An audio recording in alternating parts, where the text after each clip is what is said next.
Okay, gonna go live. Gonna go onto YouTube.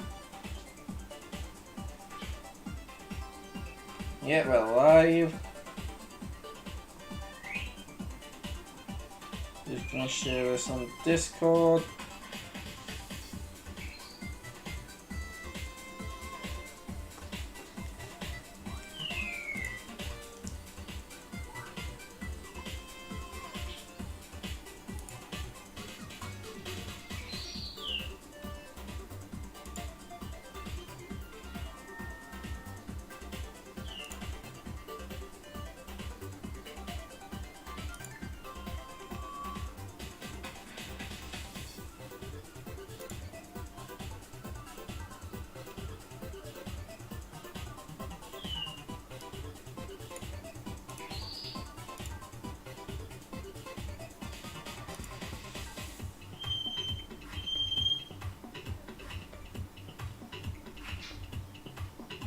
I'll share that to the Discord.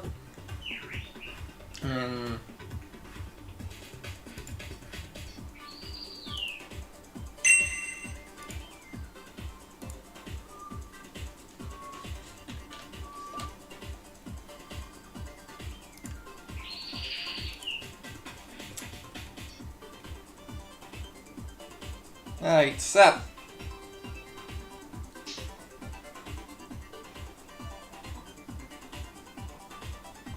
I'll go to the live chat, see if I get any messages, I'll check them, but oh shit. Right there.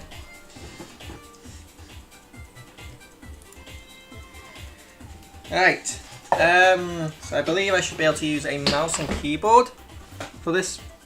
There's a keyboard. Let's just remove the controller. And get the keyboard there.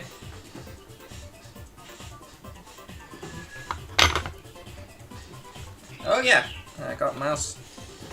Oh, the mouse to do this. Don't know how good the mouse is going to be. So lessons. L to move, B to jump, grab the apple. Okay.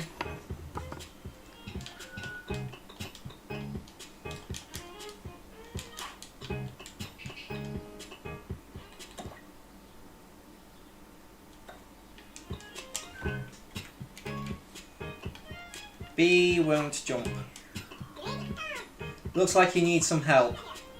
Don't be shy, I'm here to help. You can call me Bob.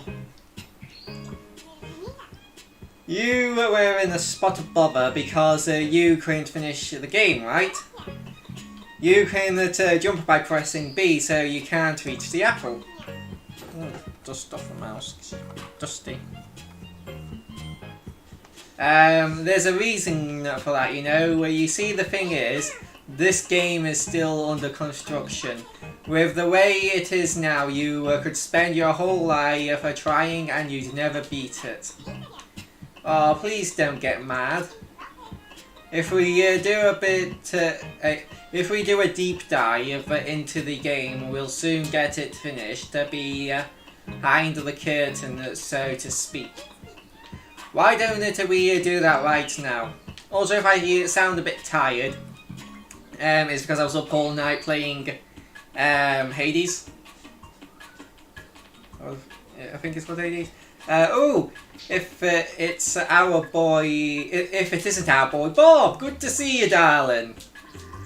You alright, mate? Wait, Bob! Boing! Welcome inside the game, Nintendo Switch for it. Ah, so you want to know about our friends here? These beings are called Nodon. There's all kinds of different Nodon living inside your Nintendo Switch console. If you call upon Nodon onto this here program screen, then connect them together. Then pow, you're actually altering the game's program. This play is where we use Nodon to do programming has a nifty little name. The Game Builder Garage. That little fragment of game that you played earlier was also programmed in the Game Builder Garage. Now then, let's get down to business.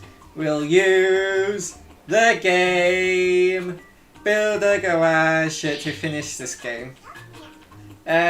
What's with the blank look you're giving me?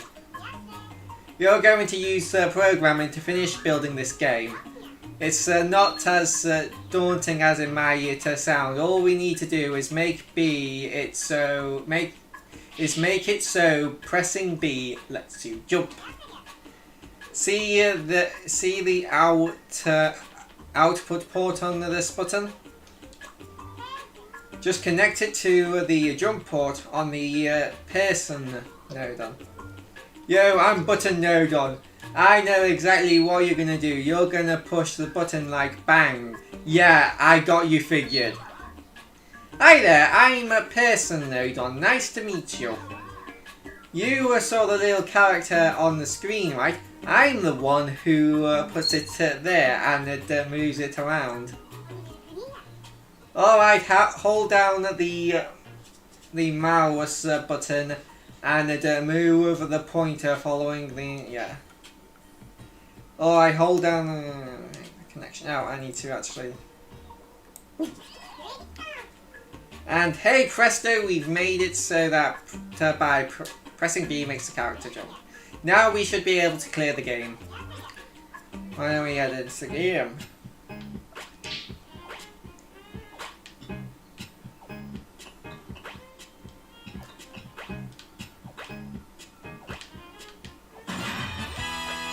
Bit floaty. You did it, great job. You got to finish building the game with a bit of programming. Well then, why don't we nip back to the programming screen? So how did you find it? Wasn't it fun learning how to program a game? Actually, I think you might have the real knack for this. How about it? Do you want to program some more games? If you do, then maybe you'd be interested in your new pal Bob's interactive lessons. Like just now you would go through programming all kinds of games with me as your guide. And by the end you'll have what you need to make your own game all by yourself. So how about it? Do you feel like taking on some of my thrilling interactive lessons? Why not? Brilliant! In that case, have I got an awesome bunch of games for you. Let's take a look.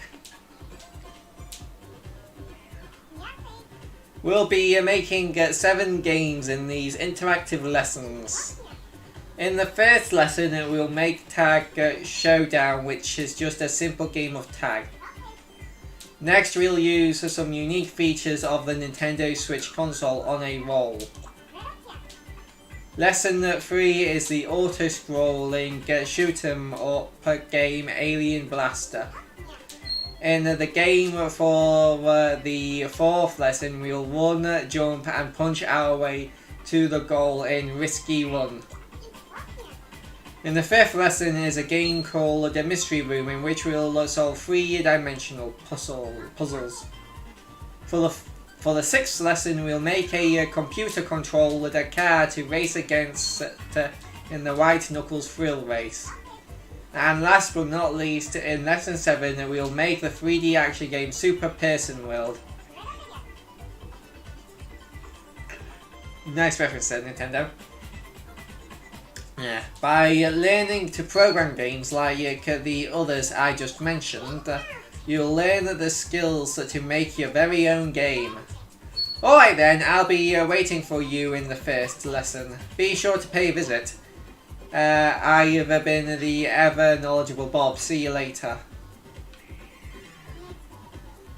And as for it, hang on a sec. My name's Alice. So not Bob, but he is the excitable one. You already met him. I look similar, but I'm Alice. How do you do? Please don't forget to or call me Bob or anything like that.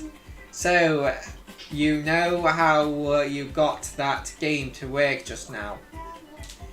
be honest, you don't really get what made it work, right? I mean, that's totally fine, you've only just started with all this stuff. But you know if you're going to make your own game, you'll need to understand which mechanisms do what. That's why I've set up some checkpoints to help you. I'd like you to come to the checkpoint before lesson 1. Right then, I'll be waiting.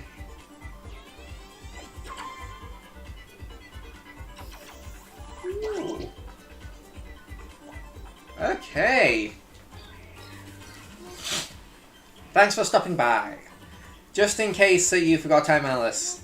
And this here is a checkpoint. The idea here is to test whether you really know your programming stuff by solving a puzzle. Maybe this is a bit sudden, throwing a puzzle at you and expecting you to solve it, but let's see. Game Builder Garage Basics. I have something for you that I think will help you, your very own Alice's Guide. This will give you further tips on how to use Nodon to make games. Can you select this here? It's all open up the Alice's Guide. Game Builder. Why not use it to learn the basics of Game Builder Garage?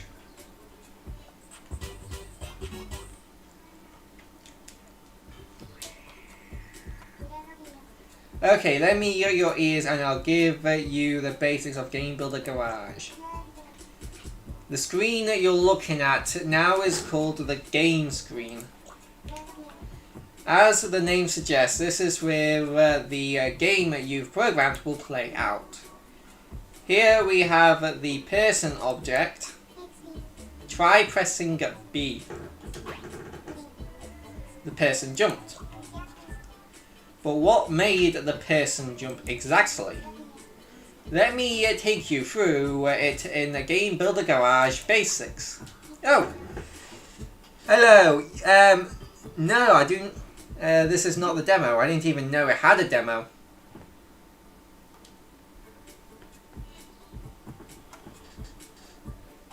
Let's take a peek around the back and see the other side of the game, the programming side. Hey peeps! Oh, it's that programmer again. Yo, hey, I remember you, Ennis Brit, right? Looking forward to bassing some buttons with you, mate. So here are the program screens. Oh, hello.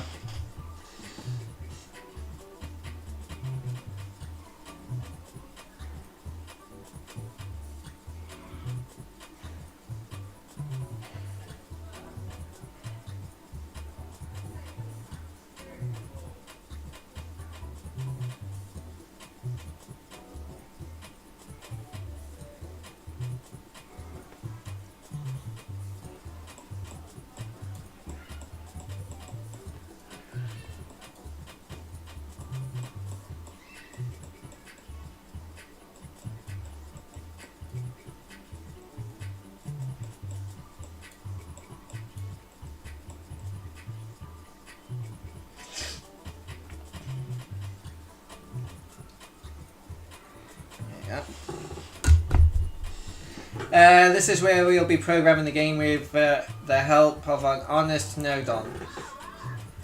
That's right, when it comes to programming, we're here to help, peeps. Each Nodon has its own special function with a setup.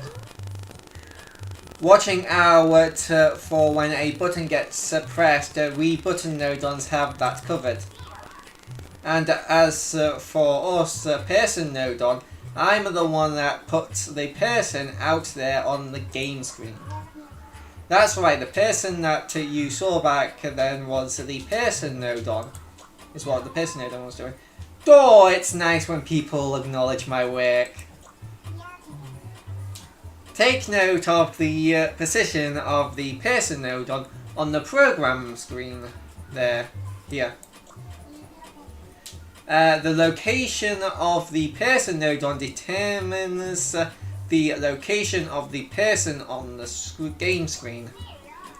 For example, if you were to move me off to the right of the program screen, the person will appear over on the right side of the game screen.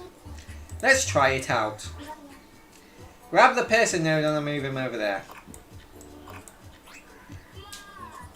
Oh, I've moved. How do you think that looks on the game screen? Let's take a look. There you go, the person has moved to the right.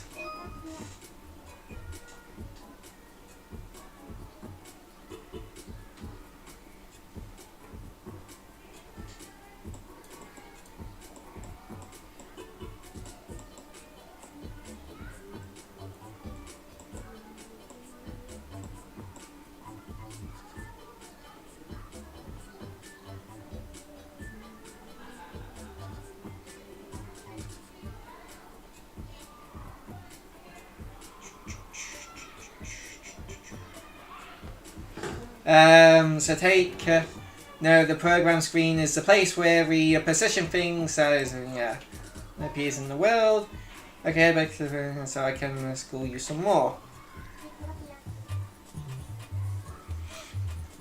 Another thing to know about the programming screen is that you can scroll it to find more space. I disabled the scrolling earlier because I thought it might have made things confusing. Now that scrolling is enabled, try dragging the mouse in all 4 directions while holding down the button. Now there you go, now you know how to get around to the program screen. Now try scrolling the mouse wheel or clicking plus and minus towards the bottom of the screen.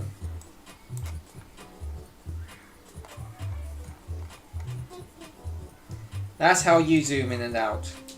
I thought it might get confusing if the screen was moving about here in my guide, so I disabled it.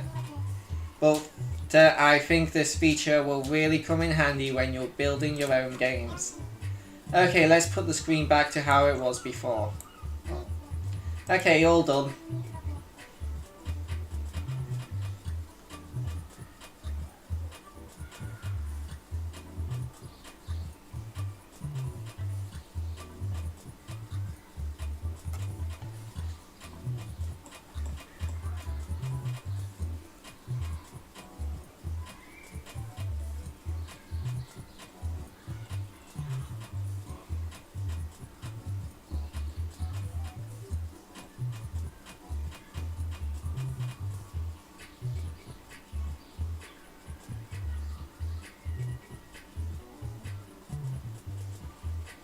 Anyway, now back to the main topic. I wanted to tell you about how to make the person jump.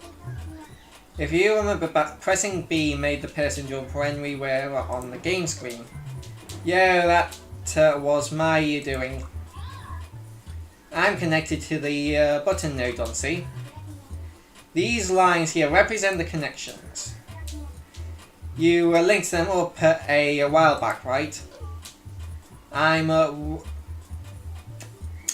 watching out for another pressing B. I got you covered. I'll have a quick drink because my lips are a bit dry. And I'm doing a lot of talking.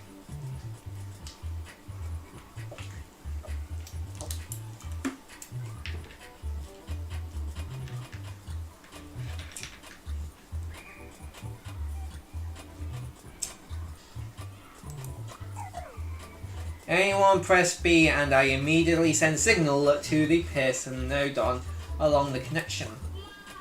Thanks for handling that.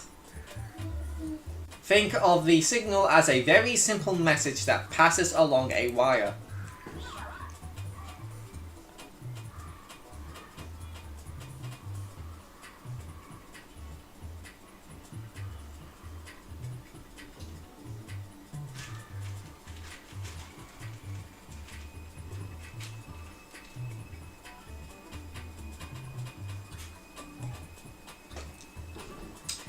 Now let me tell you which part of me is connected to the button node on. You see where it says jump? When I get a signal in my jump port, That's my cue to make the person jump on the game screen. Simple, right? Because we work together, the person jumps when you press B. Allow me to sum it up a bit. The button node on jump is to keep watch for B being pressed. When B is pressed, the button node sends a signal from its output port. When that signal arrives at the person's node-on's jump port, the person node-on that makes the person jump.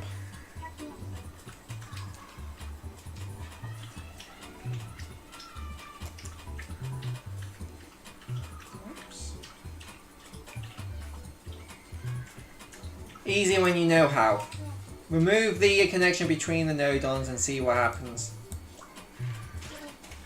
Select the connection, then click the X. Undo that. Now press B. Nothing, the person didn't jump.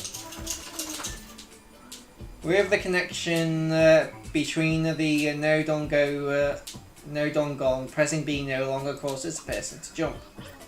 Go back to the screen. Yeah, no connection, no jumping, that's how it works. That's right, if there's no connection then the signal won't reach the person node-on when B is pressed. So that's why the person didn't jump when the button was pressed. Could you reconnect the thing? Yep. Oh, there it is, I'm getting a signal from the button node-on again. Connecting node-on together is one of the most important parts of Game Builder Garage. In fact, I'd say the most fundamental aspect of working with node-on is so make it work. Press B.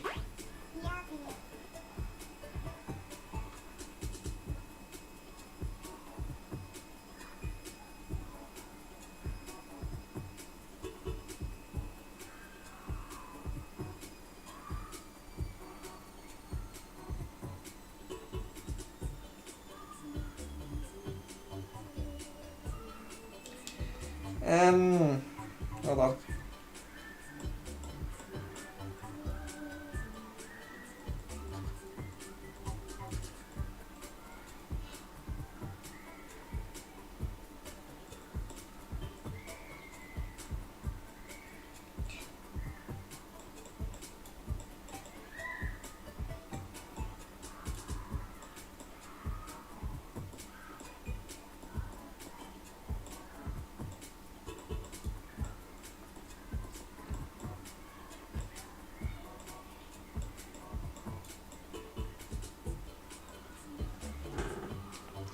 Over on the other side, the node-on are toiling away to make the program work. Once you understand how things work in the background, you really start to look at them differently here. That's what makes programming fun. Okay, back to the programming screen. Hey Britt, you remember us, don't you? You'll be seeing quite a lot of us if you're going to be building games. Yeah, push it to the next... push it to the max. Well, I'm looking forward to it.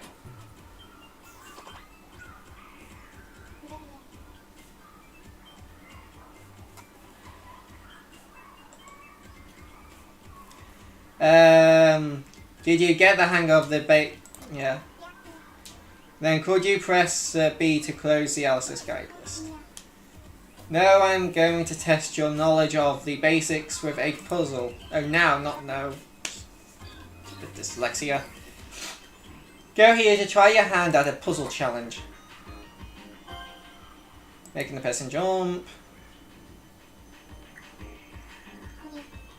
Welcome to the puzzle. Here's where I'll be putting you through your paces with some puzzles to make sure you've grasped the basics of Game Builder Garage. To clear this puzzle, you need to make the person collect the apple. Yes, as things are, there's nothing you can do to make the person move. You'll need to make a change if you want to get the apple. In fact, you'll need to do some programming all by yourself. Okay, go to the programming screen. Keep in mind you can just edit whatever you feel like in the puzzles. The only way you're permitted to solve this particular problem is by connecting the button node on and the person node on. So how do you think you can help the person get the apple here?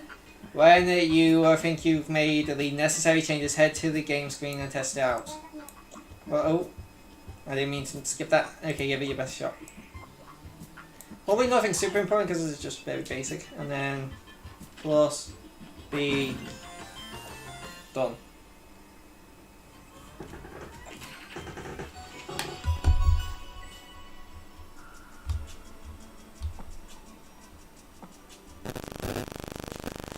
All clear. Awesome, looks like you definitely have the basics of Game Builder Garage down.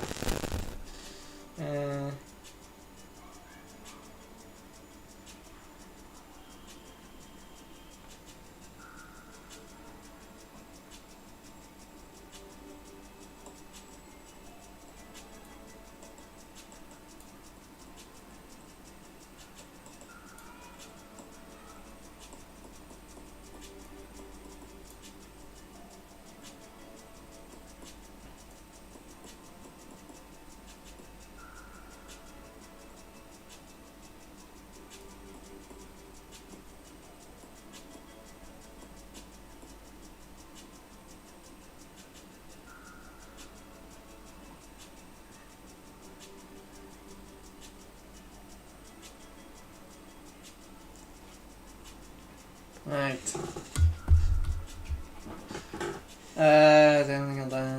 Then build a garage down.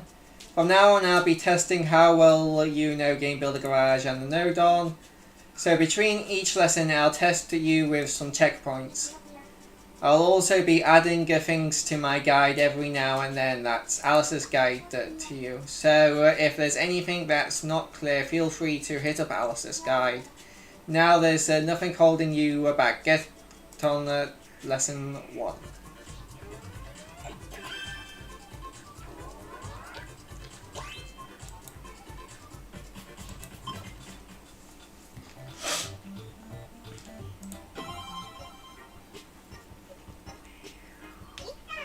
Hey Britt!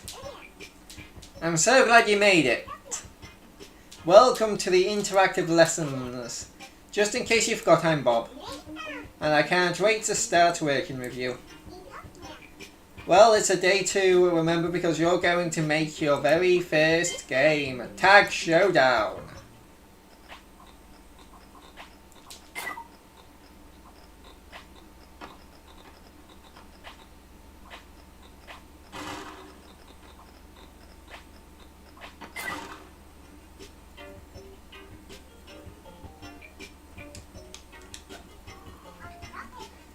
In this game, a tagger will chase after a runner while dodging a torrent of rolling balls. Sounds fun already, right? This thrilling game will be played out right here on the game screen.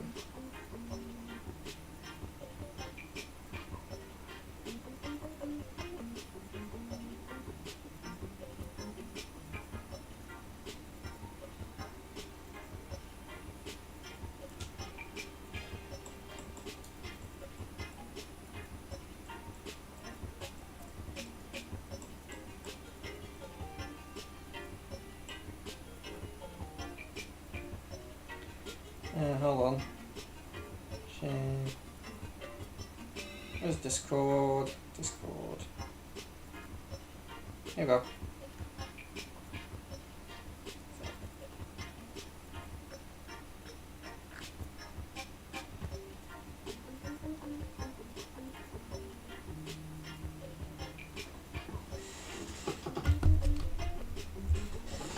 And this thrilling game will be played on the screen. Of course, you can't play anything just yet. I mean, you haven't done any programming yet. From now on, the programming that you do on the programming screen will be reflected right here on the game screen. Without further ado, let's head over to the programming screen and start programming our game. Let's go, press the button. Welcome to the programming screen. This is where you'll call up Nodon and program your game. First up, let's get our player character up and running. For that, we'll need to call a person Nodon. Select Objects, Characters, Person. Hello peeps, I'm the person Nodon. I love that little icon, it's adorable. Hey Britt, nice to see you again. Now the programming starts. Yeah, great stuff. Time for me to step into the limelight, peeps. Okay, so what happens after we place the person Nodon? Let's take a look at the game screen to find out.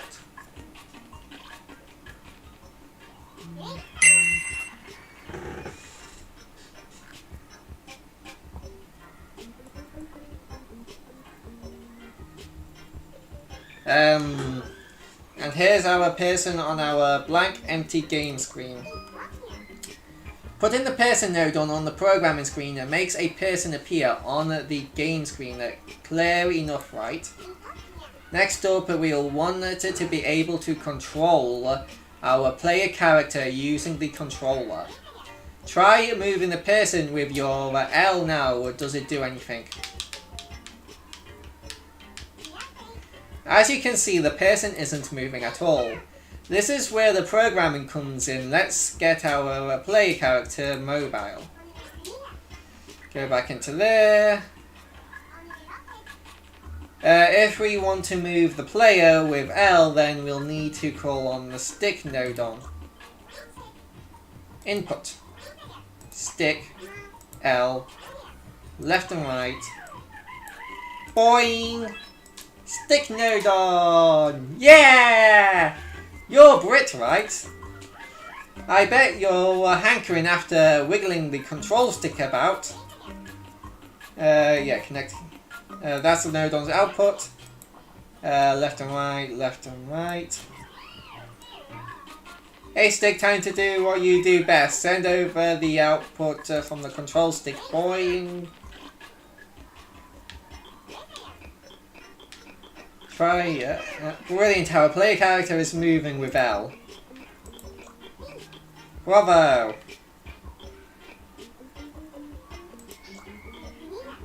Now we have got that covered, we can move on to something else.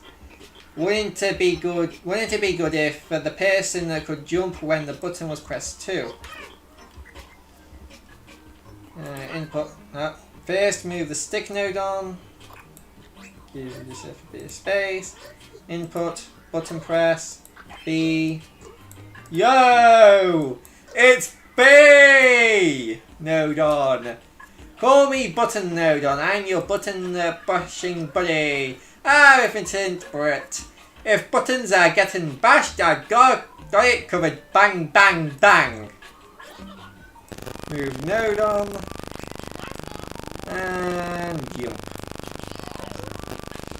If that button gets bashed, you can be sure I'll let you know. Thanks, bud.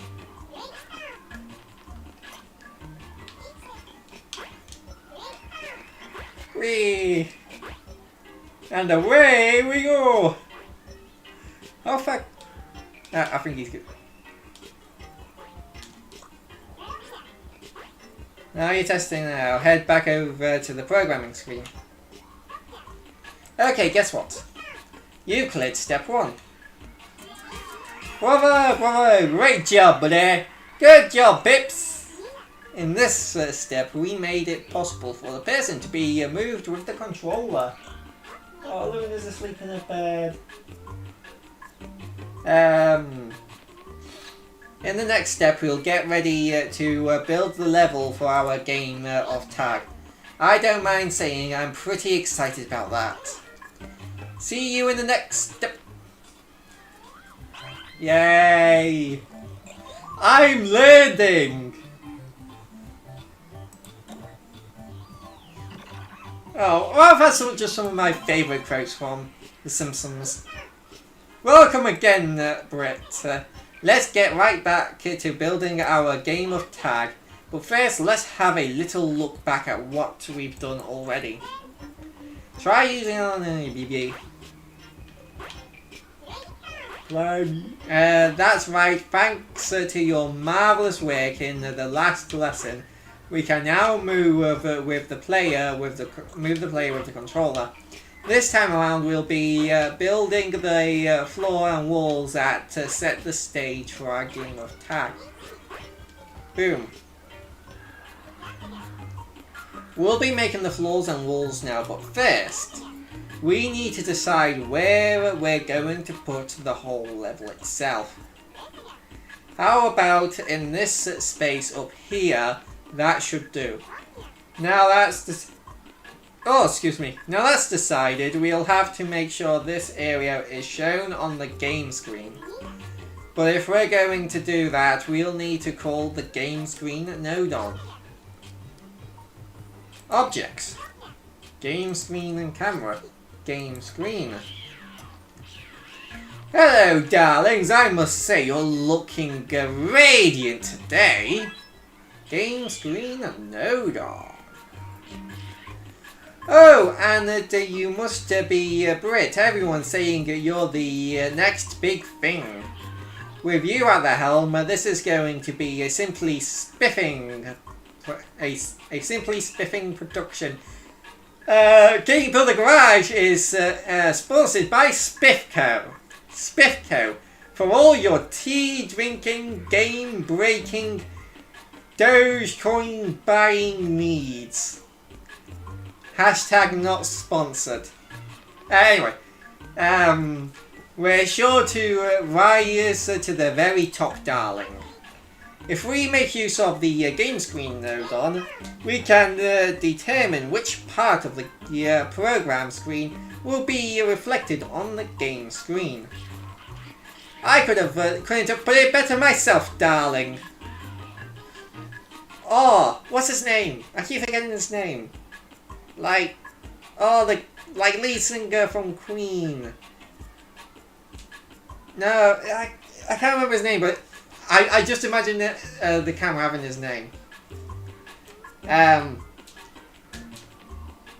Anyway, whatever I frame will appear vividly and thrillingly on the game screen. Let's make this game screen node on a little bigger.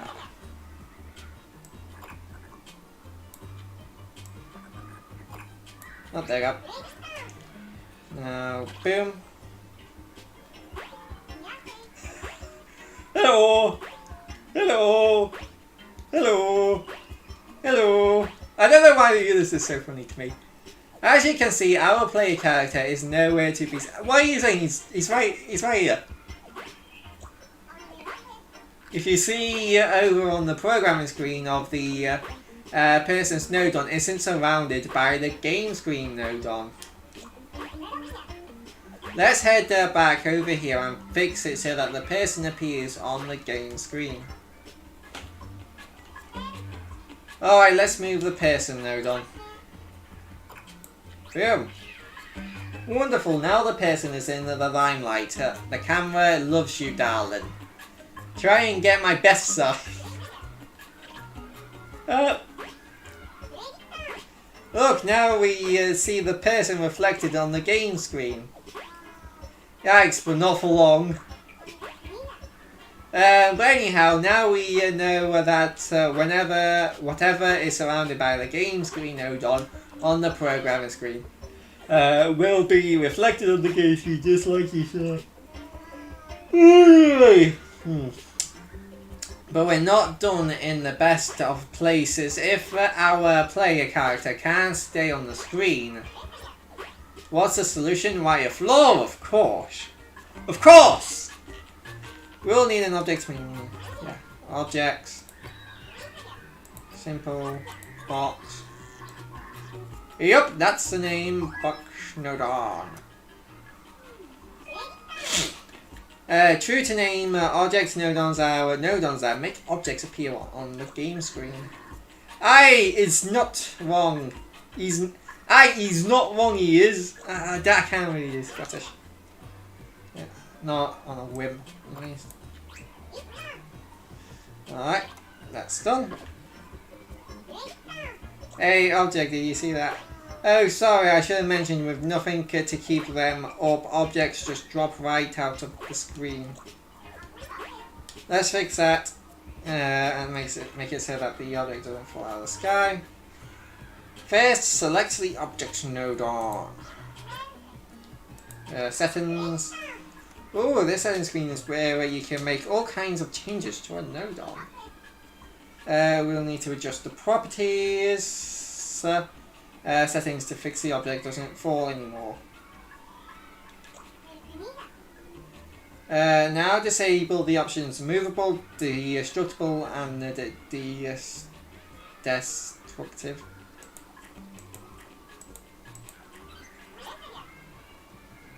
Well, that's done. Close it. Press plus. Hey! Perfect. The object is staying where it should. The person isn't falling out of the screen either. Though I'm not sure that floor is quite big enough. It's probably making the person a bit uneasy.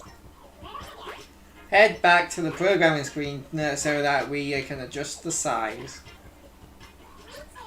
Select an object node on. There one, and you make it bigger. Brilliant! Now that. That's a much more reassuring size. The player won't fall off quite so easily now. It's very particular, but down to you, I think the floor's colour is a tad plain. So let's see if we can do. Let's see if we can change up the colour too. Select object node on settings. Colour. Here's where you'll be able to select a colour for your object. Do I have to do brown? I don't like brown. Brown's an ugly colour. And the floor is now brown. Awesome. Well, that's the floor all taken care of, but if the player goes past the edge, it'll just fall off again. Perhaps we can make some walls to make it a little bit safer. Just like with other floors, we'll need to make use of object node on to create walls. Calling up more object node on this, changing all the settings again sounds like hard work, right? So let's save ourselves a bit of work and just copy the floor to make the walls. Go there, copy. That can be a wall, no fuss. That's the object node on copied. Now move him there. Then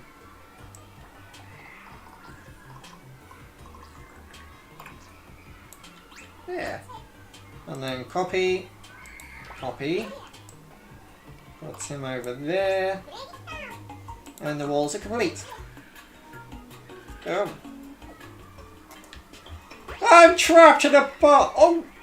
Behold, some nice, safe brown walls. So you can wall jump by default, which is something. No need to worry about our player taking a tumble now. Let's head back to the programming screen. Okay, let's see. Yes. I hereby declare step 2 complete. Good job, darling. Jobs are good and hey, well done. In this step, we added a floor and walls. In the next step, we'll add some platforms to complete the level. Toodles for now. See you again in step 3. Bye-bye for now. See you later. No done job. Basics of objects.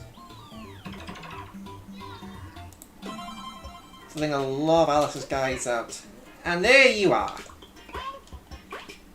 Rightio, time to continue programming our game of tag. Last time we made the floor and the walls. Could you try moving the Yeah, in step 3 we're going to make exciting characters to the level's environment. But does this place seem a little small for a game of tag maybe? You could fiddle about with the walls and floor to make them a bit bigger. Or you could just make the piston smaller. This will be the same as making the level bigger. Ooh! Select piston node on. Ooh, tiny piston! Oh, tiny person!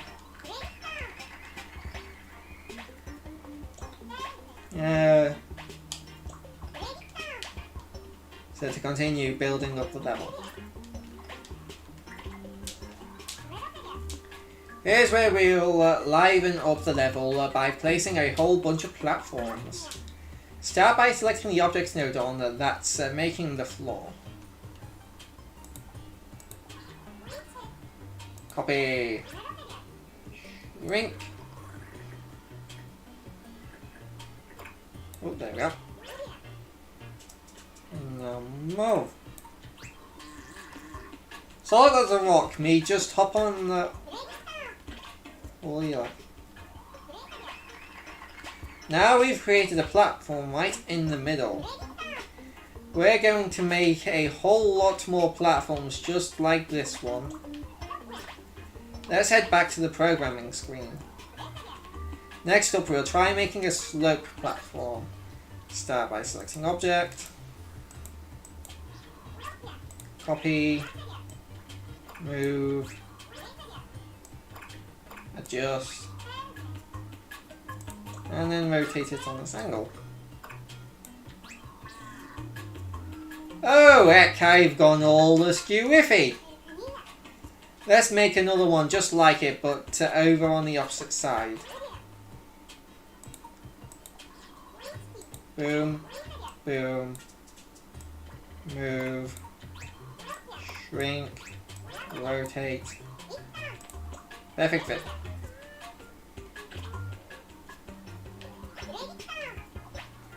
Now we have 2 sloping platforms. Things are going great so far, but we still have a few more platforms left to create. Next, let's add some slopes in the bottom corner.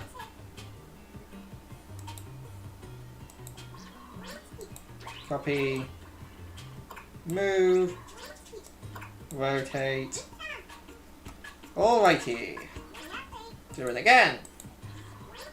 Copy, move, whoops, rotate. Perfect. Time to check it out on the game screen.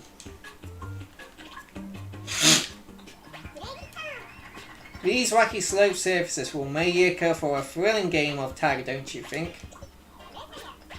Well, let's stop off with just a few more platforms. Copy, move,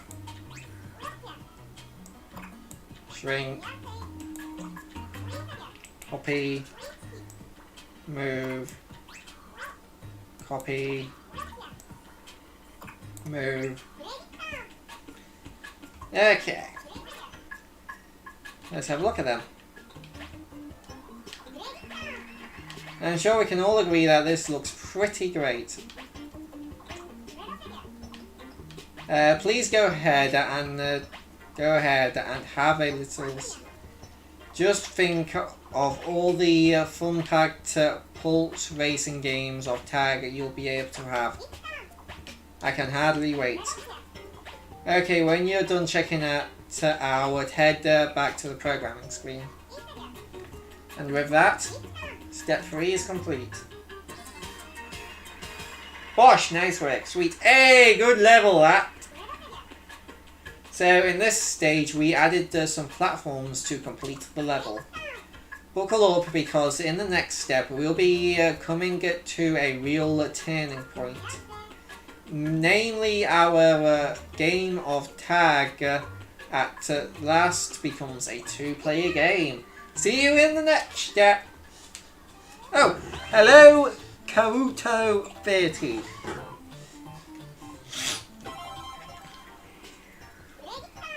Splendiferous to see you again.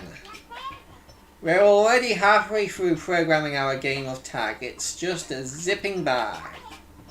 In this step, we're going to create a second person to act as tagger. Then we'll have a real deal bona fide two-player game. Last time we put the finishing touches to our level. To get started, try running the player character about level a little bit by using our... Won't it be even more fun when there's a tagger chasing our player? I think so. Let's fix that by creating a tagger over on the programming screen. Before we make our tagger, let's adjust the position of the person a bit. So moving from there to there. That's a good idea. It's a good idea to move over node on, attach the person node onto it. It'll make things a bit easier to understand. And then there. Okay. And then press plus. So now he starts there.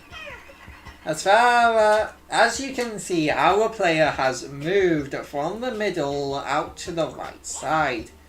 Right, that's those preparations done with. Let's head over to the programming screen to create a tagger to chase after the player.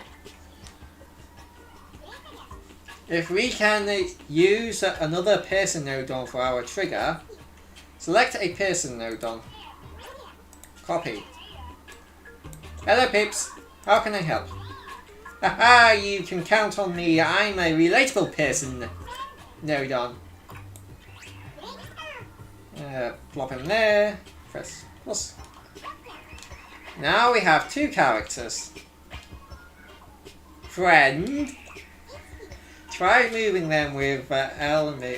The person on the left hand side isn't moving. And that's no surprise, we haven't done the necessary programming to control the second person yet. Let's handle that here. Well, now that we have two characters, we need to figure out how each one will be controlled. Since this is a two-player game, we'll need to have two players controlling the person at each time. Controlling one person with the left Joy-Con and the other person with the right Joy-Con would be ideal. Let's arrange it so that the trigger on the left hand side moves with L and jumps with L. As for the runner on the right hand side, let's control them with R and R. Now that we've decided on the plan, we can program the controls. Let's get started with the attack. First, we'll need to call the stick node on. Input. Stick node on. L. Left and right. Boing! More control stick wiggling, is it? Bring it on! That there. And then that to the left and right. And looking forward to it. Now we call up the button node on. Yo yo yo! Oh, I just know you wanna bash L like there's no tomorrow. I would. Bang bang bang. Move that there. Attach that to jump. Okay, the trigger is now ready to receive controls. Next up, let's change the controls of the runner. Let's program the node on so that the runner moves with R and R. Select stick node on, settings, right stick.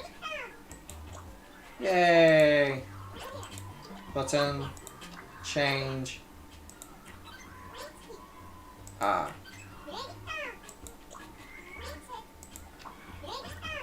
Plus.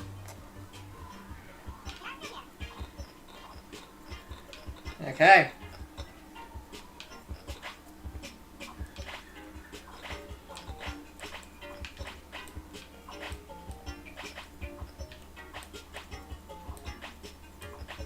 Oh, I forgot to press A. Friends! Friends! Oh. It's a bit mindfucky controlling two characters at once, but can I stack these on top of each other? I can! Hold on. Yes! Oh. Now they're inside each other. Oh.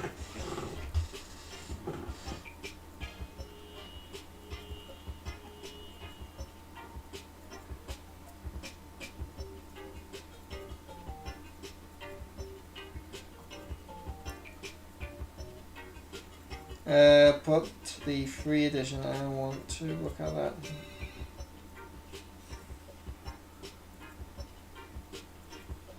Okay. Brilliant.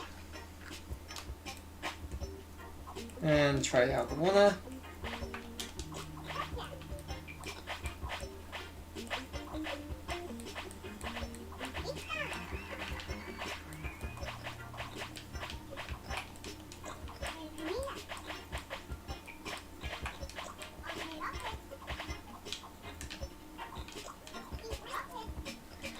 Okay, head back to there. I was not reading that. Oh, stupid. Select target person node on. He needs to kill. Let's change his color to red. Ooh, I want to change him to blue. Let me change him to blue.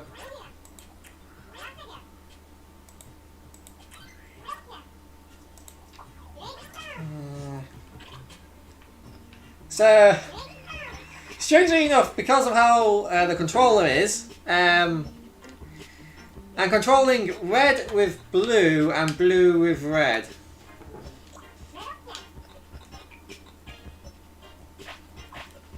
Now we can kill easily the target from the runner. Hello, Kwan Safar. Can we make it even more nifty since the game of tag? How about we make it so that something happens when the tagger catches the runner? Try. Nothing happens at all. Oh. Which is precisely what we'd expect if we want to. Want to have something happen, we'll need to do a bit of programming first. Let's make it so the runner is destroyed when they collide with the target. Select person node on. Select settings. Destructive. Select person node on. Settings. Destructible. Now if the target runner will be smashed.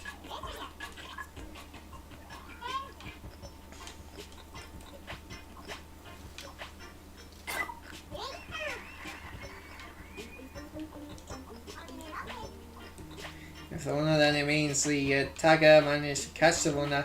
In other words, the tagger won.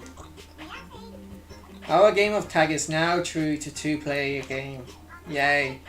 If you've caught the runner and you want to play again from the start, then you can press the retry button to do over and over. This way, you can start the game again from the beginning. And back to here. Okay, yes, it seems to be in order. Step 4 is clear. Well done, boy. Nice job, peeps. Congratulations. In this step, we made a tagger and turned our game of tag into a real deal two-player game. Step by step, our game is coming into focus. Pretty exciting, huh? But it... Oops, I missed a bunch of messages.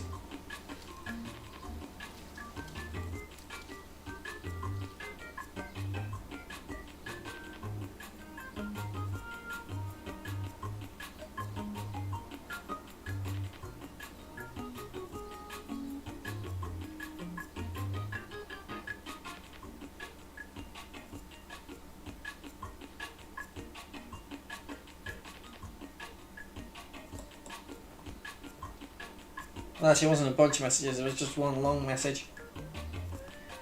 Yeah, but I'm one of those people that if I know I have a message, I don't like to leave that message unreplied to. Because I hate it when people do that to me. But it seems a little bit one-sided at the moment, don't you think? The tagger has a bit of an advantage. So in this next step, we'll be adding in a feature to even up the odds somewhat. See you soon at the next step. Okay, quick drink, because my throat is dry. Don't know, if you go onto the Nintendo eShop, it'll tell you how much it costs before you buy it. But I don't think it was expensive, it was like 20 quid I think, off the top of my head. Perhaps, I can't remember.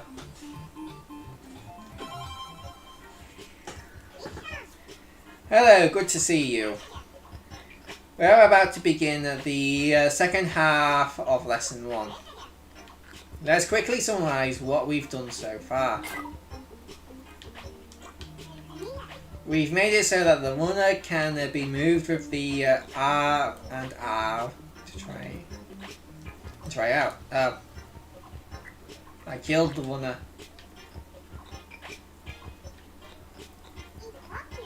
So we made it so that the tank can move around.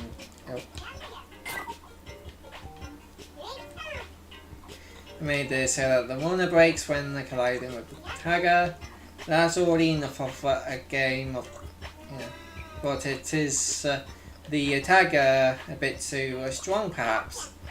Right now there's no way here for the tagger to lose that, so it's not fair.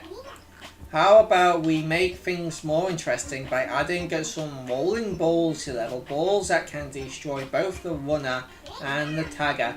Our game of tag is about to reach a whole new level of excitement, a whole new level of thrills! A whole new world! Don't you dare close your eyes! A whole new copyright strike! God damn it, Disney.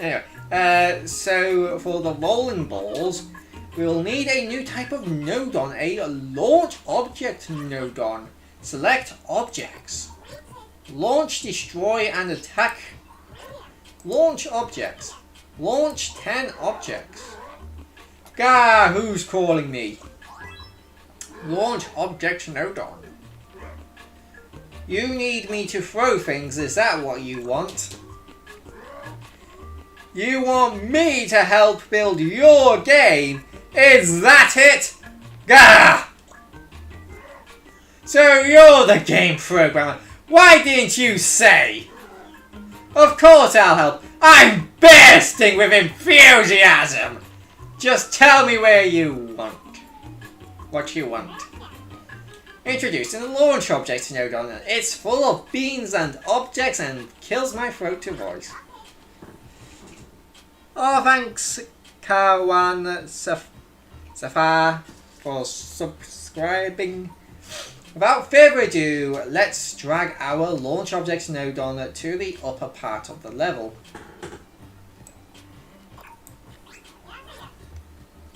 And boom. Ah! Oh! Look at the show of speeds, it's a blizzard of balls. I love balls! Balls!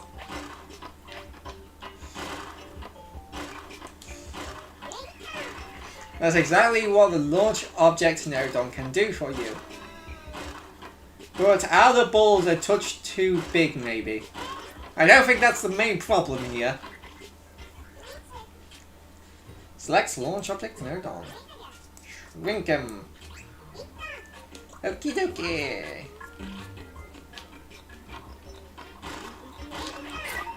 Nope.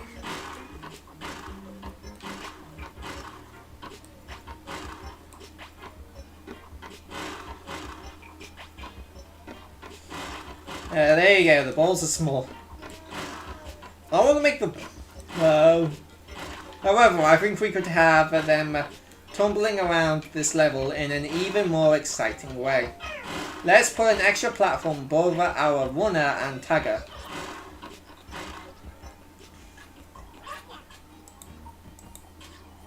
Wham, bam, Thank you, ma'am. Brilliant. We'll need one over on the other side too, so.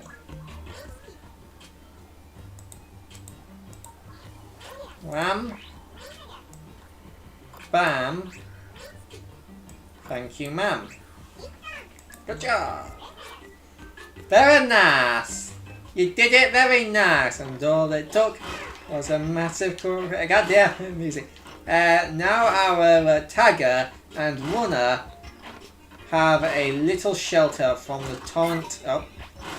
From the torrent above. But maybe the torrent is a bit too powerful right now. They aren't rolling quite right, are they?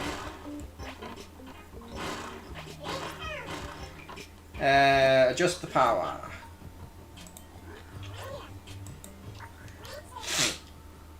Don't afford. Actually, I could just do 4.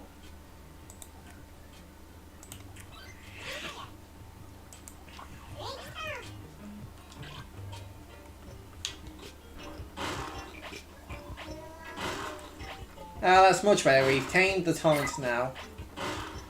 Yes. Tamed. I'm not completely neutered. We'll see how each ball breaks when it hits the next one. It looks like we'll need to make the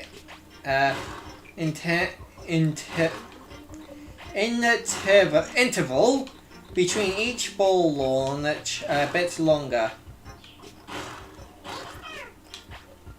I'm just determined to try and break this game. Time for more programming. Yeah. Launch object. Change that to a 7. Okay.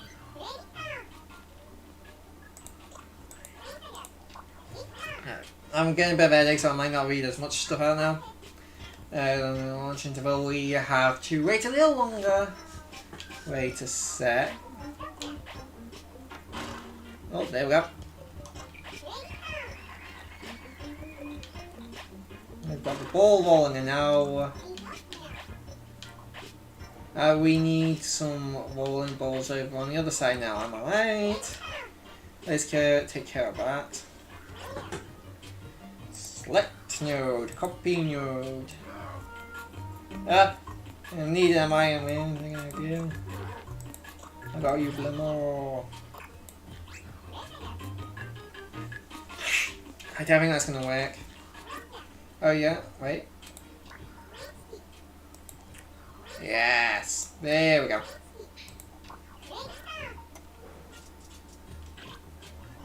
That's what I thought would need to be done.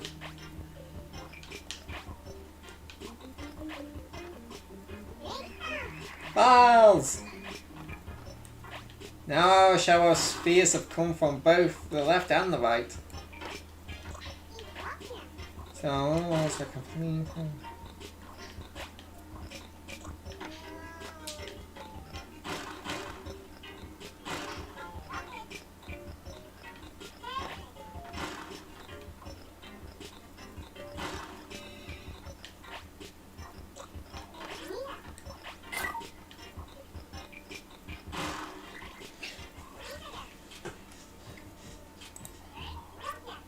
And I'm just going to make him destructible. Yep.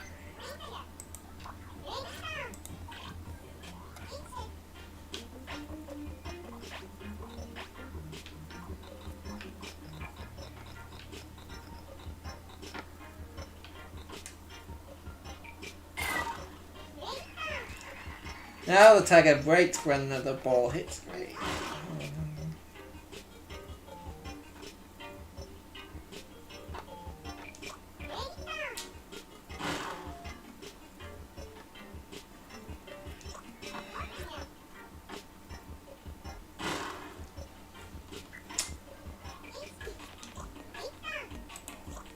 Yay! Step 5 clears.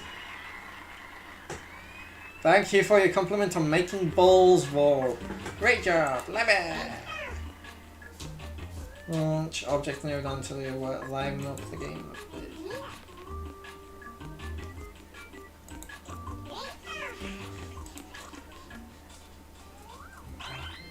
Huh.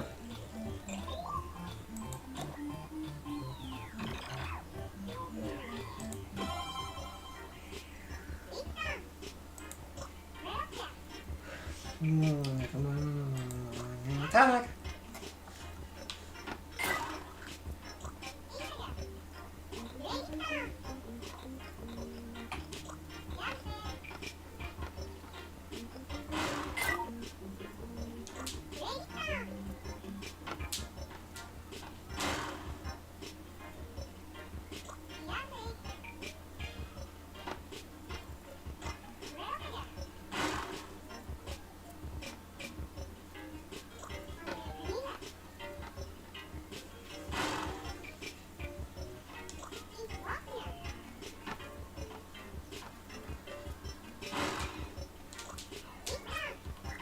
Okay.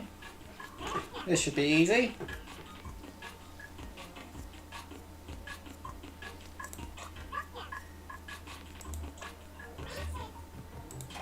Import, state change, object break.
Okay, so that'll now keep an eye out for if somebody breaks, and it'll send out a signal.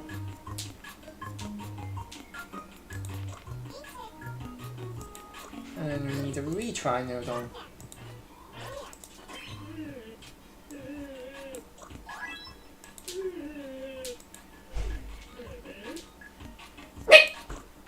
Oi, Luna!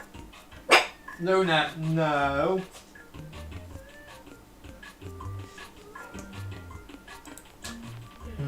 Oh, he's on there.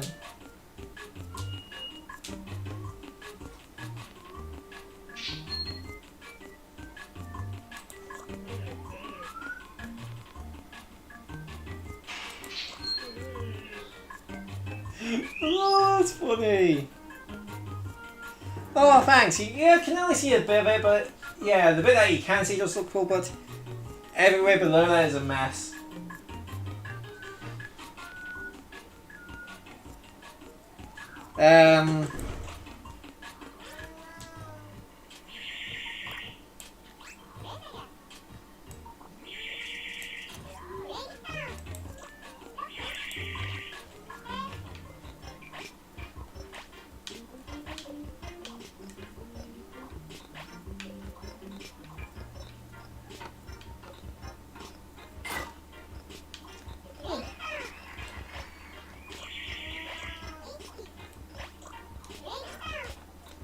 Okay.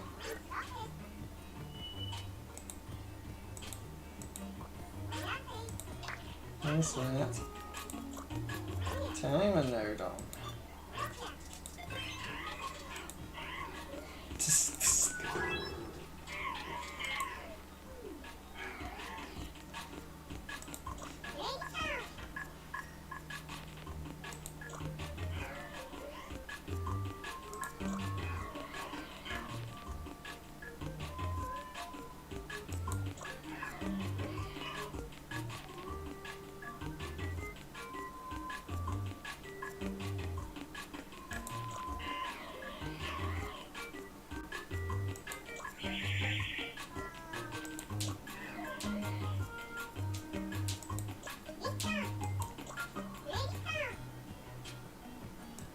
That to there.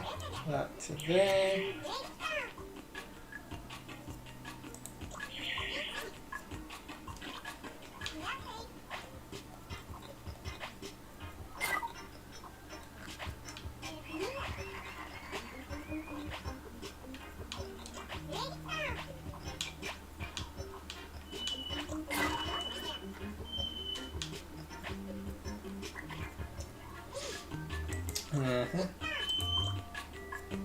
That was easy.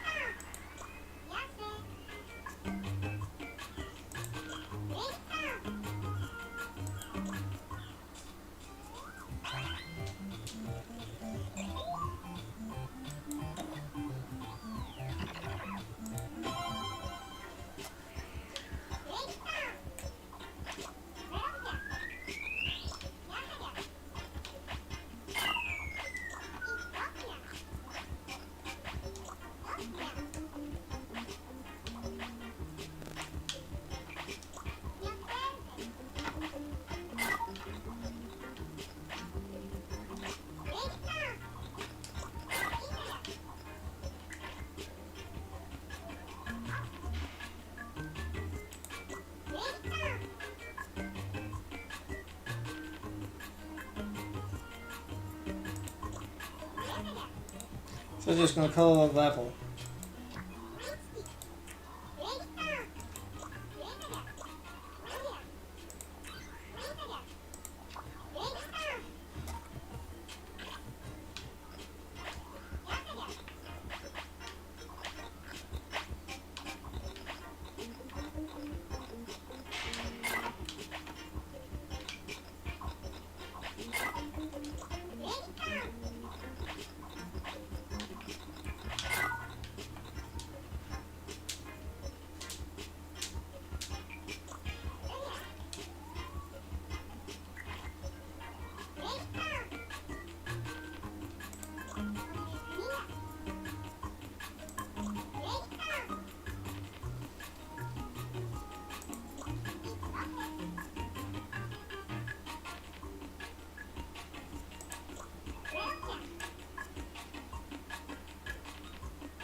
Oh, I like this. No, I missed that one platform there. Yeah, I think that looks nice. red and blue with purple in the middle.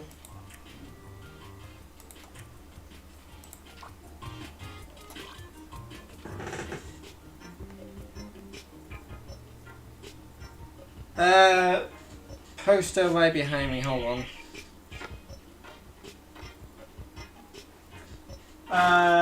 That's just a... I assume you're talking about the thing that's a little bit behind the Legend of Zelda Breath of the Wild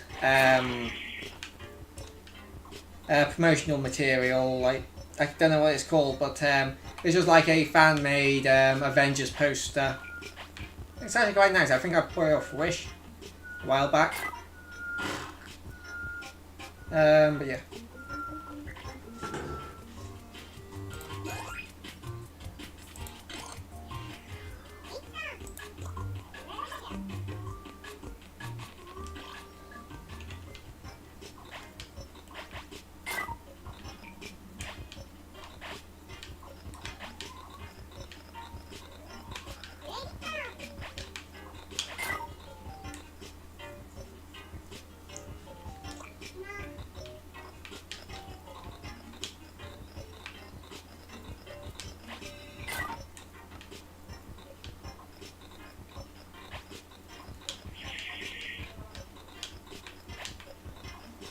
It's so hard to play this with, like, one player. Yay, I made my first game.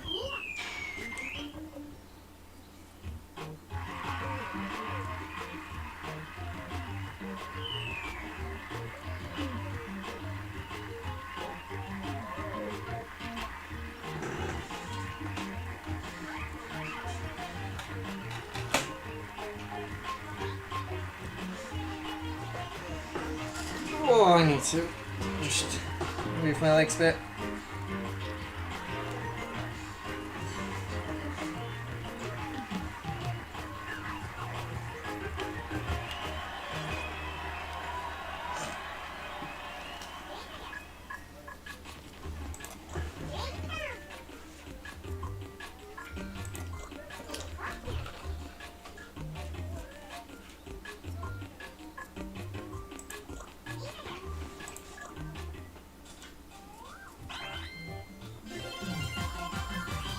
Yay!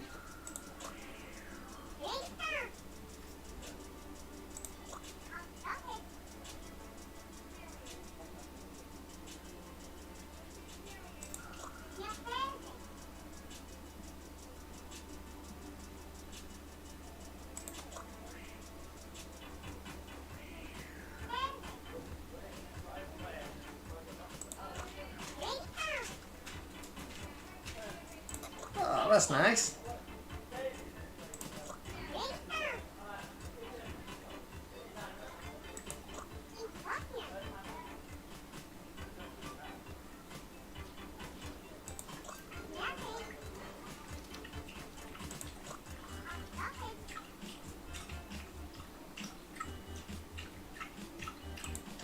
Okay.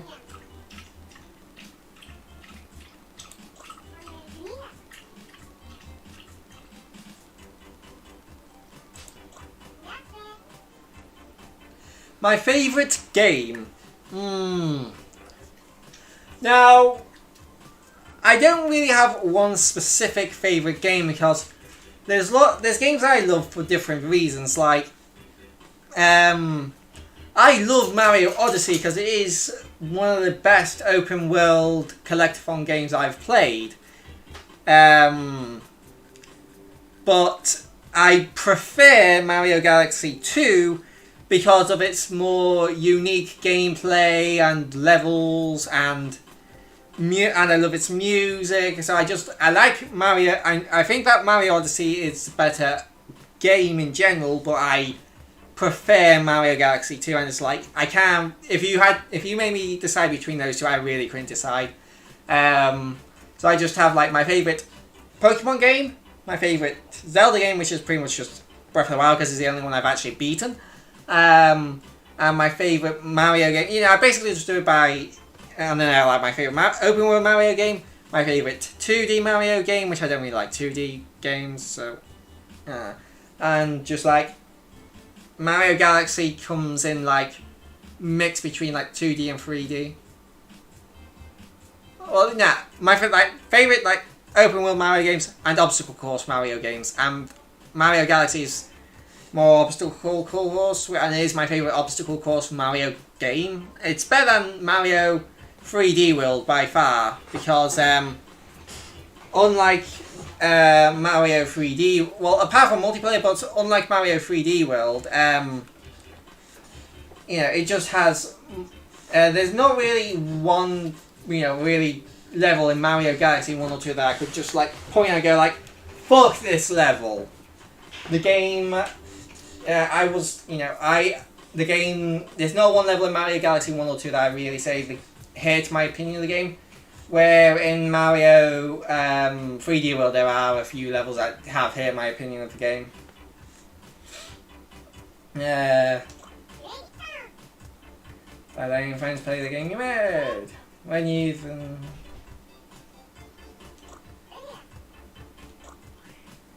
I'm going to go to Alice's guide. Because I got all of these to do.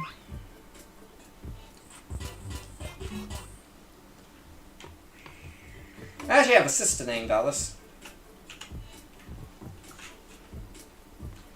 Hello! This time the pit. Oh. Yeah.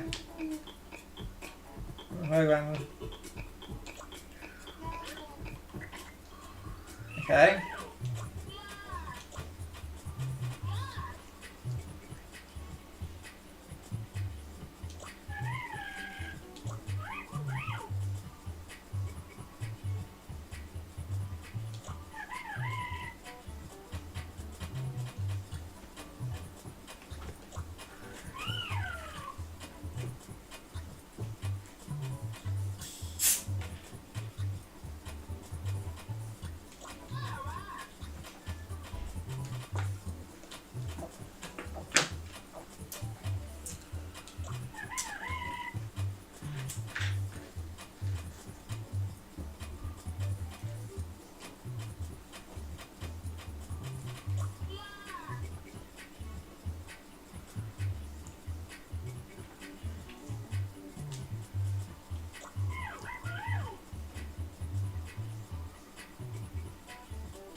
Grab the mouse.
This is uncomfortable.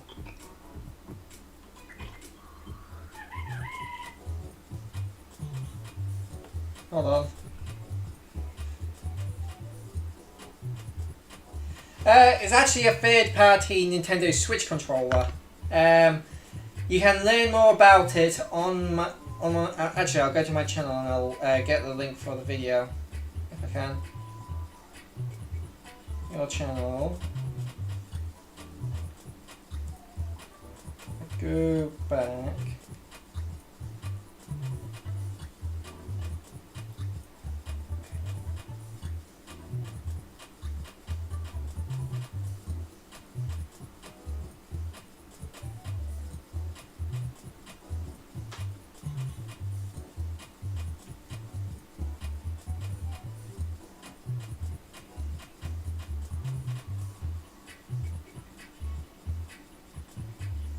Oh.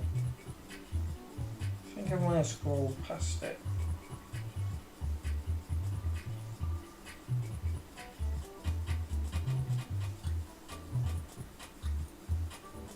There it is. And then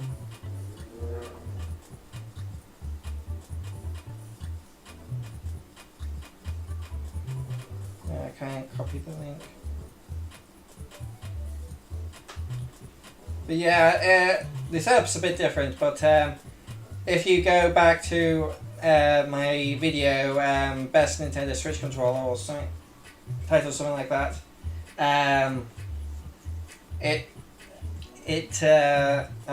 that's where I talk about it.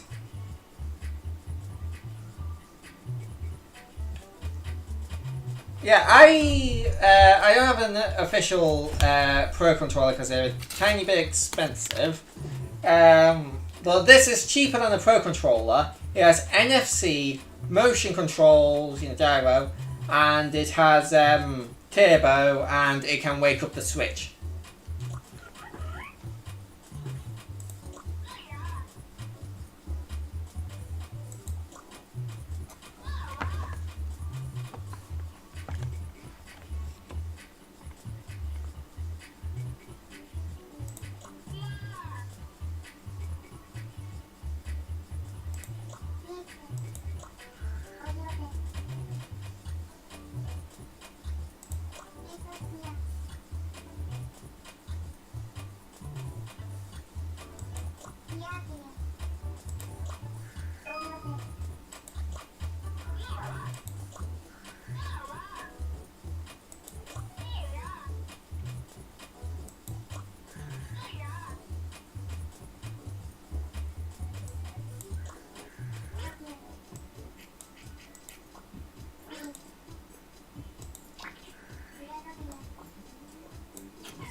Oh.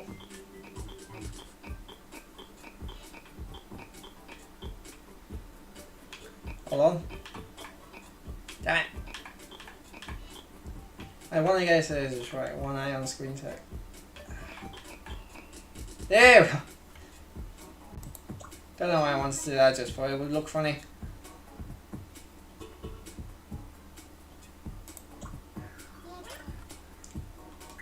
Okay. Oh. That was it. Take my control sticks out.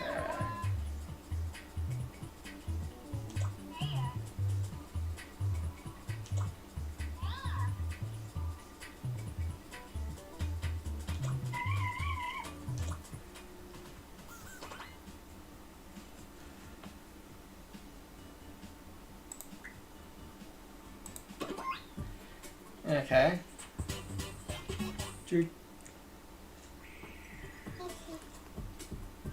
I think that's actually the first time Pog has actually ever been brought into one of my live stream chats. Somebody make note of this. Today, on the 11th of June, Friday the 11th of June, 2021, Pog was put into one of my live stream chats for the first time. Hello there. On the game screen you can see two boxes. The one on the left is blue and the one on the right is red. It looks like the red box is poking off the side of the game screen. Yeah, well, I'll guide you here.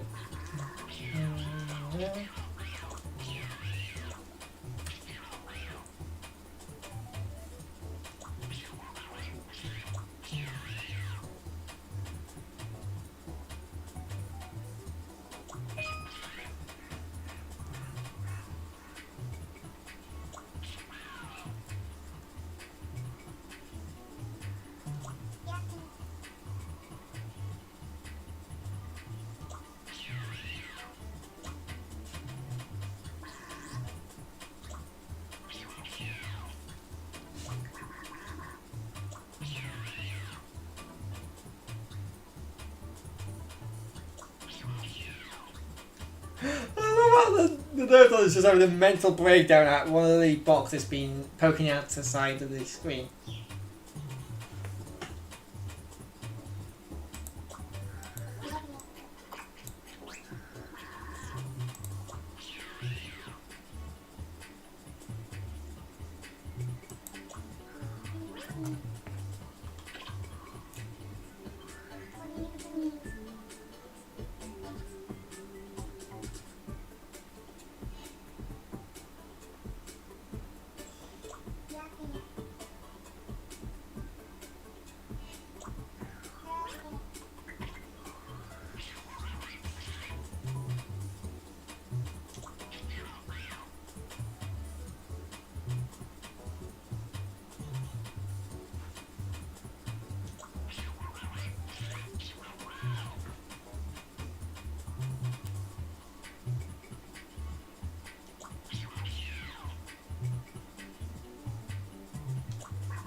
Meh, probably not. Like, I do have one video, I think it was an old Free-to-Play Friday on Roblox, but I'm not really a super big fan. I might do something on Roblox at some point, maybe, but probably not.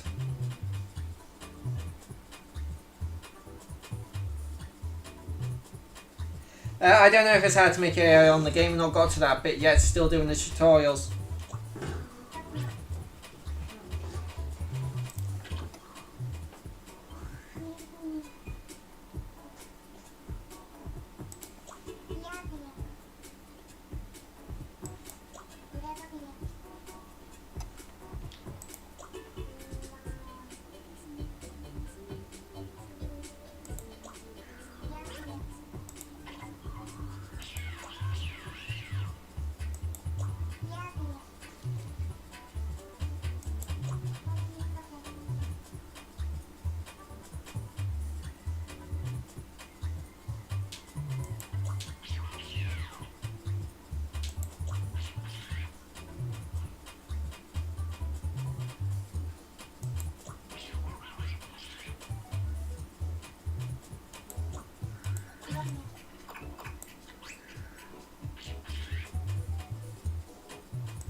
And they have a slight texture.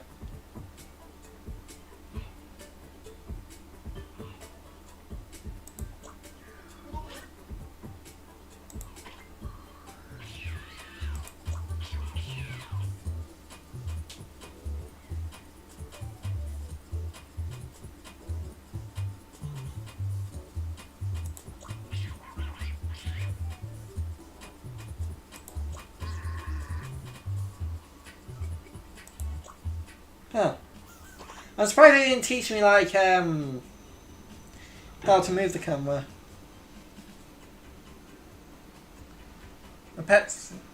My dog's name is Luna, as in Luna Lovegood from Harry Potter.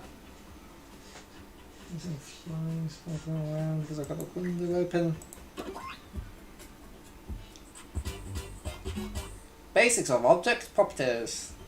Plonk. Hello there.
Feeble movable.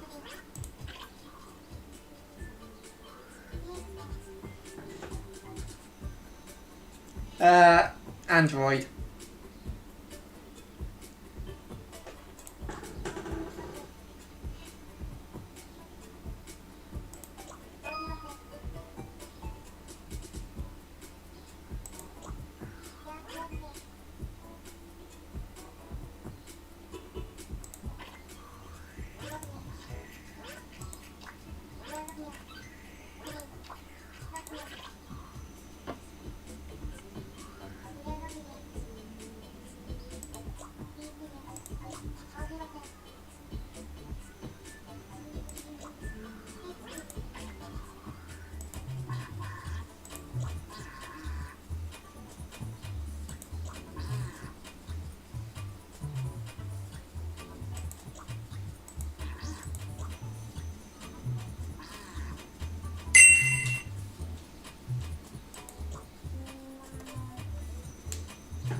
Oh, Nintendo Live are doing a Game Builder Garage live stream as well.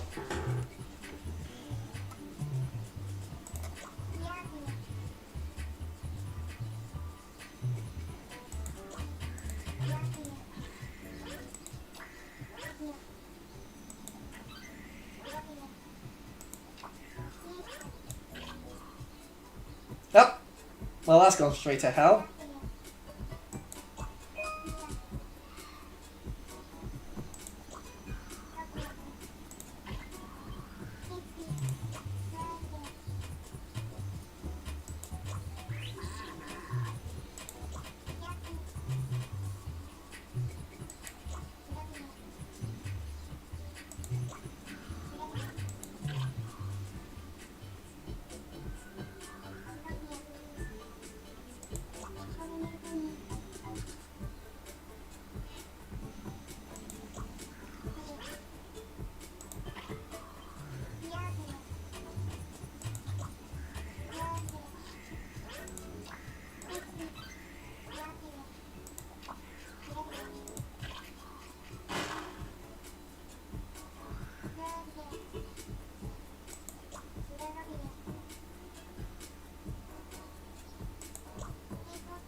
Oh, hold on, there's a few chats I need to reply to.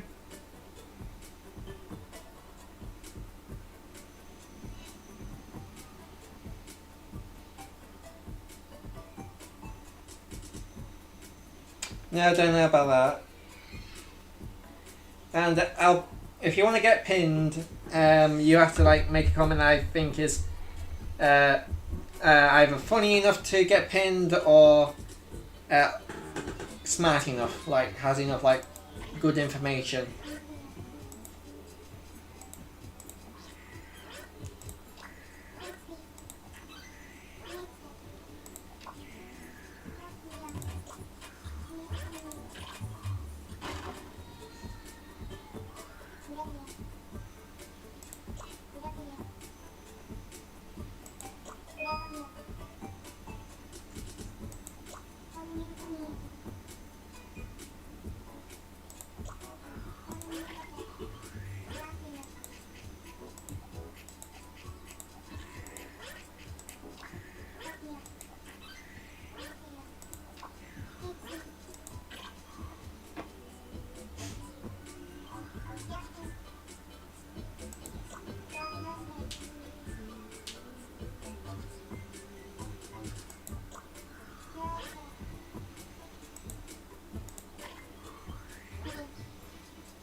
I can do some evil stuff with this.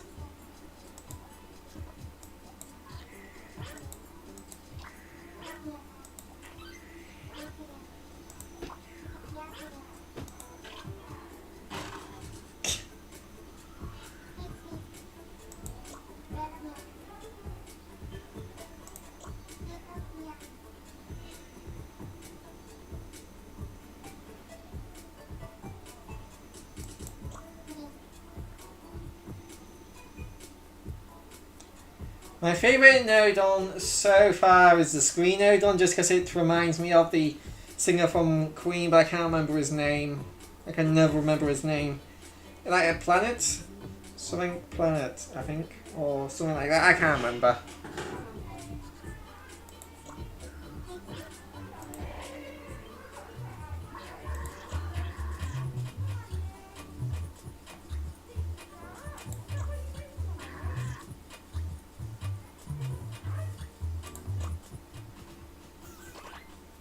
Okay, 2 more to go.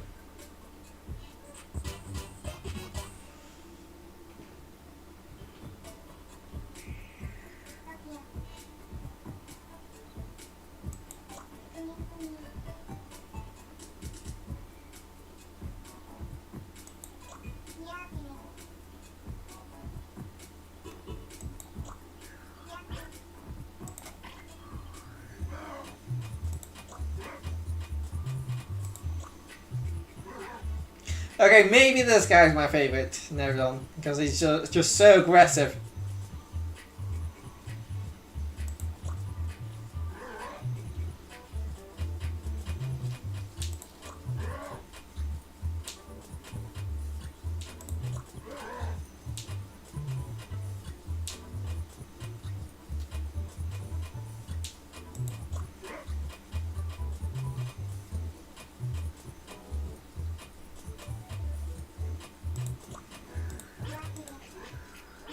Okay, let's have a look here.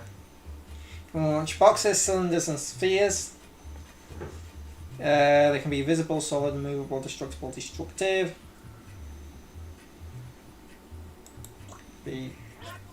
Change the color, material, connection points.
Balls!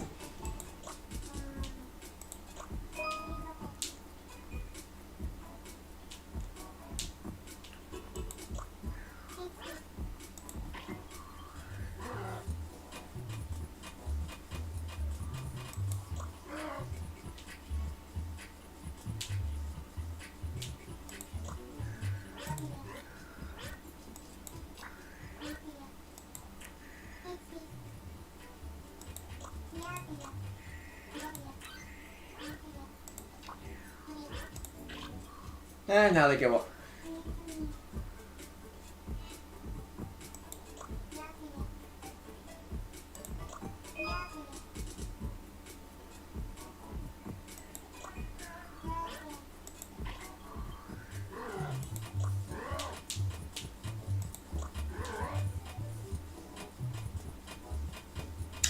Oh, how long did I think like 2 years ago. Well, sorry, wait no, so it's 21, 19. Well, 4 years ago, I think. 3 or 4 years ago.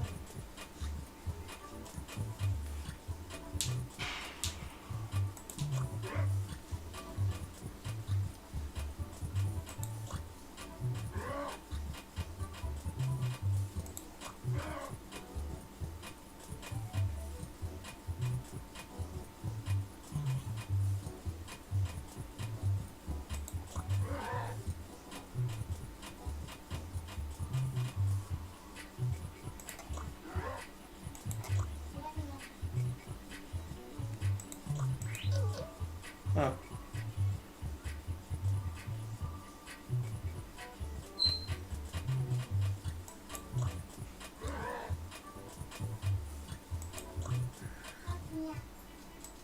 There's a Y button there, Don.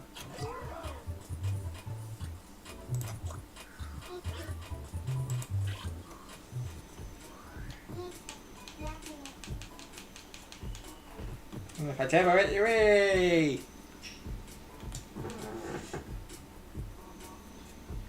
Yes, it is possible to make a shooter on this.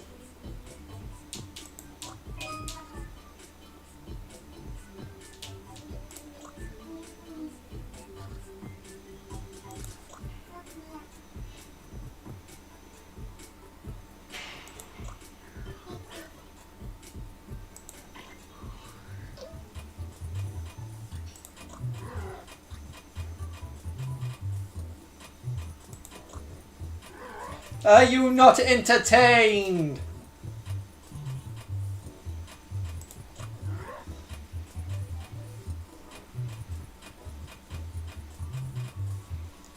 Friends, do you hear? Oh, this guy's funny.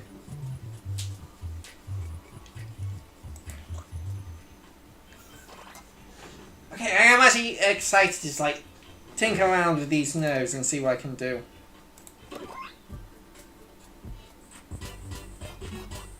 Games I don't like. Kid Trip. Off the top of my head. Played that. Don't really like it.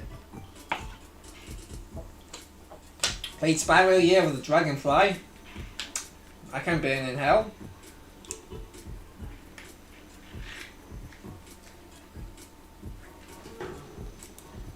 Hello, hello, hello.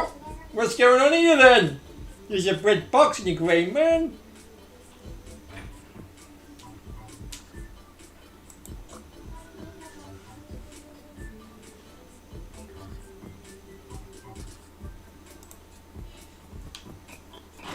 Smash! Smash!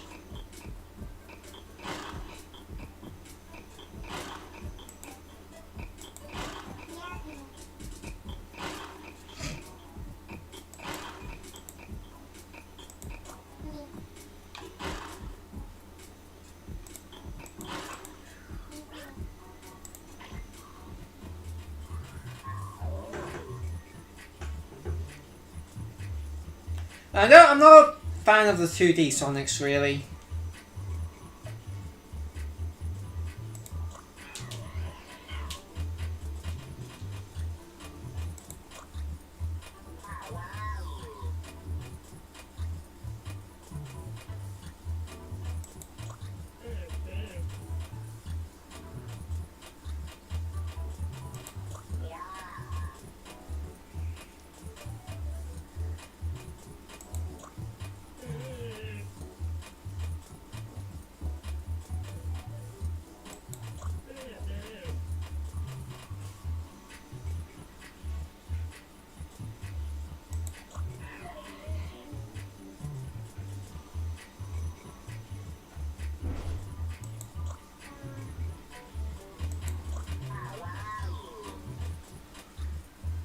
No, I'm not a particularly big fan of sports games. The only sports games I've really enjoyed were Wii Sports and Family Skiing and Snowboarding.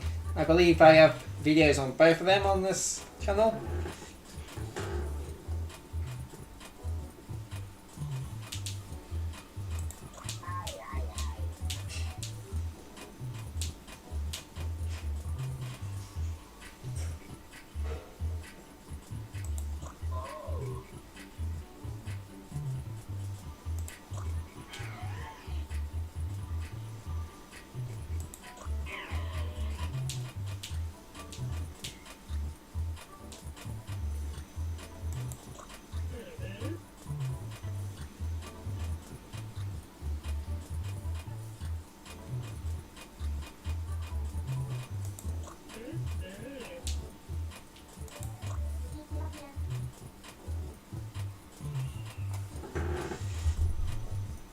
Yeah, I have played the demo of Metopia in my spare time, but probably won't play it in the next stream. Maybe after I get paid or something. But I've got all the things I want to do. Um,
and then I've added a sphere. Oh,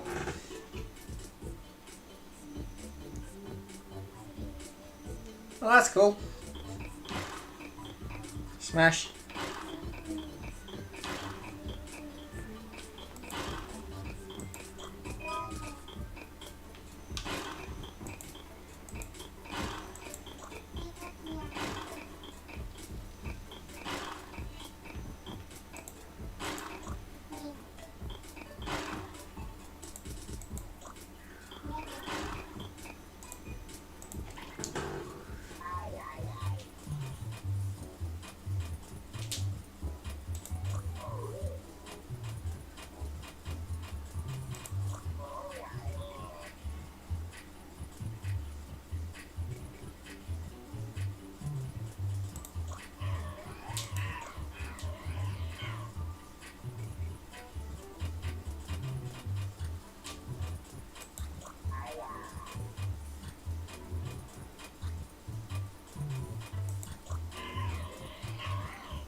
Oh, that's cool.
Yeah, that's done. Easy peasy. My favourite TV show? I would usually say Doctor Who, but that's gone to shit since the latest season. Well, it was going a bit downhill after. So I would say the second half. I think it was the second half of Capaldi's one where he had the black girl as his companion. About then it was starting to go downhill, but it just dropped off massively in the new Doctor.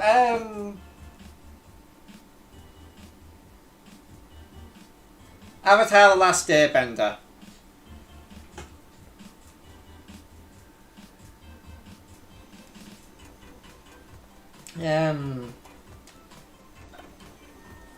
So lessons.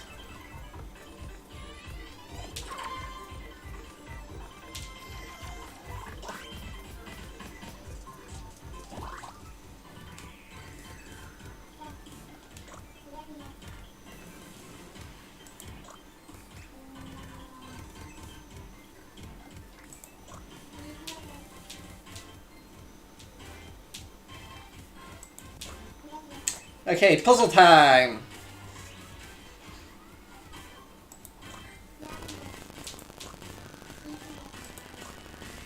I hope they don't give me the answers and just let me figure it out myself.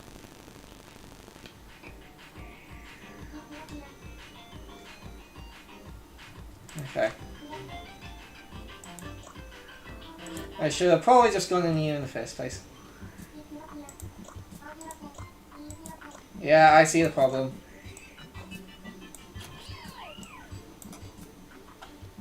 And then, yeah, that works fine.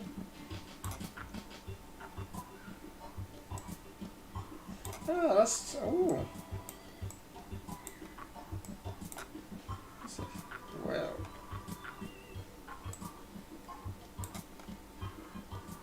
Anyway, let's do this. Yeah.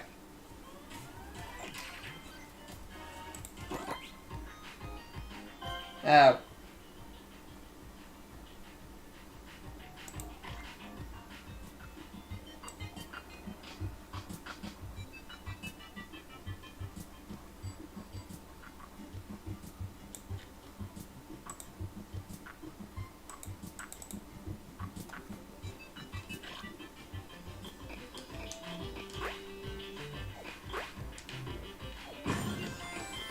And now I'm dead.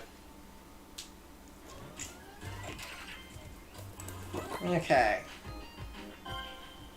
Properties of objects. That's going to fall. Yep. So we just need to go in here. Settings. Make it non-movable. And make it invisible for the walls.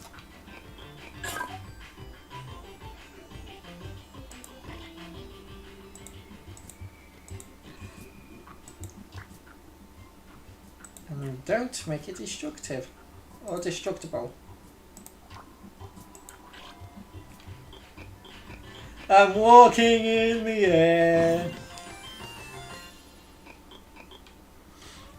When I died there, it actually did make me jump a little bit.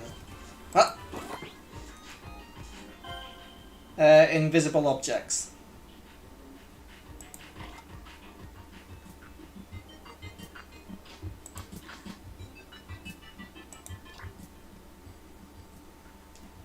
So that's not solid. That's all looked to be solid.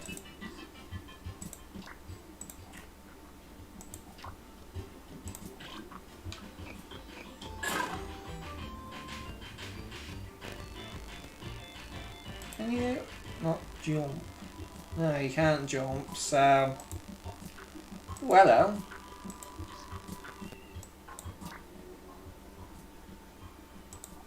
Oh, there's other.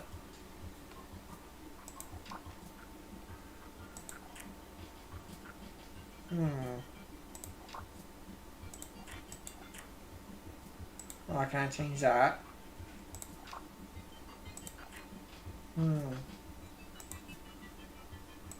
Make it visible. Like... Ah!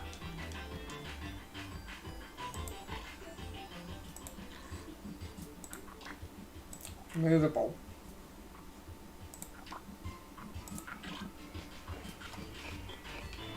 Okay, but I still die.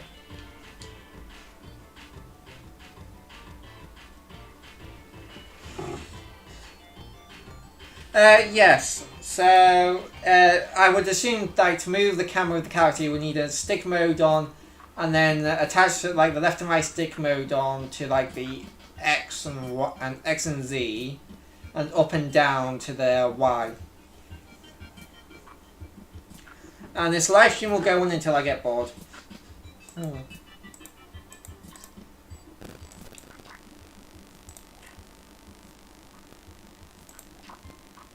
So if I say it's so yeah, I'll destroy that, but then it'll destroy me. Can I get it to you? No.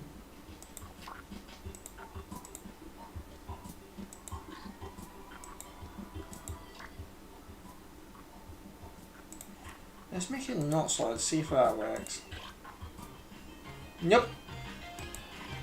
Of course not.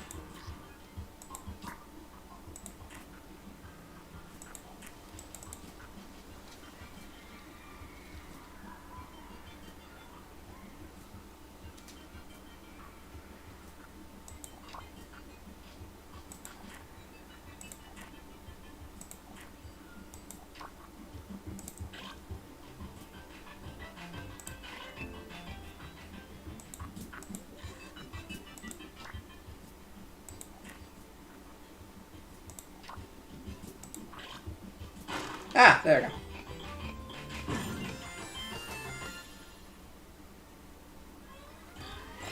go. Okay then. Bye. Cranes fell.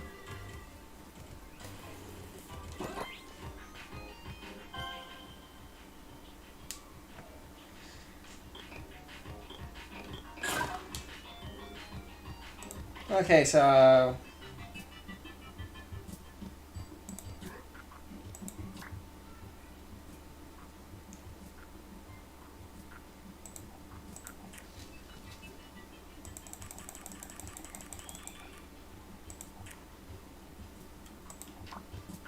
seconds, and I can jump.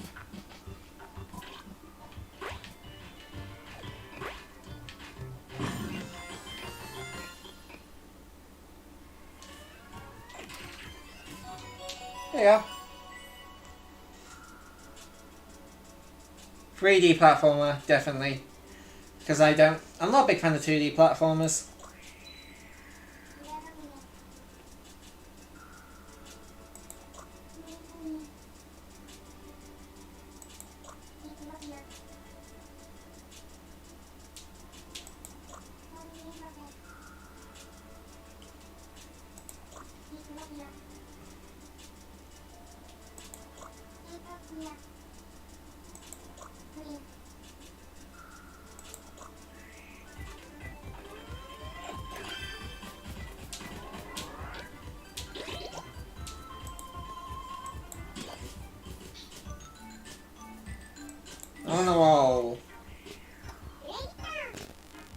Yay, lesson 2.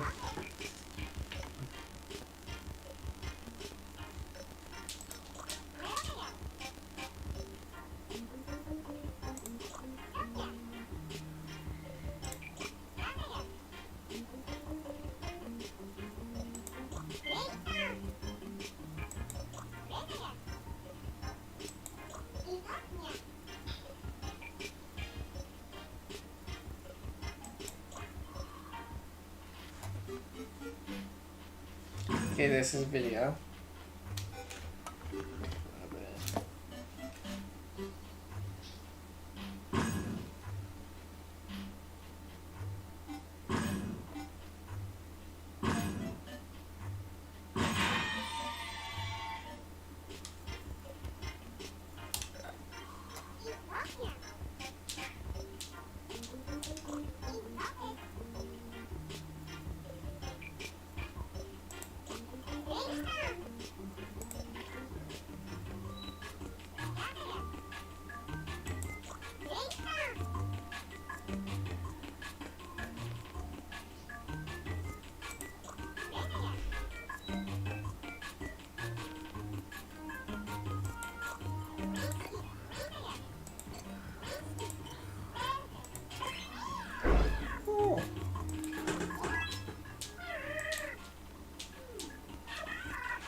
Okay.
.03.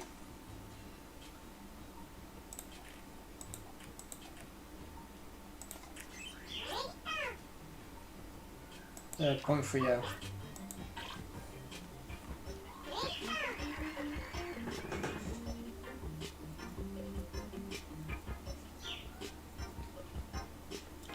Oh, I got some comments to read.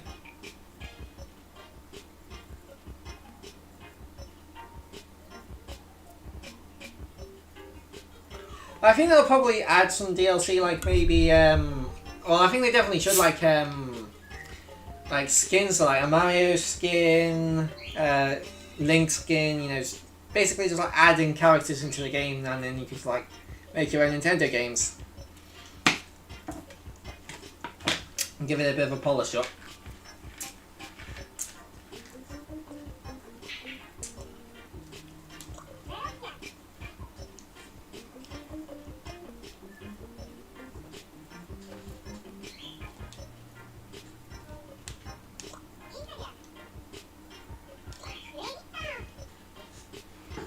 You had one job!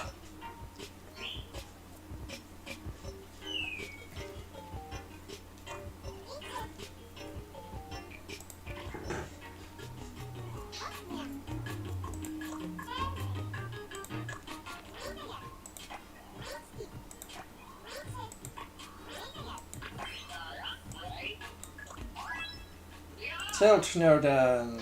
It's got lips!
Let's select tilt. Copy.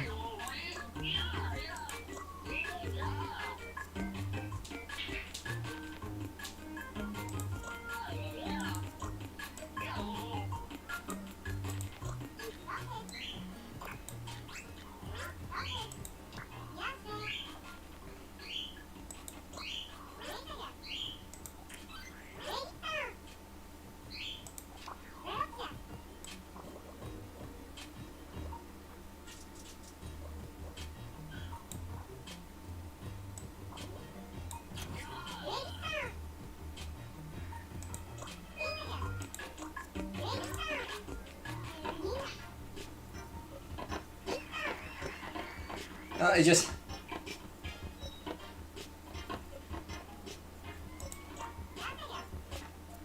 I escaped the game!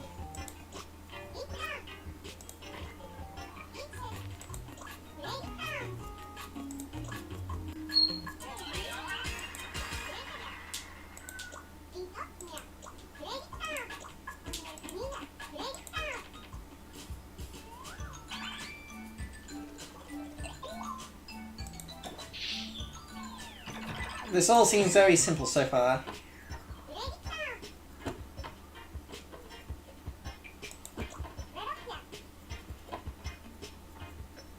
Ah, the ball's gone.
It is a very nice apple.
Turn to back.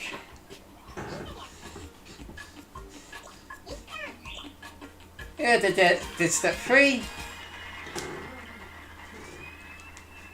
I'm a bit surprised that they actually have motion controls in this game.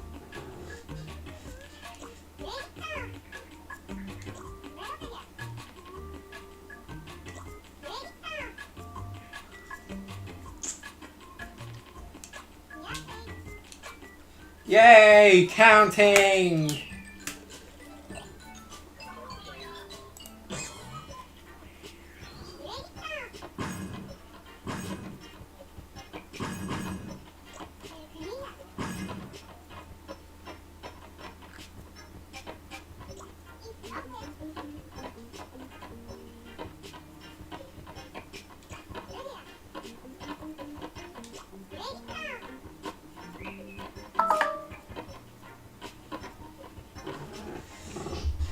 Battery on my phone is low, so I'm just going to put that on charge.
Input, state change, object break.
Well, that's the end of this lesson.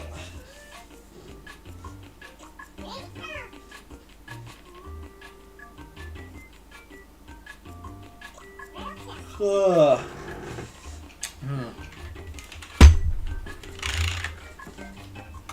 I'm just going to move the keyboard there. So it's not really been used tonight. Spin my legs.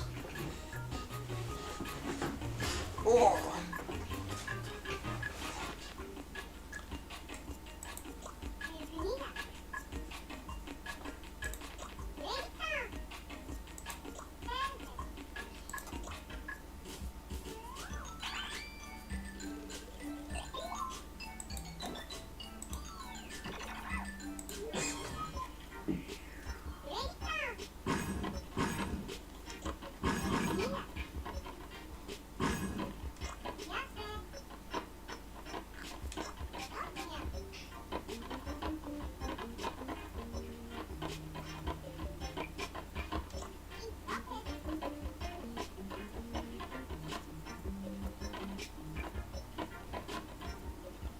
Yay, maths! I actually quite liked maths at school.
Right.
Okay, so go effective on to ensure your socks.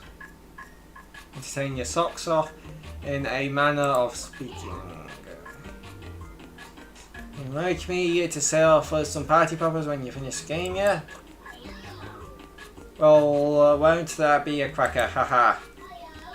I'm sorry, I just tend to have some habit of bursting into these awfully terrible puns. Shove them over there.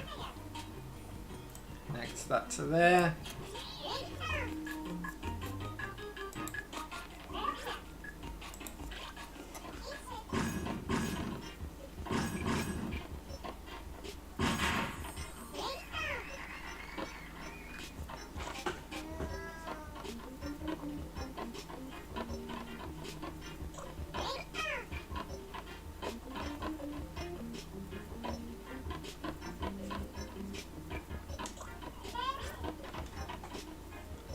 Okay, so they're going to have a sound effect.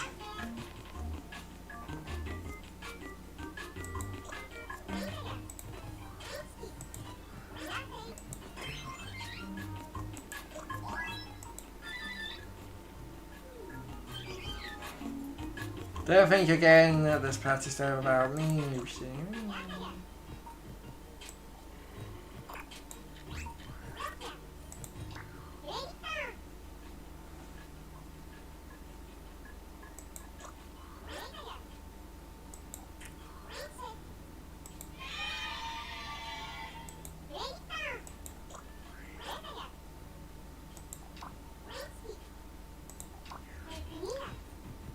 And sound effects, you know, just like add Nintendo theme stuff to this. That's what they could do as DLC and should do.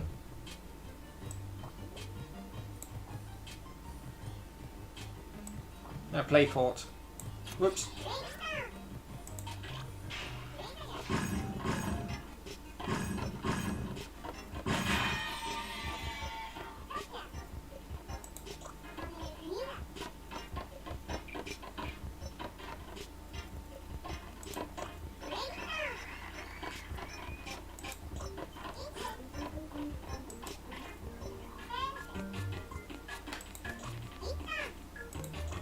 No, that's the entirety of step 5.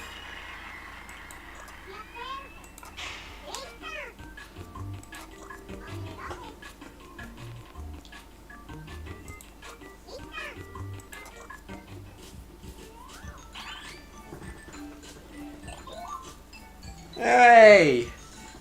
Come on, Sapphire's back. Just been making this game where you collect apples. On to step 6.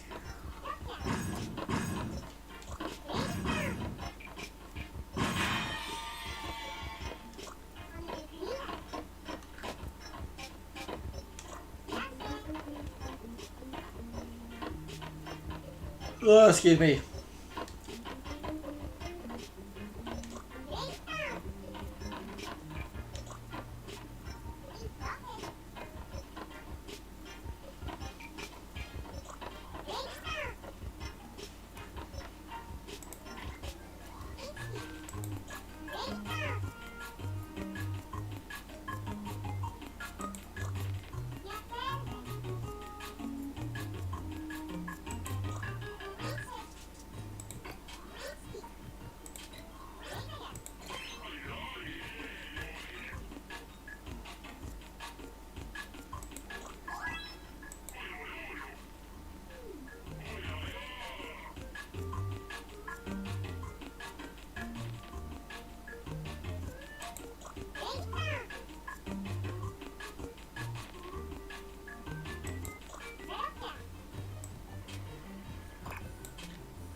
Okay, that's funny. Right, middle, timer.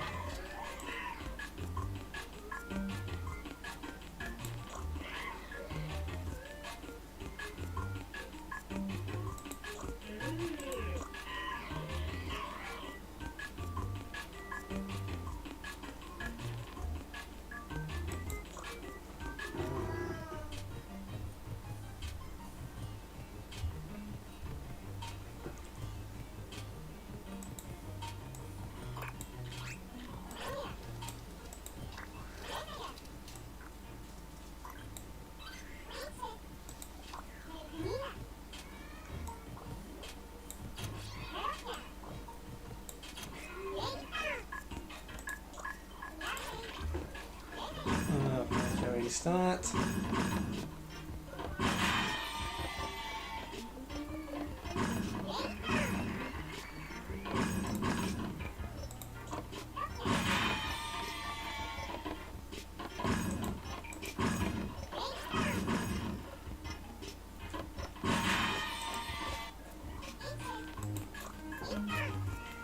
Yay, step 6 is done!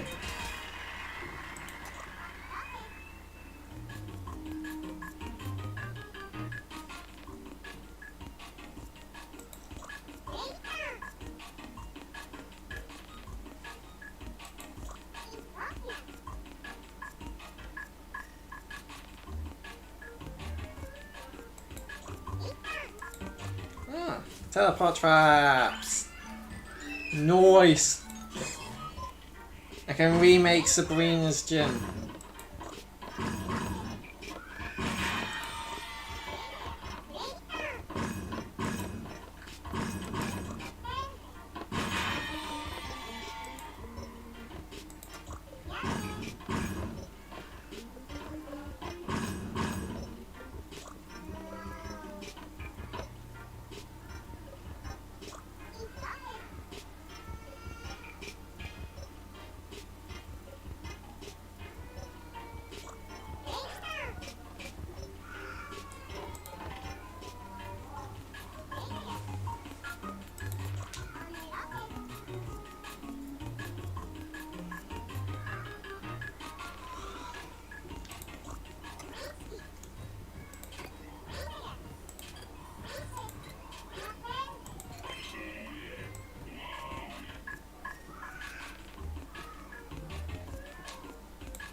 Yeah, teleport objects nerd.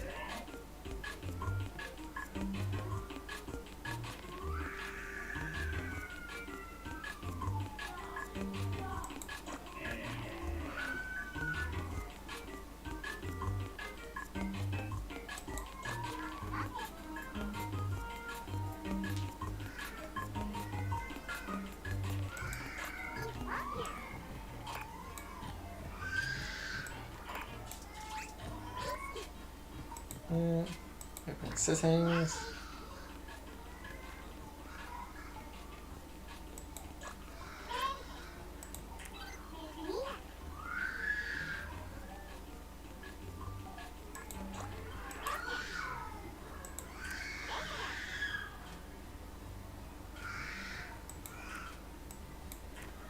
Oops, hey.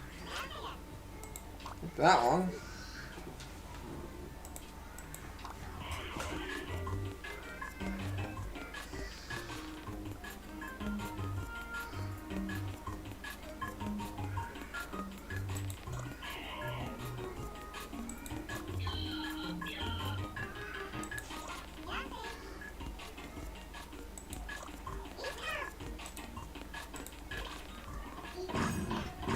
Oh.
I love how they come from the astral plane.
Okay, you're on lesson 5.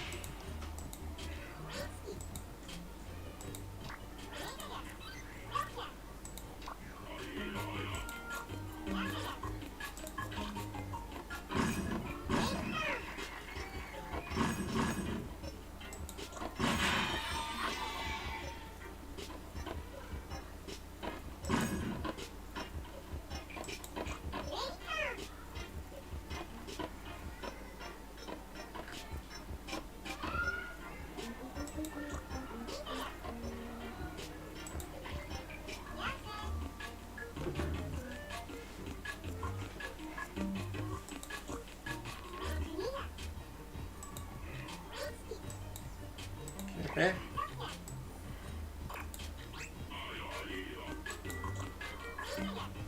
Okay.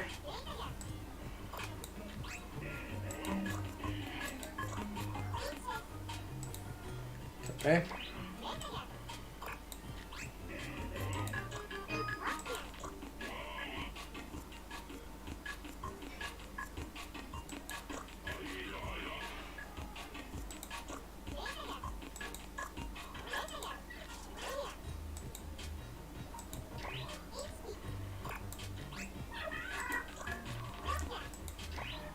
Um.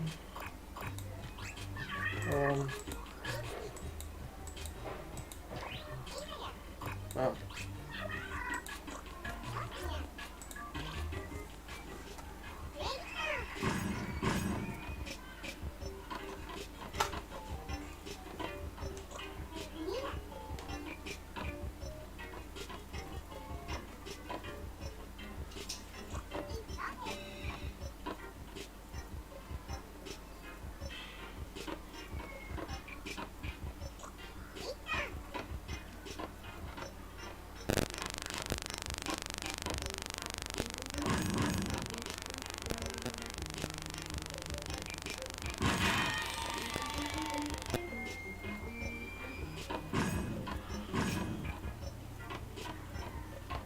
Yeah.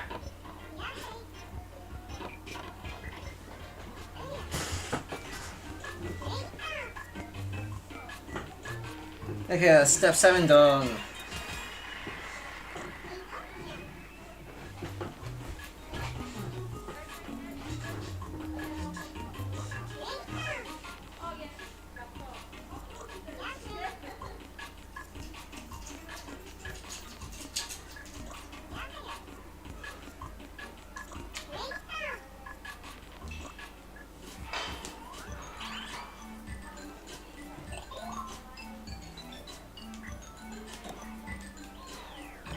It's magic, you know.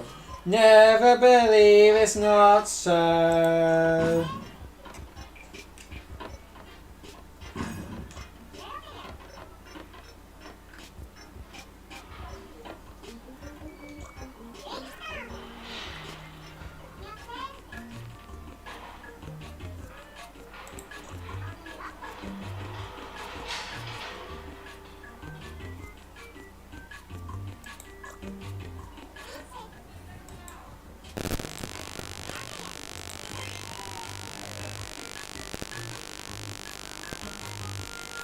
You like that look in your eyes. It is a look of great resolve. Okay. Create the world you envision.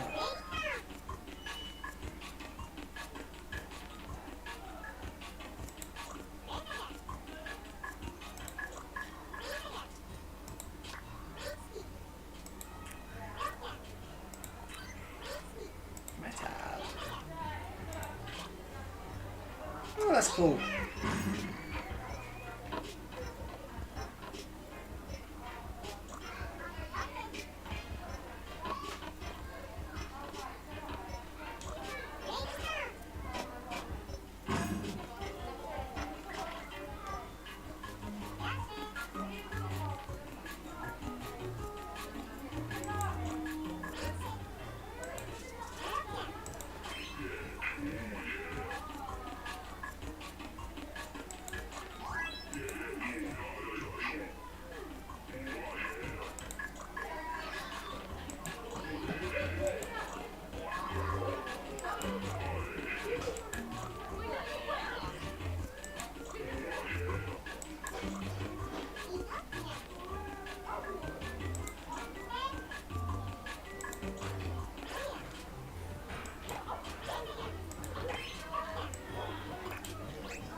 It'd be nice to make your own custom music.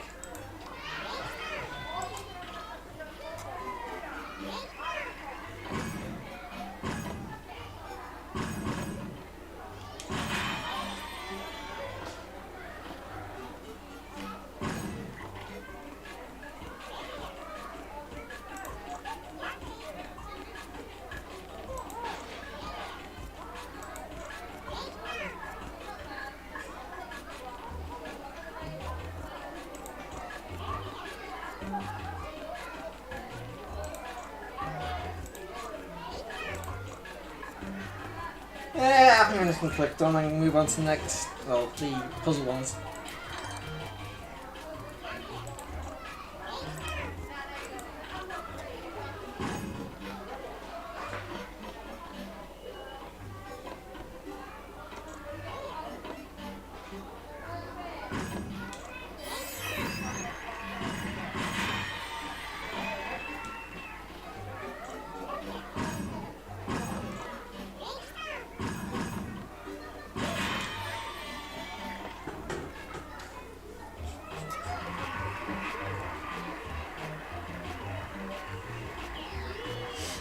Oh god, are you? Oh.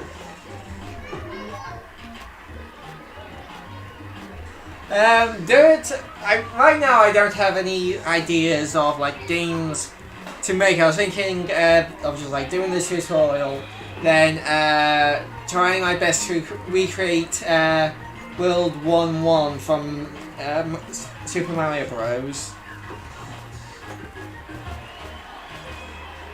You know, just like sharpen my teeth. I think it is. You know, I think that's what I say.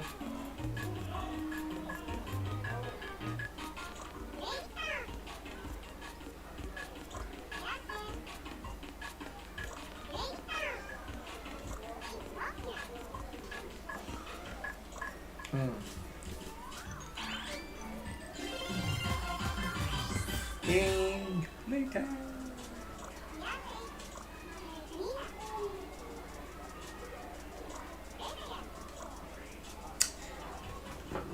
Well, I'll be right back. I'm gonna nip to the loo.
And I'm back.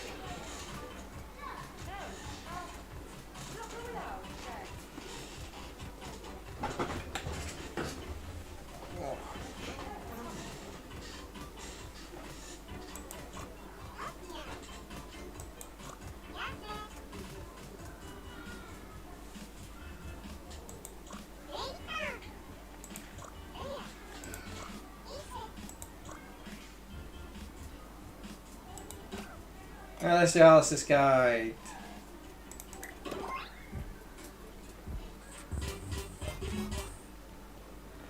Obviously, if like people want to suggest ideas for like games or mechanics in games, then I'll play around with them and see if they work.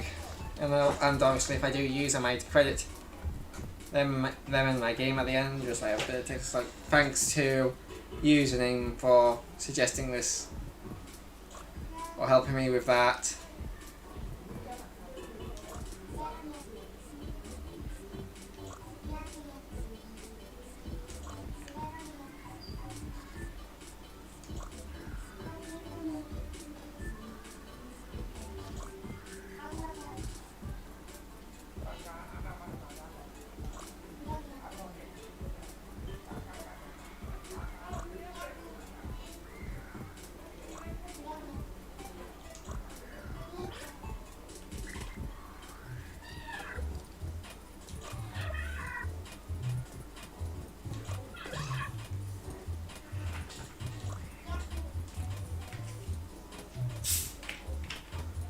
Few tips of your opponents.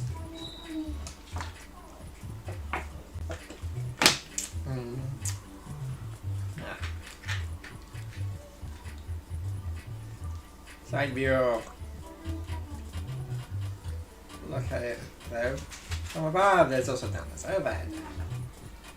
Between these two views, you're on the playground screen. Quite easy to do. Give it a try now. Now this is overhead view.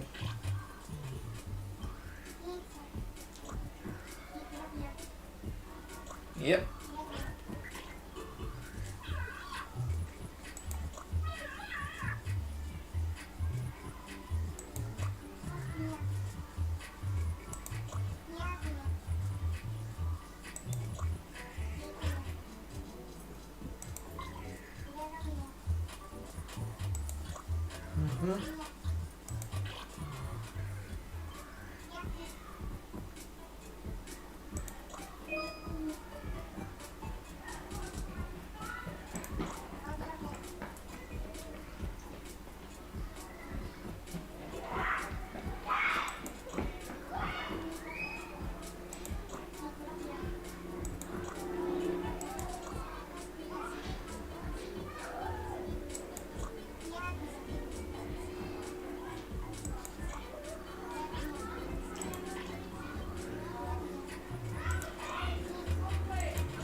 My speakers have turned themselves off.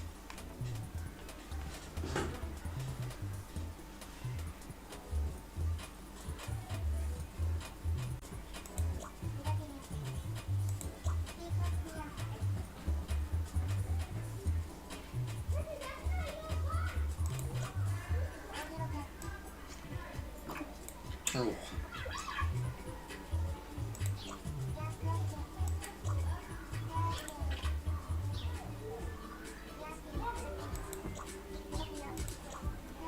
Okay.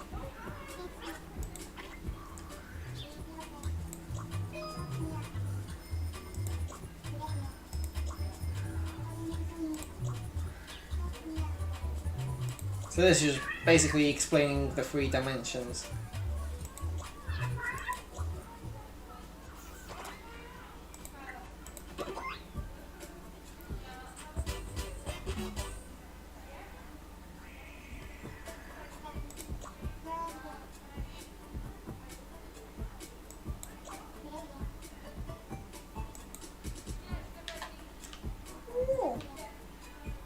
And let's go.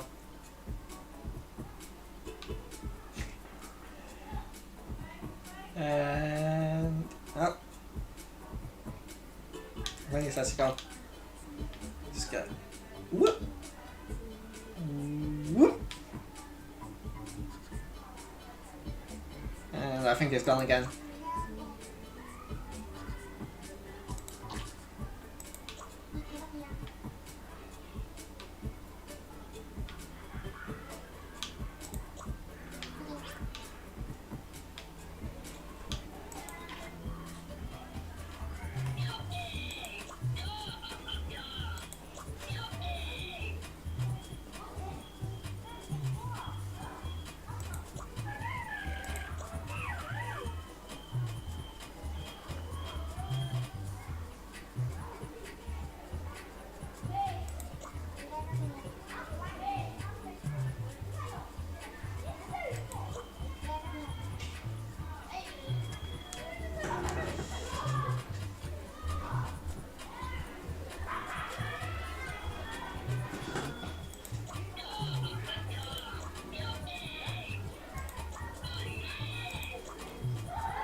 And now I can control the box in 3 dimensions!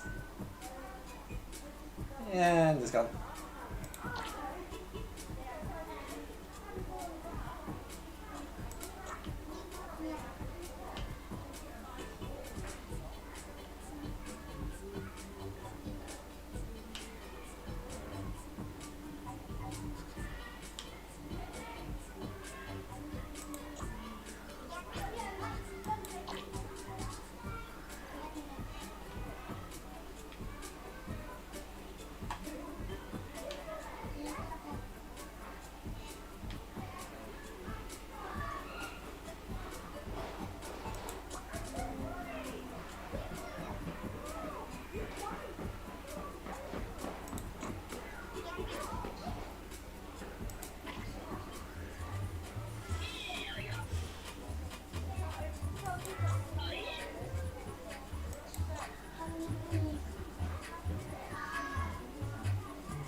Guess in there we should pull. And it rolls.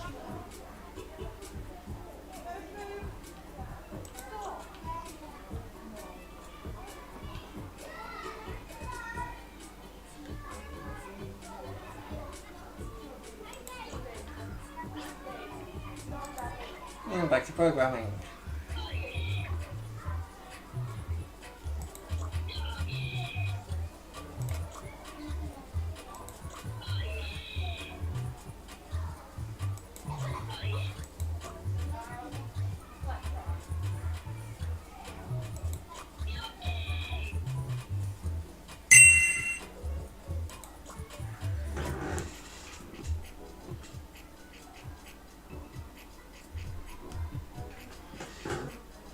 Select that,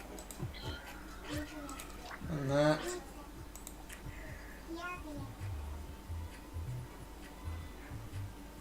acceleration and speed.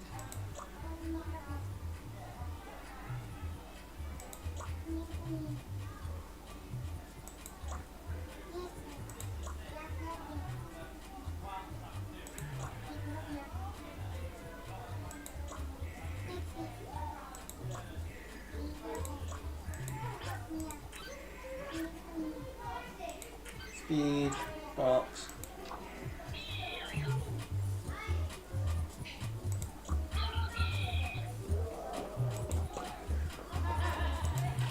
Okay.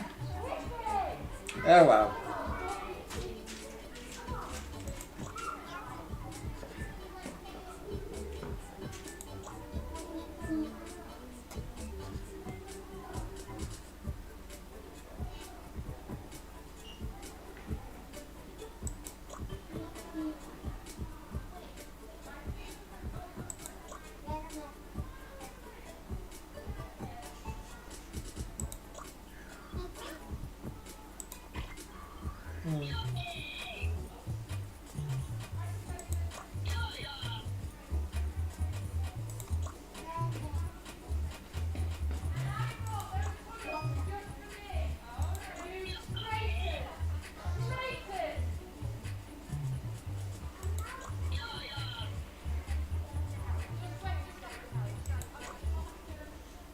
Okay. Tilting out time. You're done time.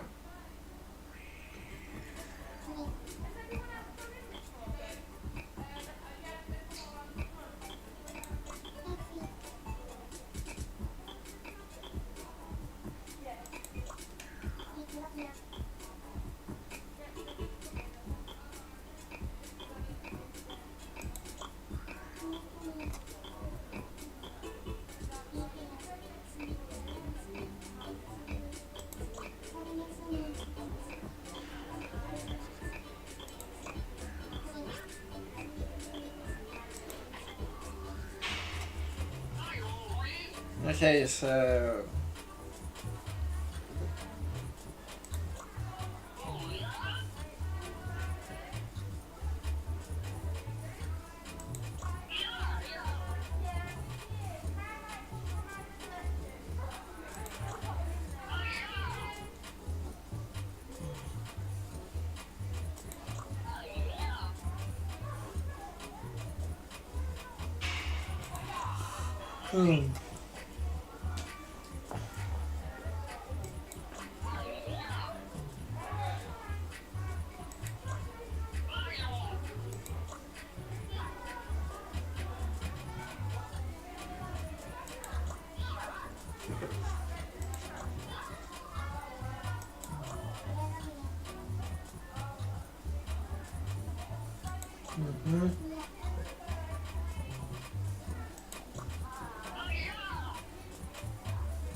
okay, let's see.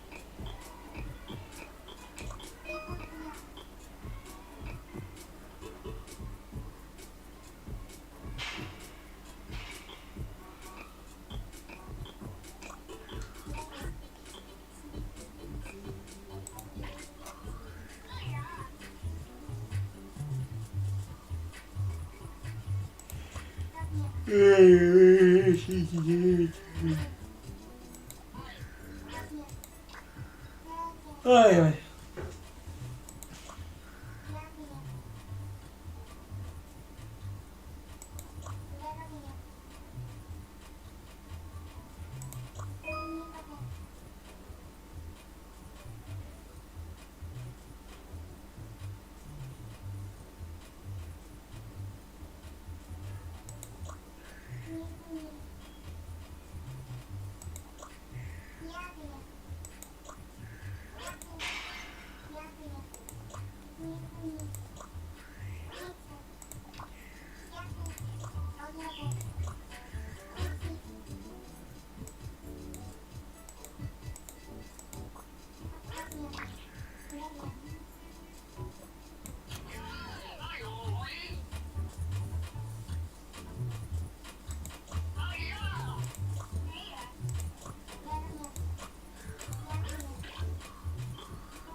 we go.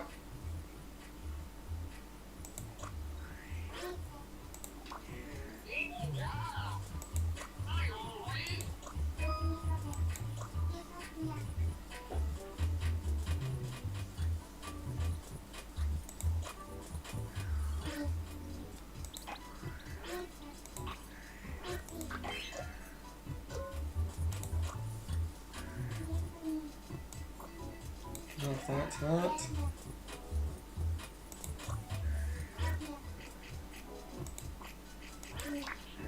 Move that, set that to there. Oh no, to action.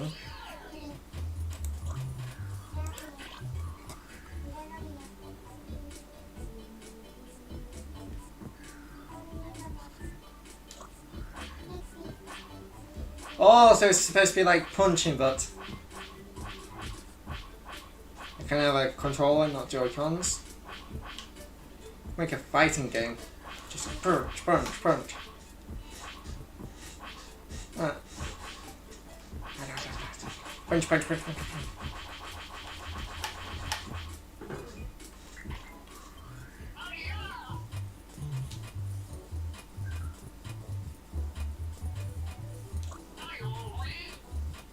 All you need in life is walking and punching. I think this tilt node might have a dark history.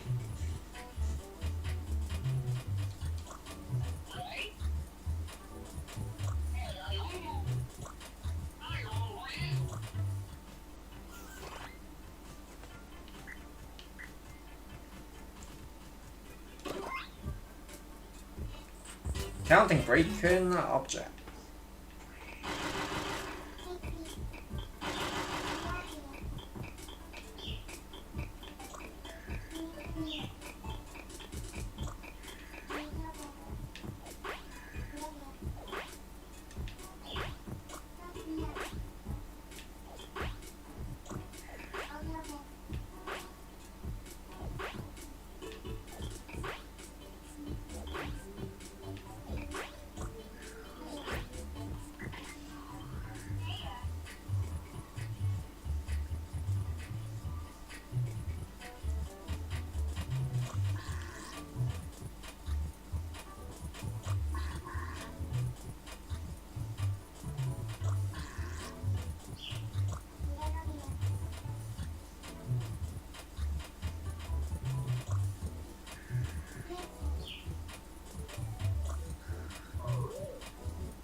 Hi Luna.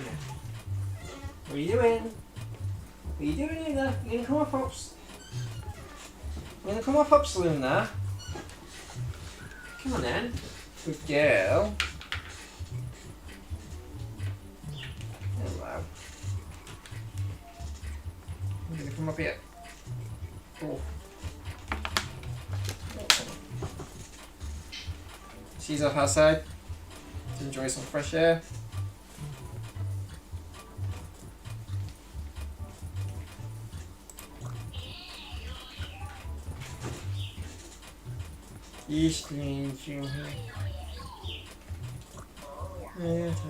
Object broken node.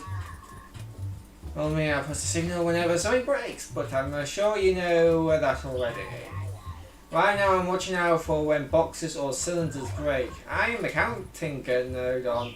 I count anything. I can count sneezes. I sneezed 12 times yesterday. When I get a signal in my count up port, I increase the number and output it as a signal. For example, in the current setup, I output the number of times I got a signal from object breaking node on. And last but not least, I'm the number object node on. It's down to me to display the number that counter node on counts. Did you know that the signals that are passed between connections are in actual fact numbers in their basic form? So when I get a signal as input in my port, I display the signal's number on the game screen. So to summarize, when a box cylinder is broken, the object break node on outputs a signal. Every time the counter node on receives an input, it counts it and then outputs a number. When the number object node on receives that signal, it displays it on the game screen. Anyway, that's right. All in all, we're working together as a system for counting broken objects and displaying the total.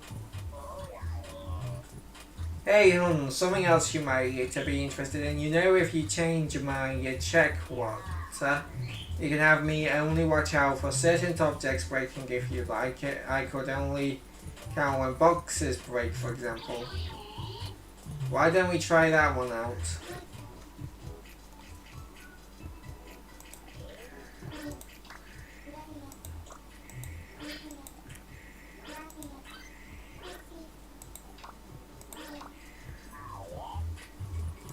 And now they're only checking boxes.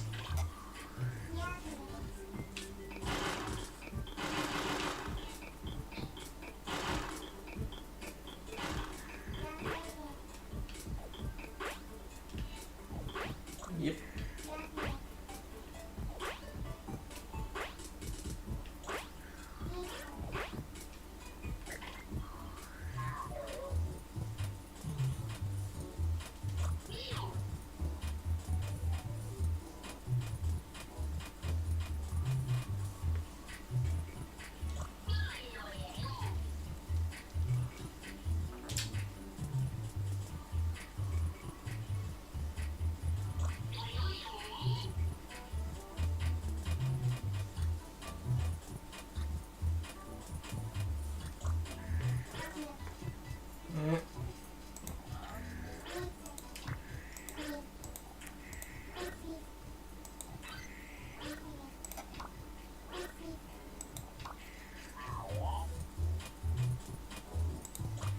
Yeah.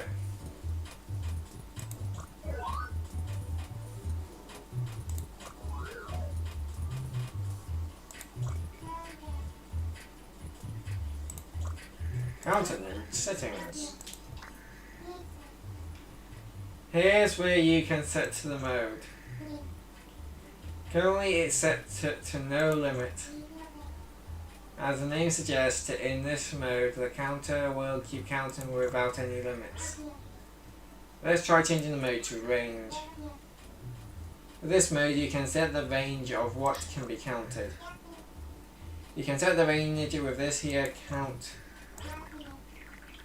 Set the range to 7.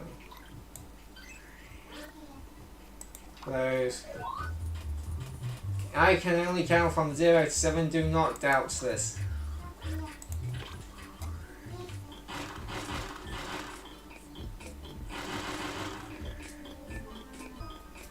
In range mode, the count won't go beyond the set limit.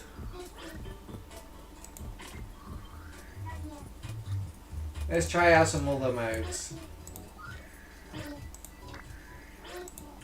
Look.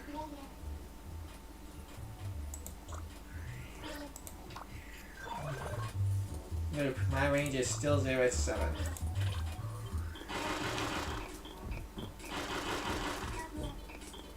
I count start again from 0. When the mode is set to loop, the count happens within the set range but repeats. When the count reaches the limit, it returns to the first number in the range. There are 4 modes here, it's the final one.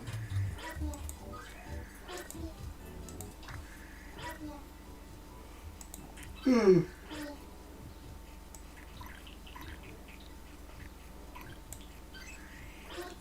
5. 0 to 5.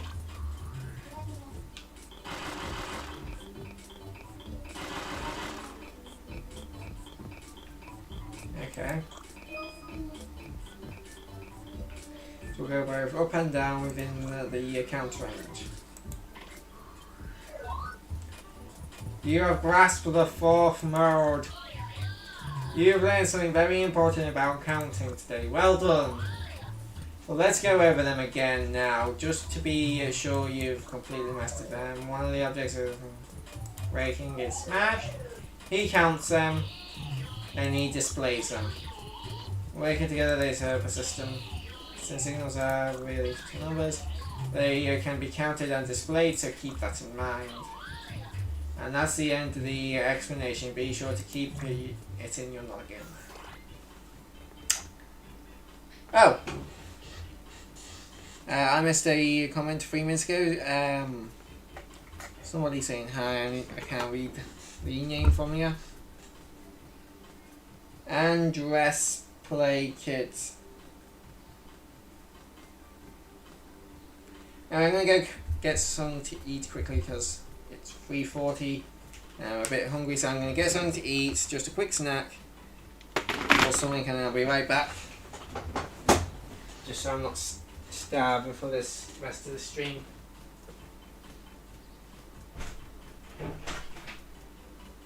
Hello, Rooney.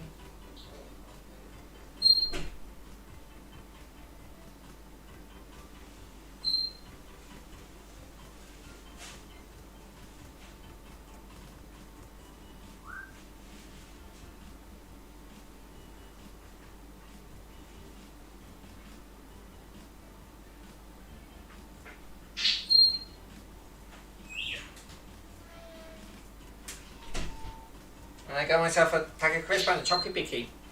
Where's Luna gone? Luna!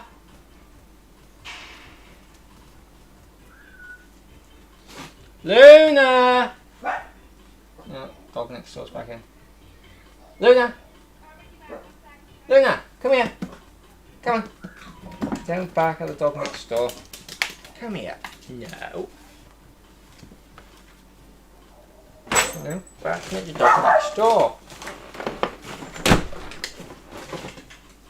I'll get us in trouble if you bark too much. People will start complaining.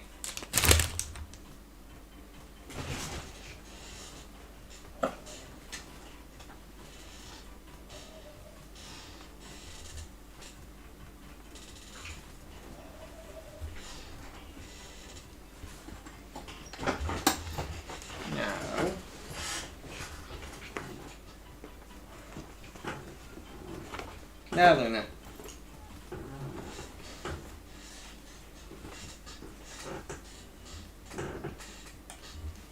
You could get on and just sit down.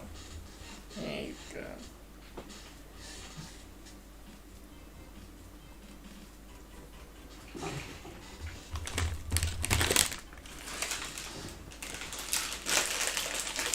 Oh, Daddy's got food.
Okay.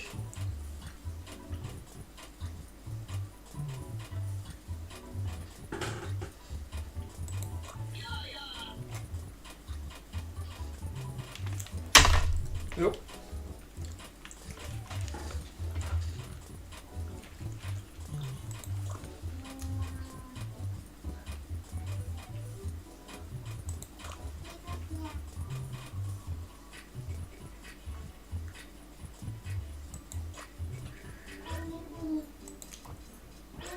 Okay.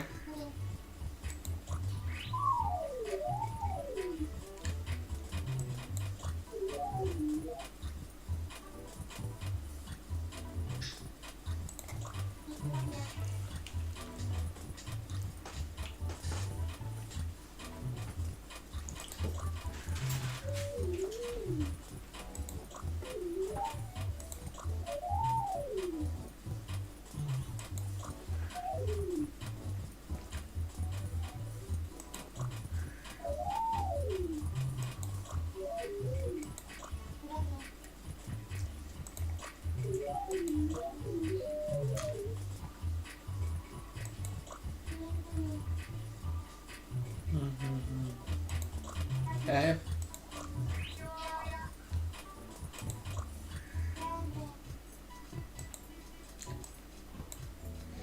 So we're putting that in there,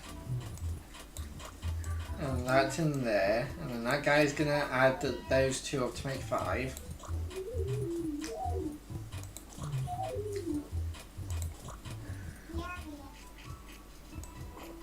And export.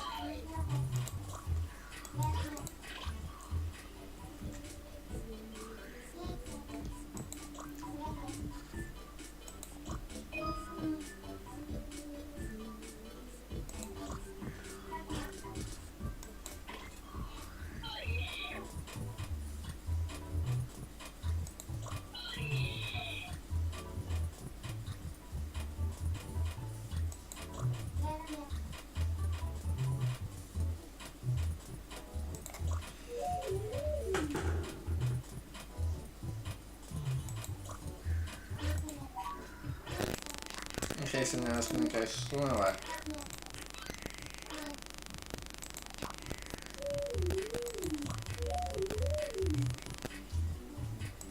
-3.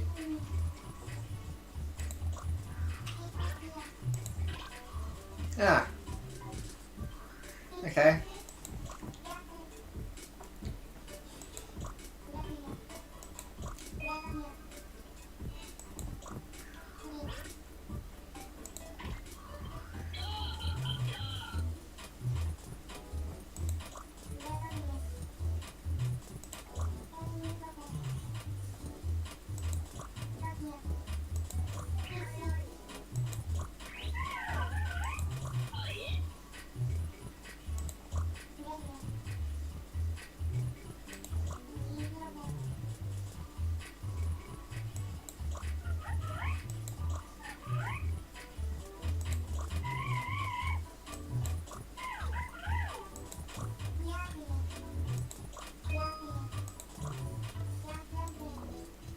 Okay.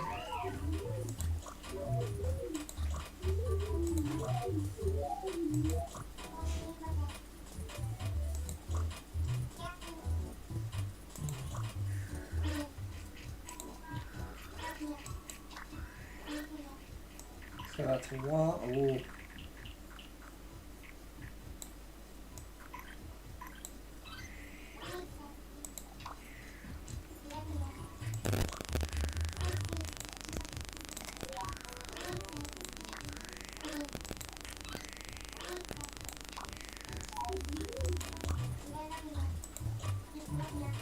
Okay.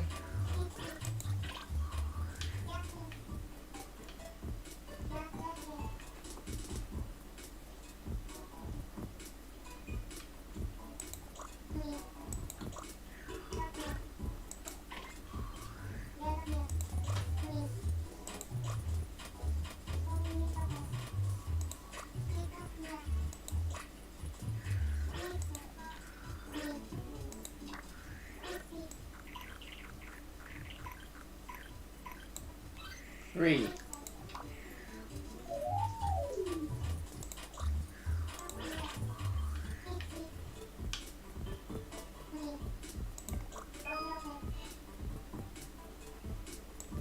Okay, so this would actually be very useful for like just speeding, increasing just like inputs.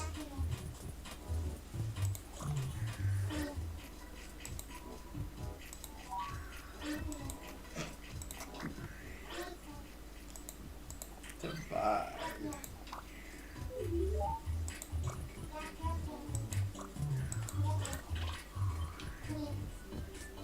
So slow.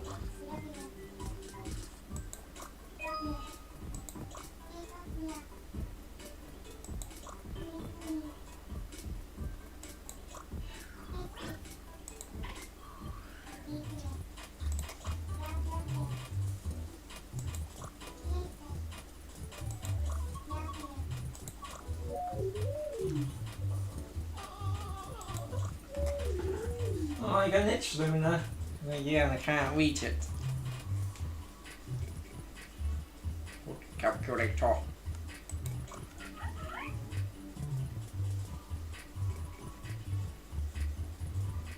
Wait, so that means you can calculate whatever I'm thinking.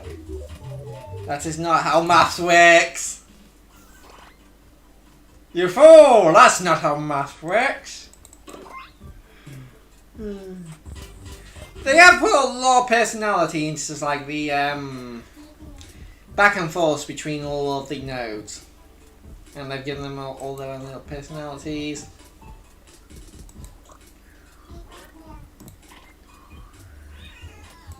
Yay.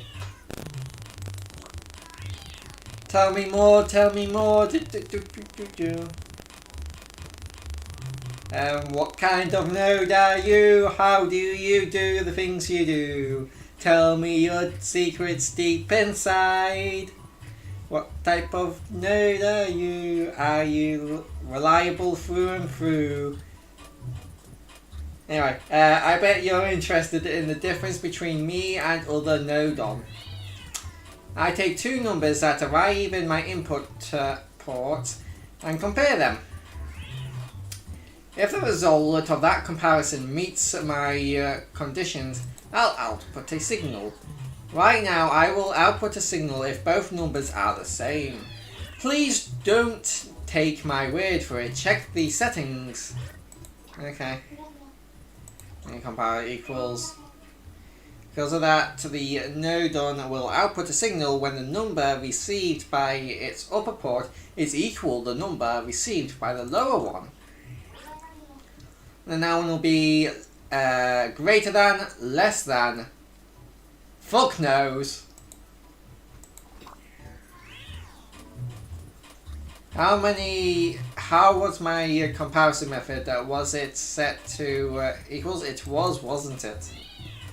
You know what I'm curious about now. What happens if I get connected up with some nodon for real?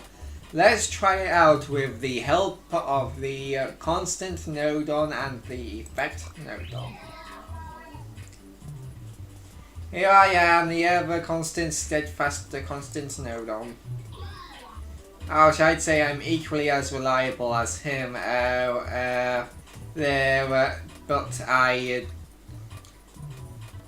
But I dinna to my horn about it like that one does. I'm the effect nodon. Oh, and I never give up. I'm in the battle till the very end, and don't you forget it.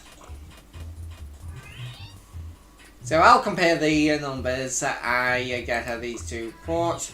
If the conditions are met, then I output a signal to the effects node on. Aye, so if the conditions are met, I'll let loose my mighty torrent to party poppers and such. The upper constant node on is set to 3, the lower is set to 3, and the party popper should go off. Yay!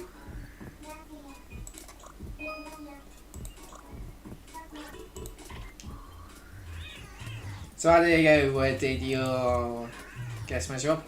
Next, how about we try changing the value of the lower constant node output? 1,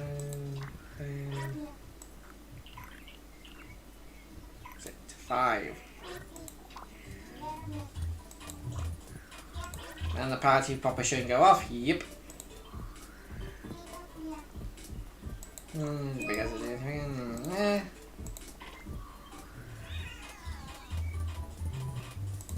let's try something else.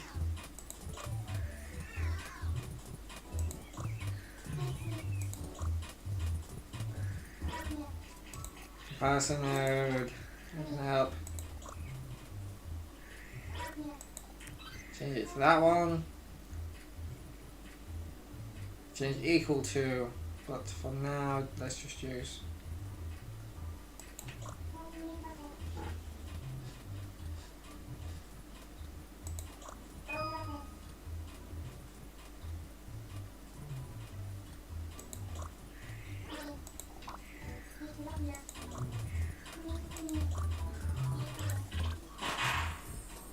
Yay!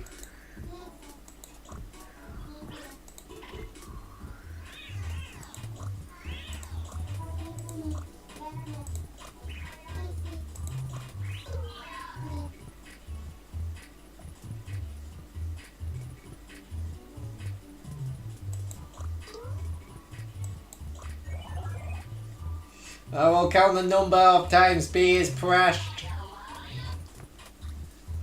I'll take care of displaying the number of times B is pressed and nice and clear.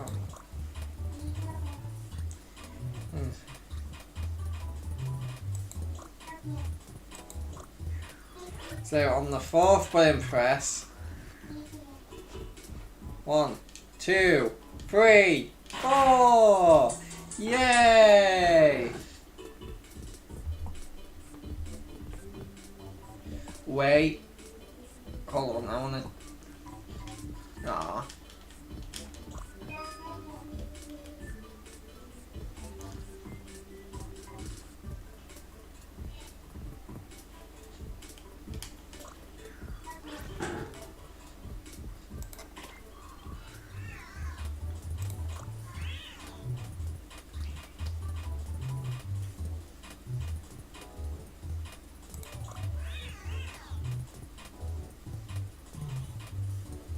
I need to use me.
Right. So, is it magic? You know, never believe it's not so.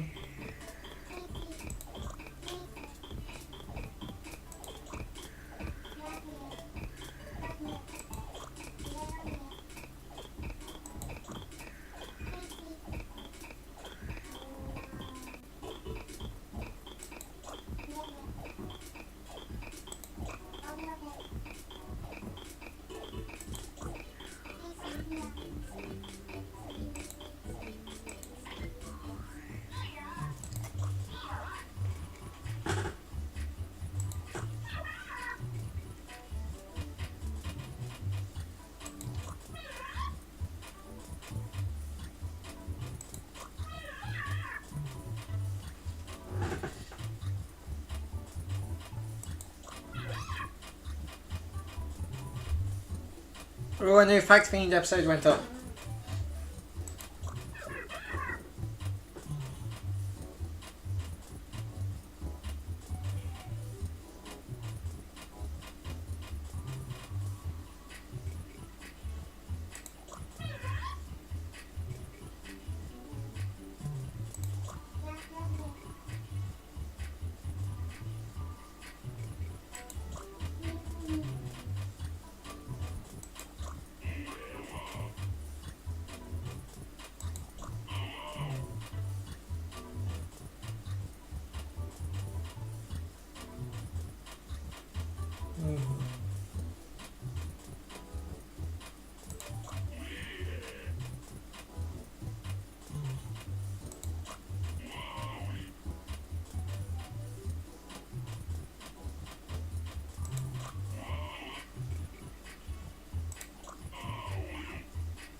Aesthetic.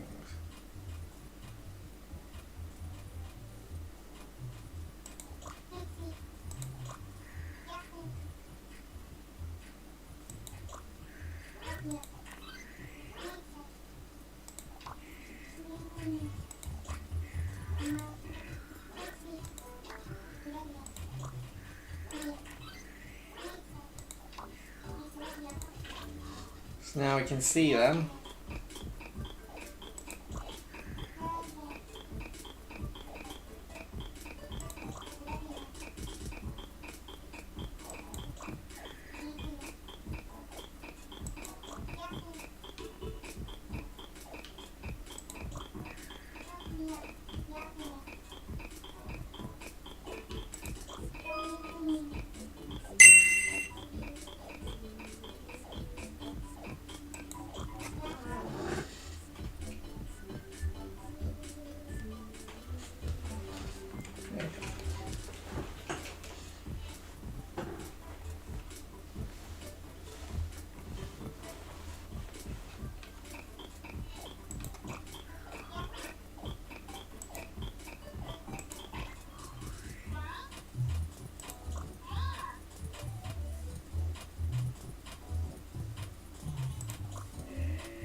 A little bit.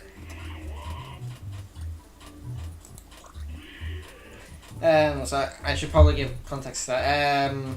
Master Trainer G said it looks like the game Portal, and it's like, yeah, a little bit.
So you can have 8 different entrances and exits, essentially.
Okay.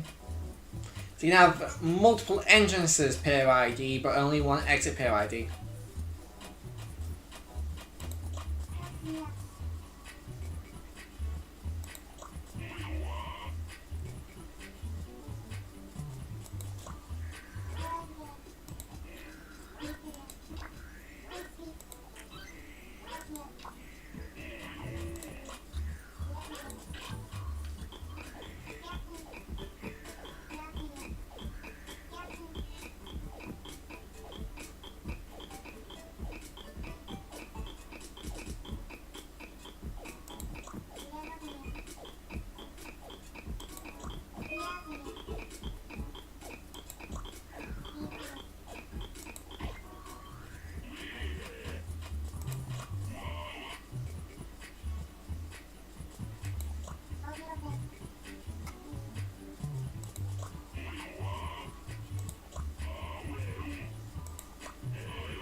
Okay, that's all of them done now.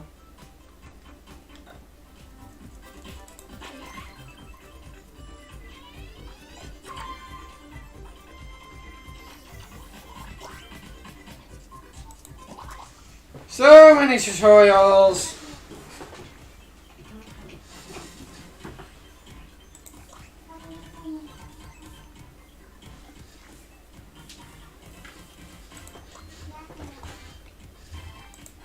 Yay, puzzles.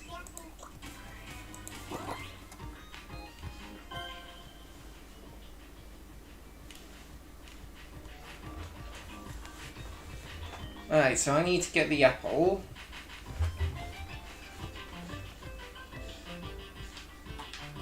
And I can't seem to move.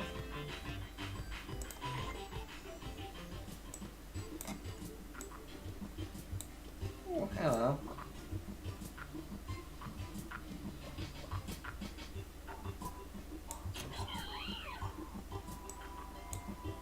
So we do that. Yes!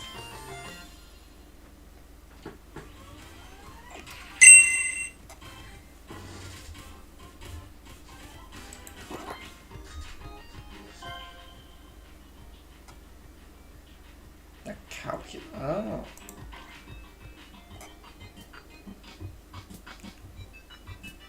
So those two are adding together. Let's change that to subtraction.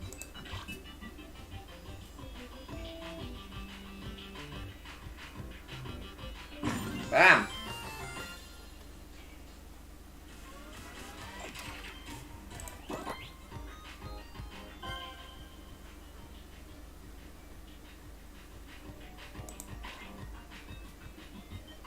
Okay, so that counts every time the box is broken.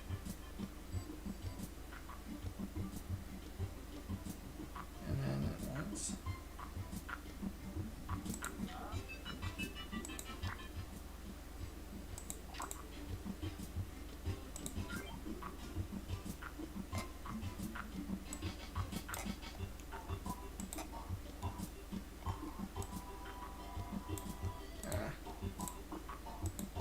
Move that. Count up.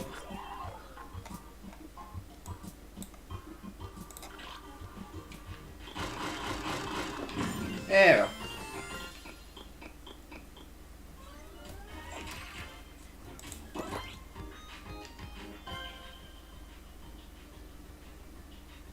Okay, so we're comparing.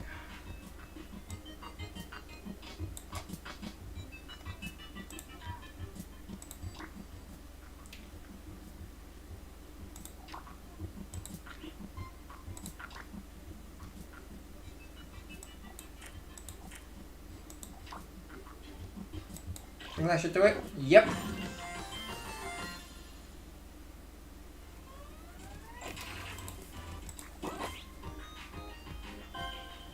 Teleporting etiquette.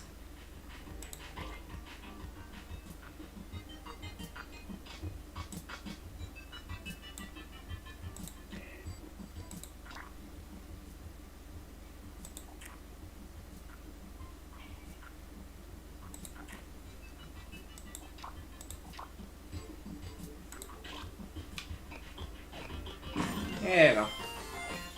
But you can't teleport back, so you're trapped forever!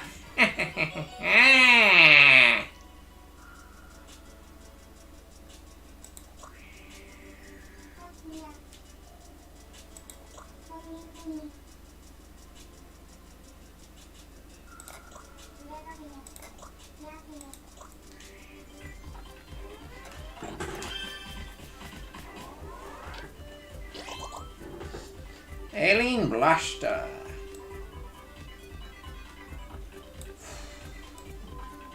Really? Oh, no, I'm on the third. 1, 2, 3, 4. Yeah, fourth one.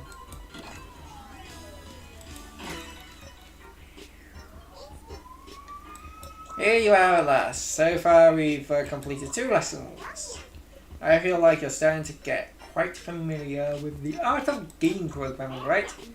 So get ready for a challenge. Well, call it, wait for it, Alien Blaster.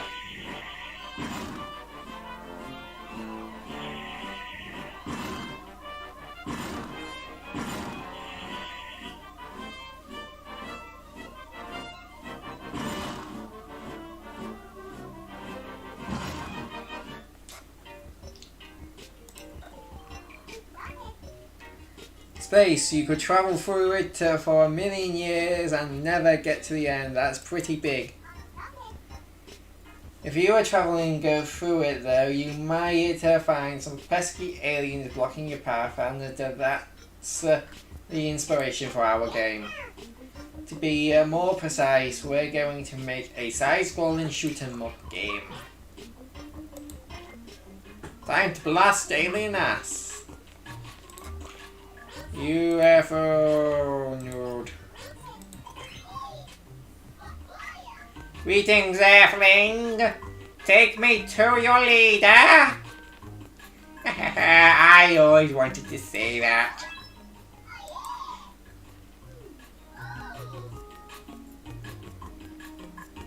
Good to meet you at last. Word on the spacecraft line is that you're quite the programmer. I'm getting a look at you now, I can see why. I have no doubt I will see this through. I might, Earthling indeed. What an endorsement! And then play. As you might expect, a UFO and it's floating. The aim is this time around is to make it a side-scrolling shooting game. So let's turn the UFO to the right. Okay. Oh.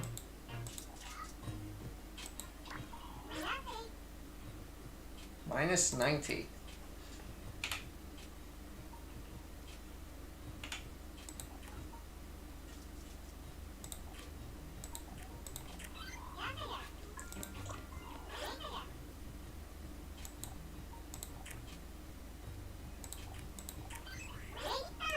So that's a 0. Hey, now I know exactly which way I'm heading. The UFO is now facing right. Now our UFO is configured for the forward. The next task is to actually have it move a boot.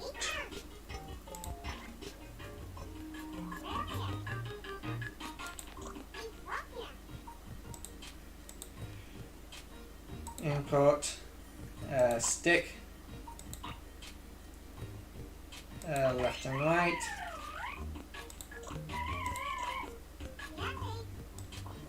Left and right.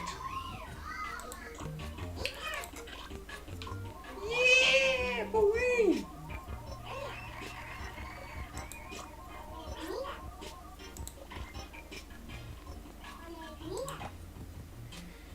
Stick left, up and down.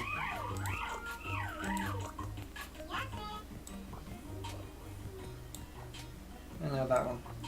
Whoops.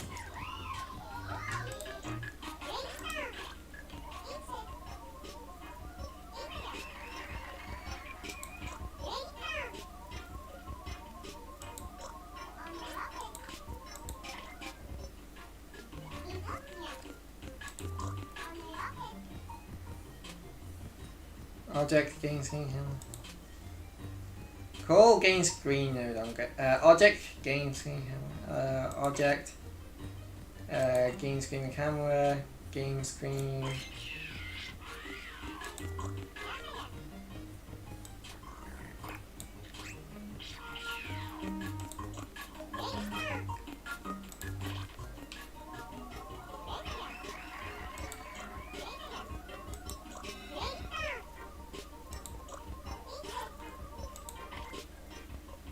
Okay, so now we're making a cannon.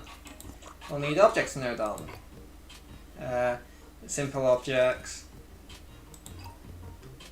And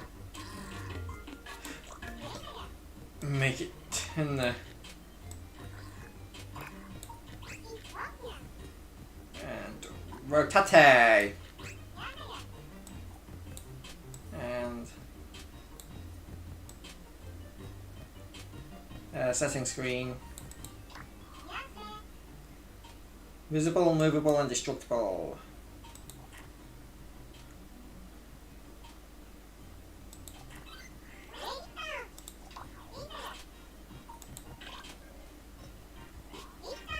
Arrgh!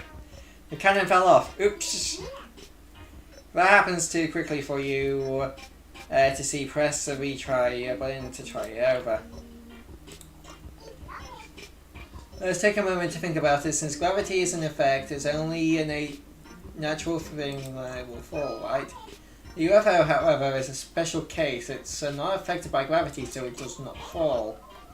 Objects, on the other hand, will just drop down.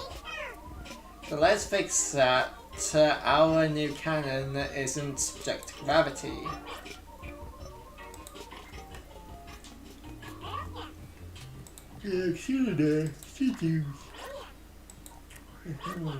Zero gravity.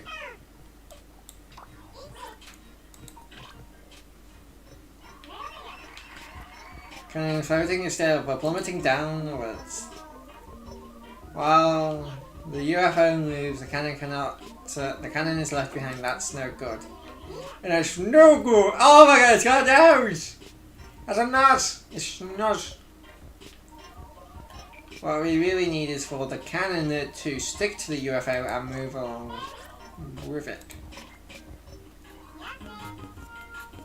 So the aim now is to have the UFO and the cannon move together. In other words, we'll connect the object node on to the UFO node on. To do so, we have to connect. Oh.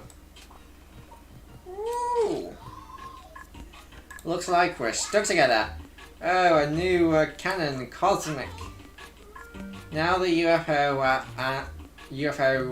node on and the object node on are connected. This is how we'll connect to node on and to make objects move together in future. Oh. It's kind of like a chimney. Well, it's not quite right, but let's stick with it. Try moving the UFO. Nice one.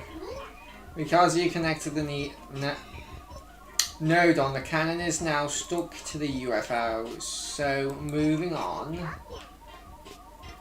Right now, the cannon is pointing upwards, which is certainly one way of doing things. What do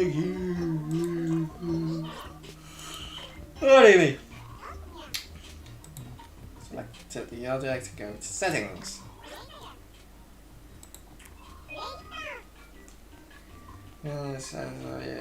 Expecting the object. Okay. The setting is -1, so -3. Oh, now close the window.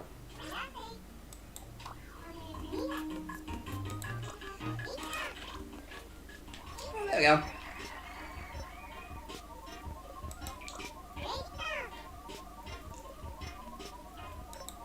You should. Yay!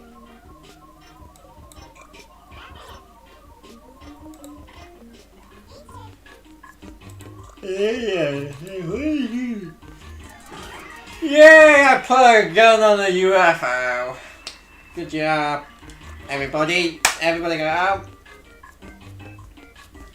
Wait, no, the live stream's not over yet, so we need to continue.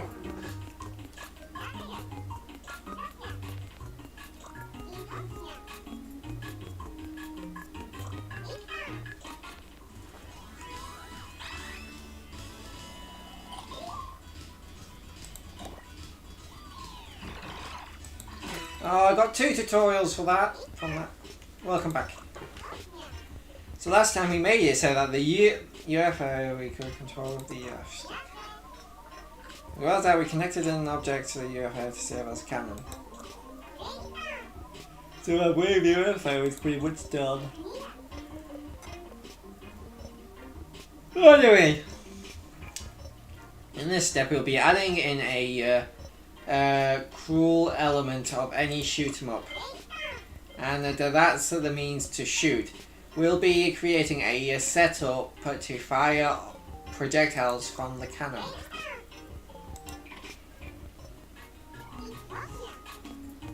If it's firing projectiles we're after, the first step is to call up a launch object node on. Go to Objects, Launch, Destroy Attack, Objects, Launch, Destroy Attack, Launch, Objects, 10 objects. Now wait just a minute, you're making a shoot 'em up? It's about time! Finally a chance for me to go glamour. Because that's what I'm here for. If it goes power bang, then it's my lookout. Okay, time to put him there and make him tiny. Oh, you shrunk me down. Well, I might be small, but I've got a big roll. Ultra concentrated bomb. I can't wait to get stuck in. That's not going to stick to the gun.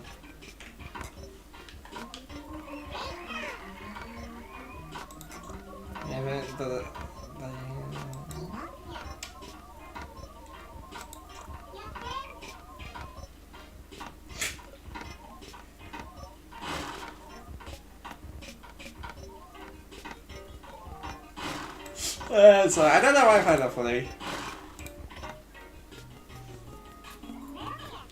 Can I launch?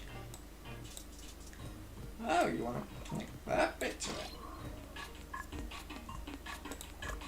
So, oh yeah. Oh.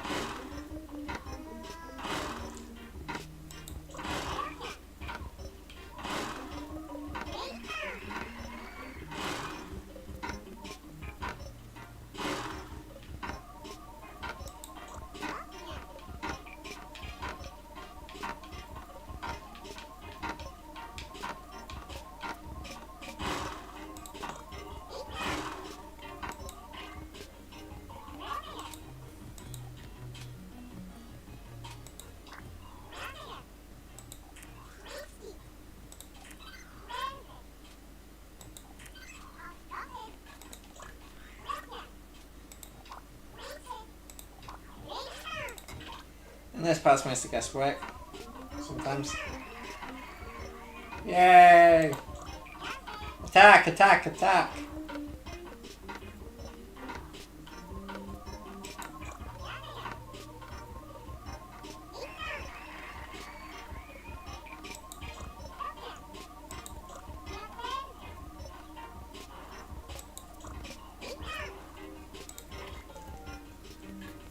Okay. Input button B and in there you go.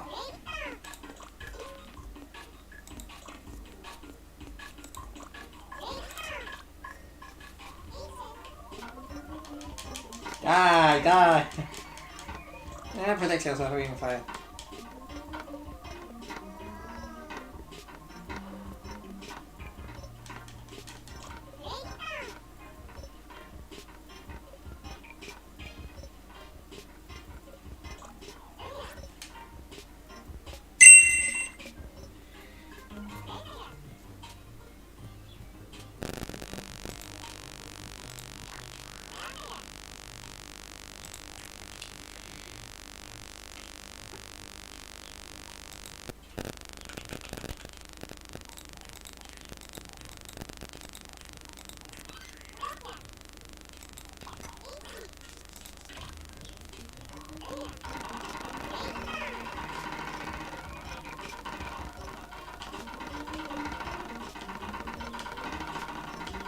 Okay, I don't know why this is so entertaining, just like listening to the balls bounce differently because of how high or low the spaceship is. I just find it really entertaining.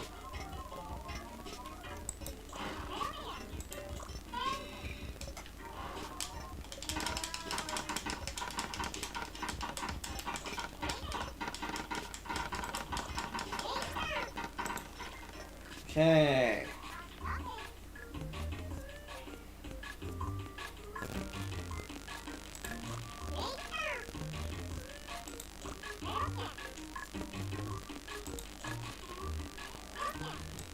Output, change world, reduce gravity.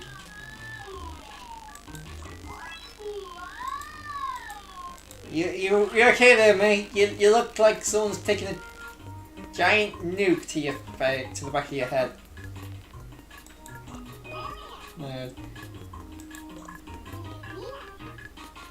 So you can pass the signal through the gravity node. Input constant node. Input constant. Now to connect the constant node to the reduced gravity node. But a value of 1. I will output a value of 1, a value of 1. Just let the whole world float. Oh man.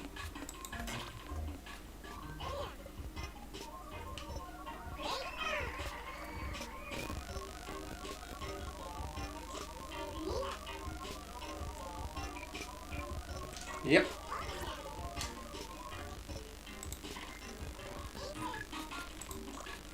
And with that, step 2 is complete.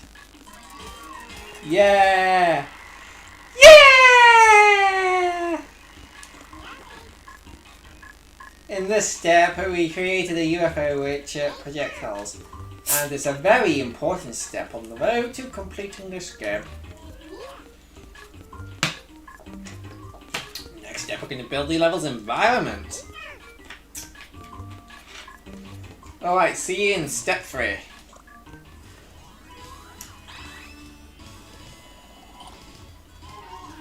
Anyway,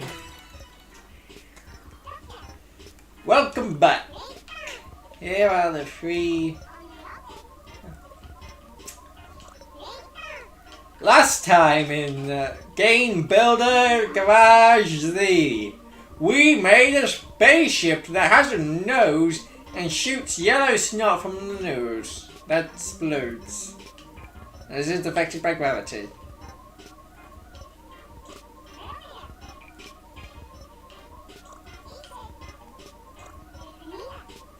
We're going to build up levels with walls and some enemies.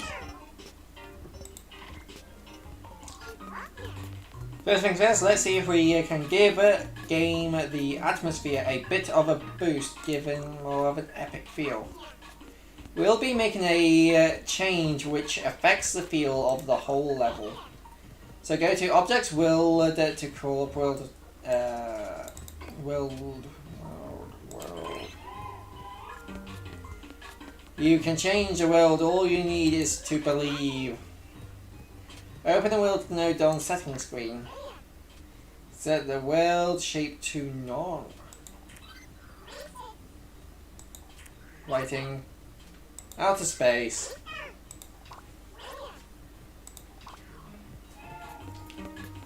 Into our mind. It's space. It's so beautiful. The elegance, the story of why I love space. We're editing even closer, edging it even closer. The look of this game needs. All we need now is a few enemy aliens to complete this scene, don't you think? Let's go back to the program.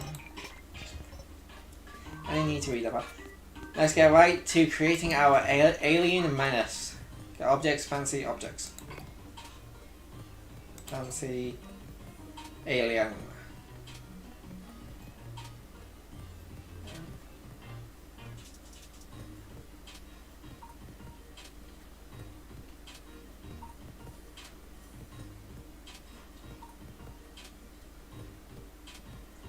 Oh, round fan.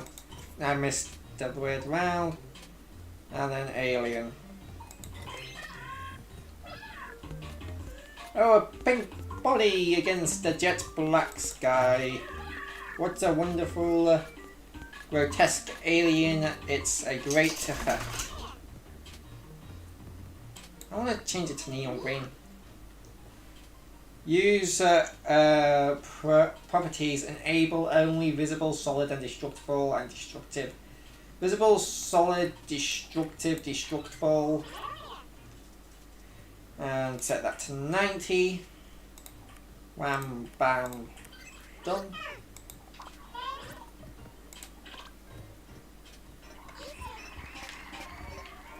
Yay!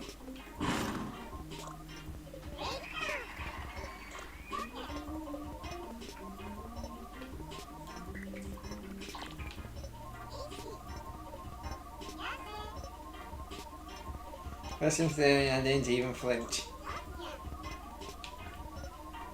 You might even say the UFO is too powerful, and I mean, it is way too powerful. Perhaps we ought to make it so that the UFO is destroyed on contact with the alien then.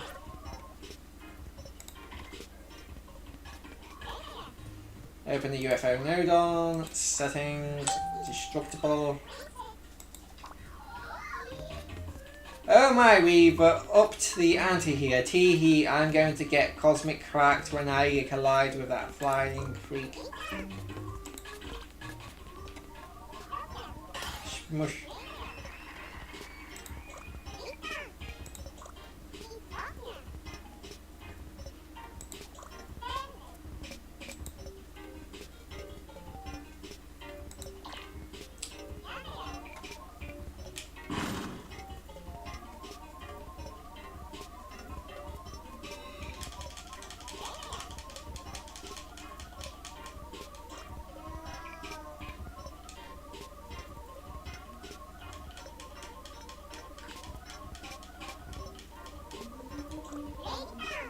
See if we can fix that.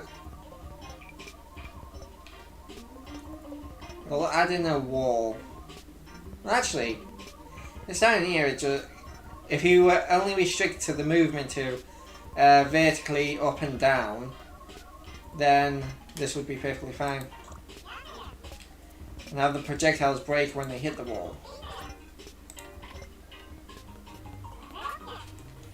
Simple objects box to call up and out.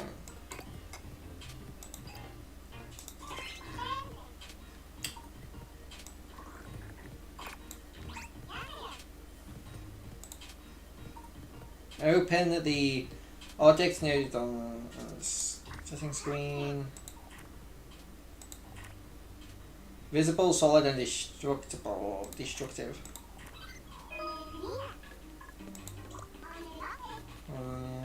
Broken by the projectiles. Below.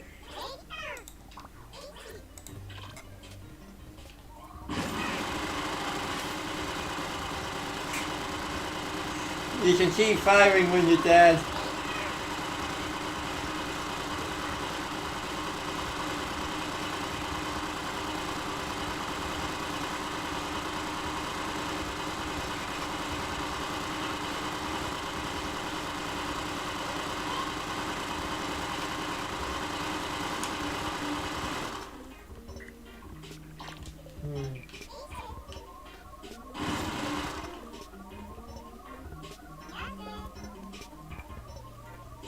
Yep.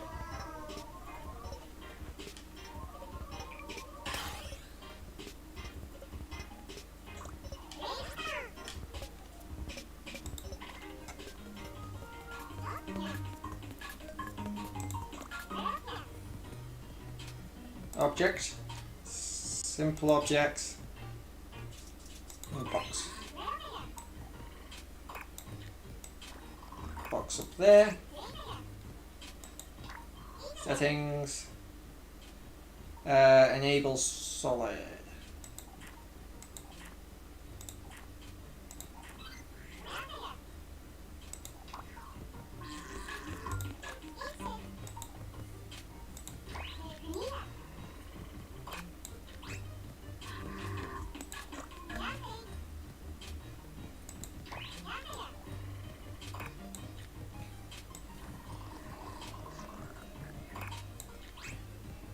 There we go.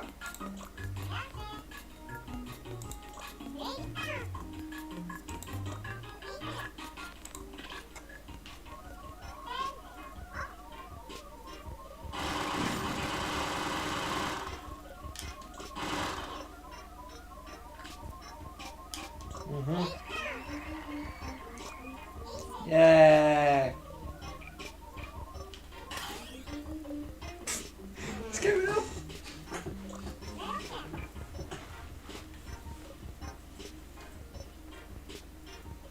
If the UFO is destroyed, well, that's going to be easy. It's just going to be the destroyed output, retry and swap retry.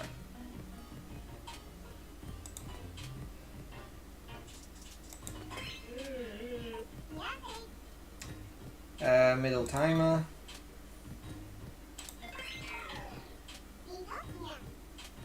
Input state change.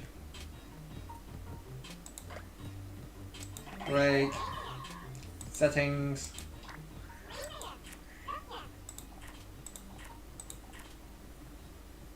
UFO.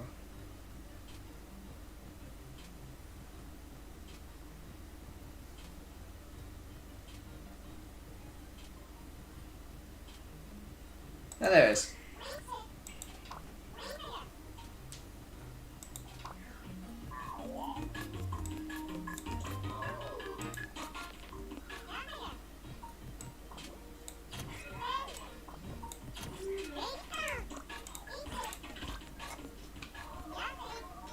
Smack.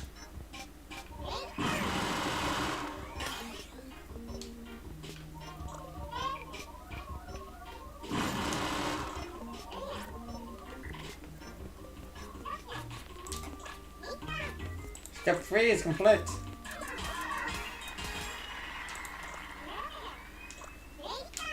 Yep, we know what we just did.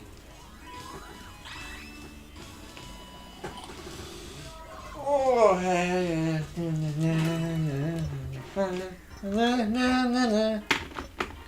welcome back. Now just take a moment to behold the vast expanse of space rolling out before you and the fiendish menace that lurks within. Doesn't it give you that exciting feeling that something's about to happen? Anyway, this step follows on pretty neatly from the one we just did last time. We got to build up the level even more. Programming screen! Fifth, excuse me, let's increase the challenge with a few more enemy alien. Excuse me. So, click on that. Copy. And paste.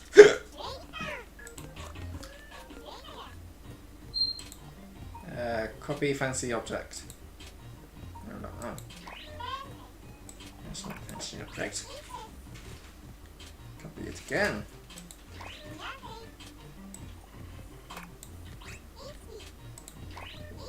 And again.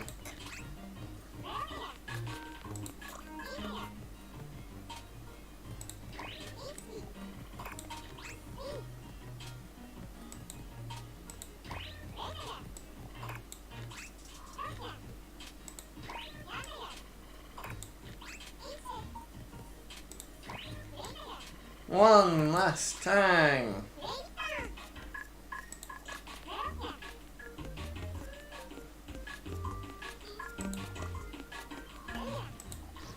Copy object.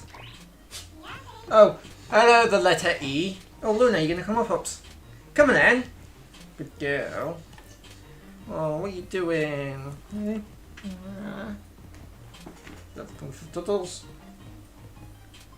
Actually, she probably wants to go outside, but a little bit of the one now.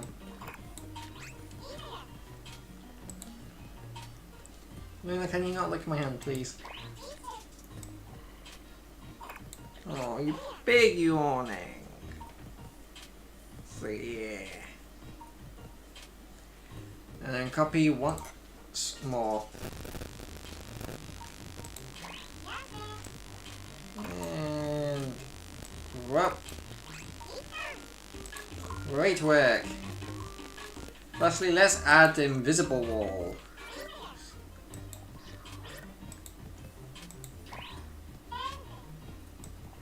Copy that, place it there. Oh, Luna. There.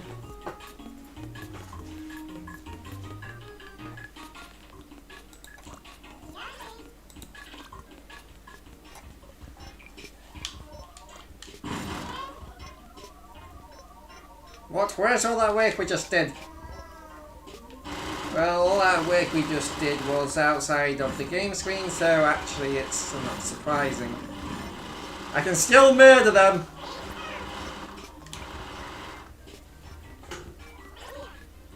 Select the game screen node on, and then make it bigger. I would have had it follow the player.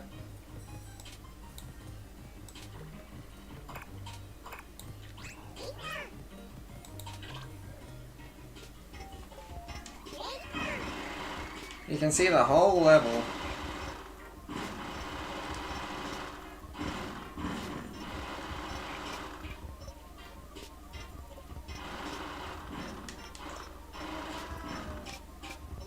Well, things are a bit small, don't you think? A bit pokey and hard to play. Also, we made the level even bigger than it is now. It wouldn't fit again.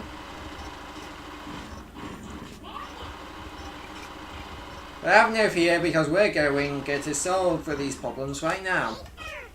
Our solution will be in the form of an automatically scrolling screen. Hello, Luna. Mwah. If we have automatic scrolling, we can expand our level just as much as we're like, okay, I'm a bit hot now, so I'm going to go open the window and you can go outside if you want. So I would like that. Hopefully the other dog's gone in.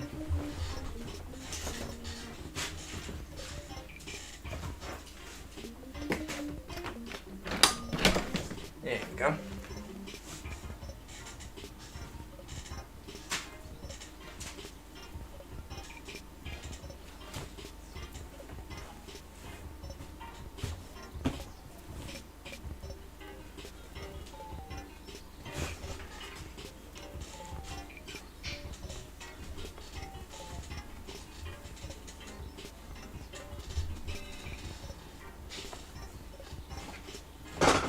Luna, you gonna come up, Pops? Luna. Come on, Luna. Good girl. Go on then.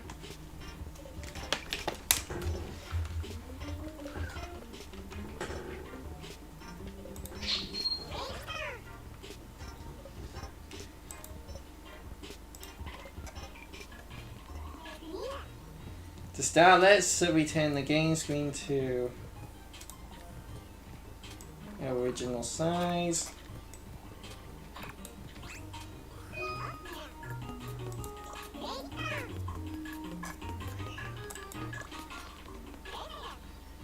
Input constant.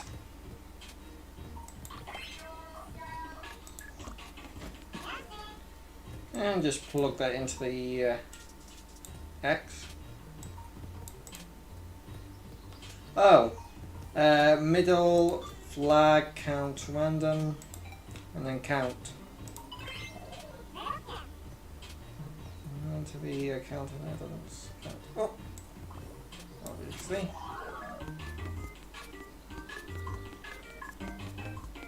I will count upwards, yes. There will be constant signals supplied to the counter from the counter. So the counter node on will count as at a fantastic speed. X. Alright, automatic scrolling is set up. Yeah. Wag! Well, we're certainly scrolling with some gusto. It's not what I would call extreme, but we can't really leave it like this. We've left the skybox. Yes, the PS is just too quick. We'll have to do something. Our level doesn't actually go on forever. It's not got an end to it. Yeah, it's gone into it. The scrolling is too quick. That means we'll have to adjust the speed a bit. To do that, we'll need to lower the value on the counter node on output. Map. A middle. Convert. Map. Oh, who is this? A friend of Bob's. You make quite a pair. Such chemistry. Much dot. So this map node on here. It's a node on that specializes in taking the value it receives and converting it into a different value. Open the map node on settings screen. Next we need to set an input range and the output range. This will set how the input value is converted.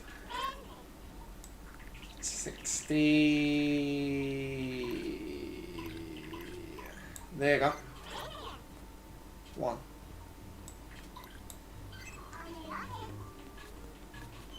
With these settings and scale down.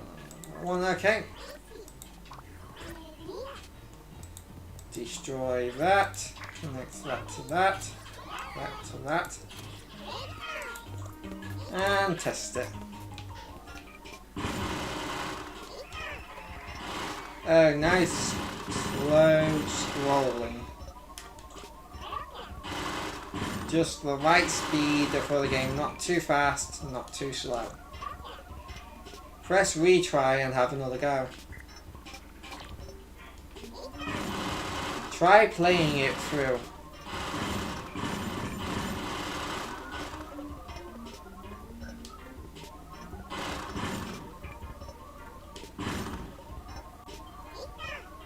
Nice flying.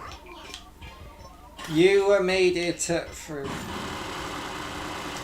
to the end of the level without crashing into a wall or an alien. There's something else I'd like to check. Could you press the retry button?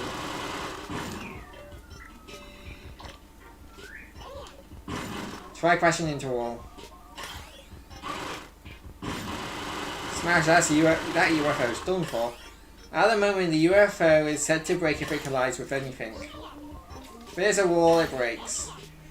Well, maybe this makes the game a bit too hard. Let's make it so that the UFO doesn't break when it hits a wall. Open up the UFO. Stop. Alien. It collides with an alien. Now the UFO won't break if it collides with a wall or something else. So our craft is a whole lot more robust now.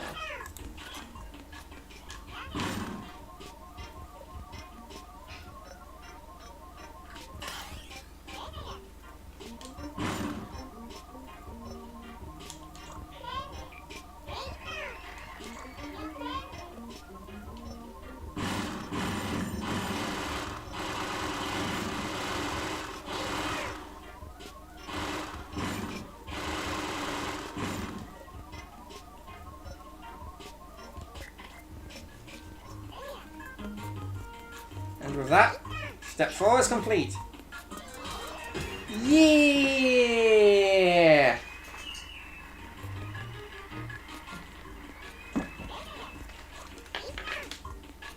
Hello, Luna. You gonna come here?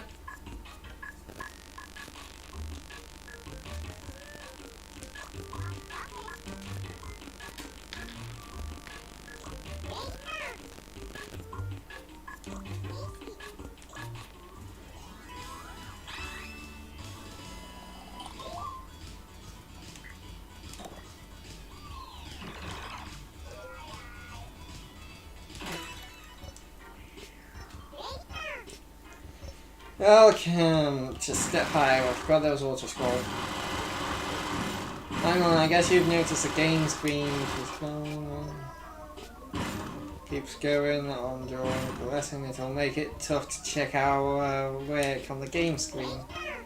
So in this step we'll create a way to stop the scrolling to make this easier. Alright, there's something we need to do to get ready before we make our scroll setup. So our first task at this time, make it so that the scrolling advances only when ZR is held down. Go to input button, press ZR.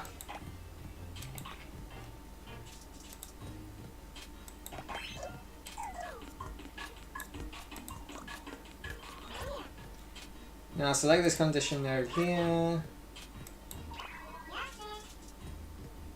To place it, to connect the button node to counter. Let's go when the button is held down. Let's take a look. The screen will scroll unless you press the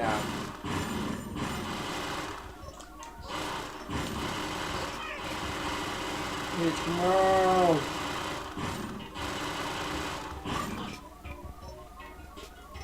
The screen just scrolls when the upside down, just what we wanted. However, we have a new problem. Since you can't play the game unless you're holding down ZR, maybe we could flip things around and make it so that holding the button pauses the scrolling instead. So we want the opposite of our current setup. We'll make it so that the scrolling stops when ZR is held down, remember? Look at this from another angle. You could say that scrolling happens whenever ZR isn't held down. If we're making a scrolling so that does it, so I just regret. That does something when something isn't pressed. We'll need the help of a not nodon.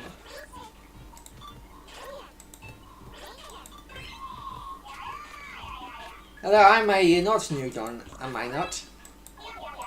I'm not a not nodon. I'm not here to help not. Okay, looks like the not nodon is working in order. The not nodon will output a signal when it receives none. Conversely, it will output nothing when it receives a signal. Yeah. Okay, delete the connection. And then that there. That there.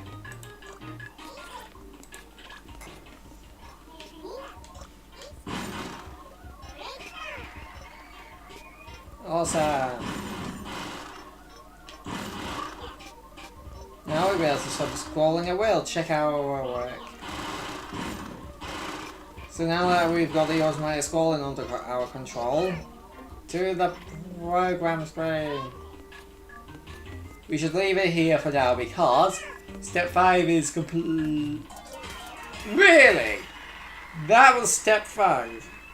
Something that's going to be removed before the game goes gold.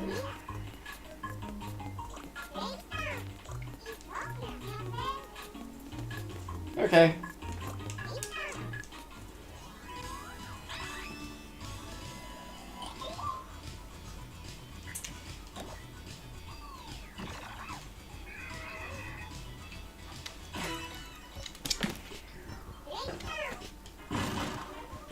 Yay! Someone wanted to see me!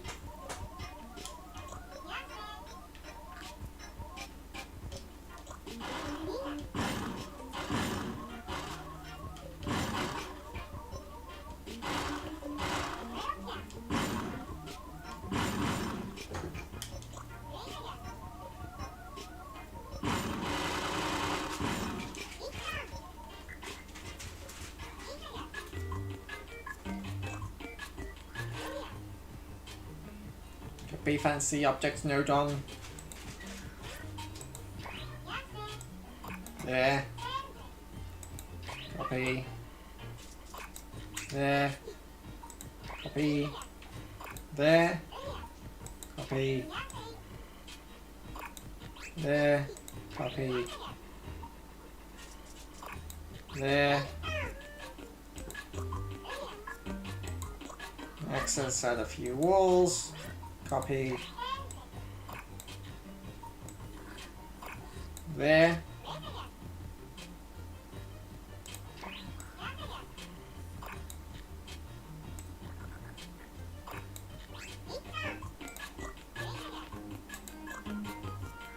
Invisible walls.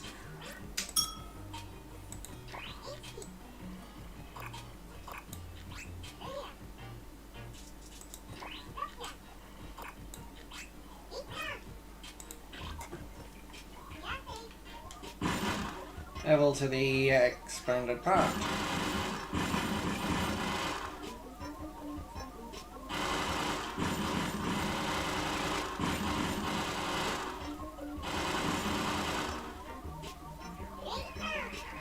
So there's the part that we just made looking good. Okay, so level is longer now. It takes quite a while to get up to the new part, doesn't it? As a workaround, let's change where the game begins from the beginning. Select the game screen. Move it there. Select UFO. Put it there. Play.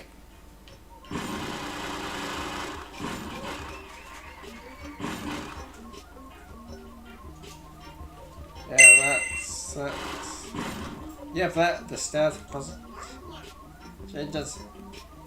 Now, when the game starts, it will start from the extra part that we just created. This Steps main event is going to be a thrilling rotating obstacle. To start, let's call up a rotating object node on. Objects. Special objects. Rotating object. Cylinder. Tee-hee, you called? Rotation is my life is rotation. Tra-la-la! Oh, that just reminds me of like the boatman from Undertale was realistic. Grumpiness! Tang Grumpiness! Plus, anyway. As the name suggested, a rotating object node on will put a rotating object onto the game screen.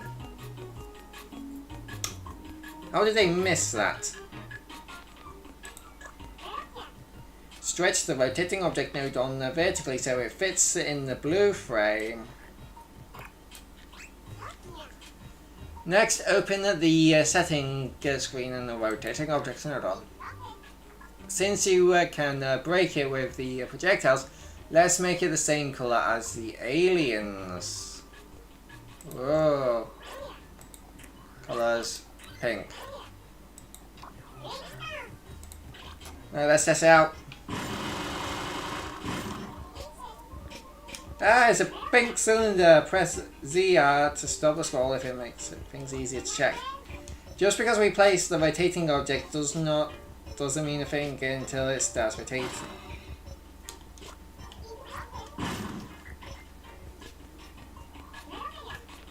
Yeah, this object's rotating. We'll need input constant.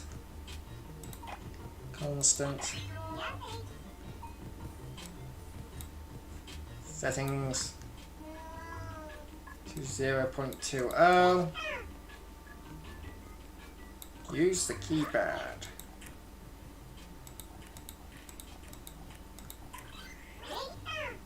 Bam. Now let's set that to that. There's the axis.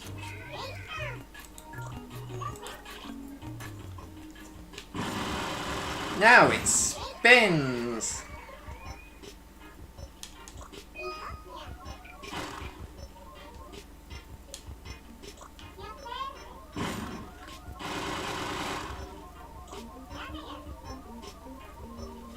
Next in some other objects. Firstly, go to Objects, Simple Object Cylinder to call up Objects in order. Objects, Simple Objects, Cylinder, stretch the cylinder,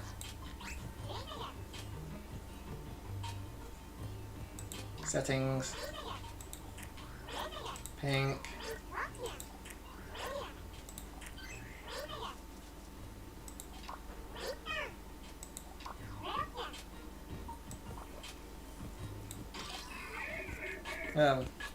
Tra-la-la!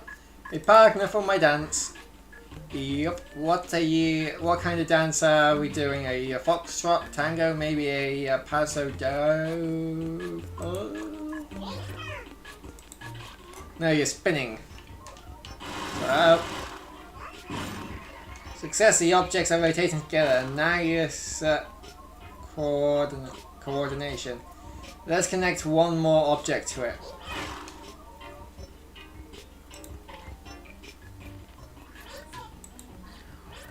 Copy. Move that there, connect.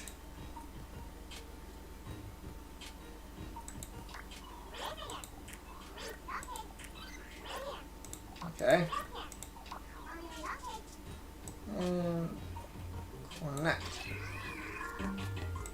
Yeah, dancing is it? Tee hee hee, dancing indeed, a veritable ball. It's an eye!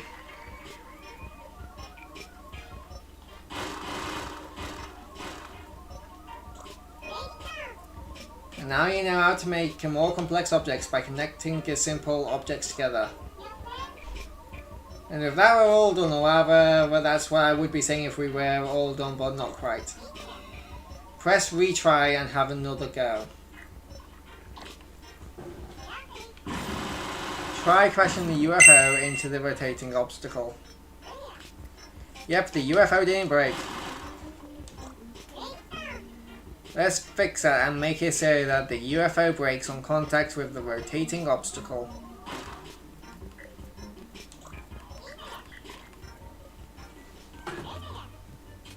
Open the UFO node on settings screen. So the UFO should break when it hits not just an alien but an obstacle too, and the obstacle is shaped as a cylinder, right? Cylinder.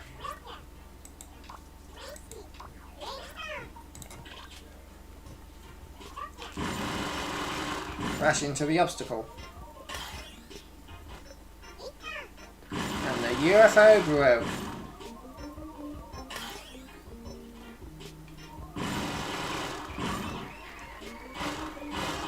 Alright, last time I can say that the rotating obstacle is truly complete. And that's right. Step 6 is cleared. Da da da da da da da da da da da da da da da da da da.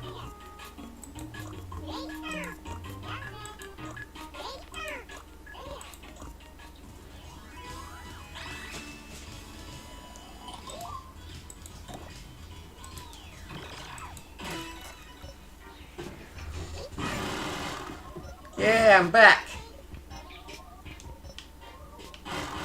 Right, and then closer and closer to the final. This time around, we're going to adapt the rotating obstacle sail that we created in the last step. We'll use it to make our final boss a rotating enemy that seems pretty fitting, don't you think? Alright, let's get to it.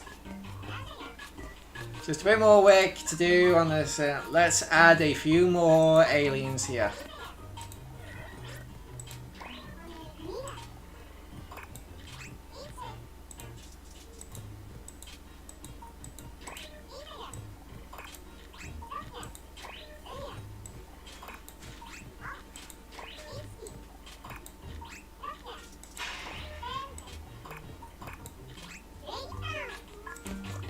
See? More walls. More door. No, not doors, walls. More door. No, walls. More wall. Yes.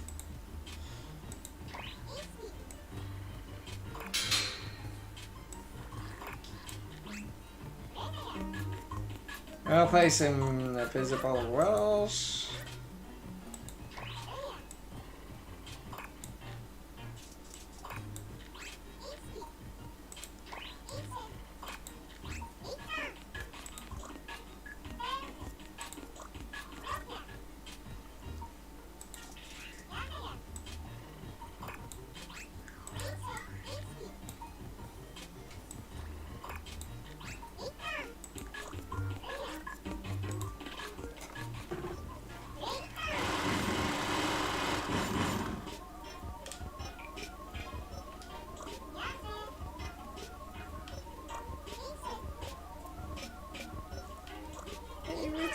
For.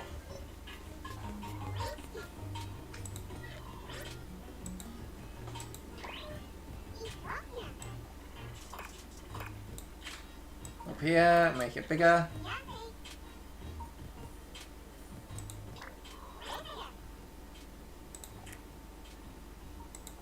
Zero out. Movable. I go. Nope, nope. And there is the enormous alien. Looking good, just the ticket for the final boss fight. Okay, we'll need to check if it can be destroyed with projectiles. Press re...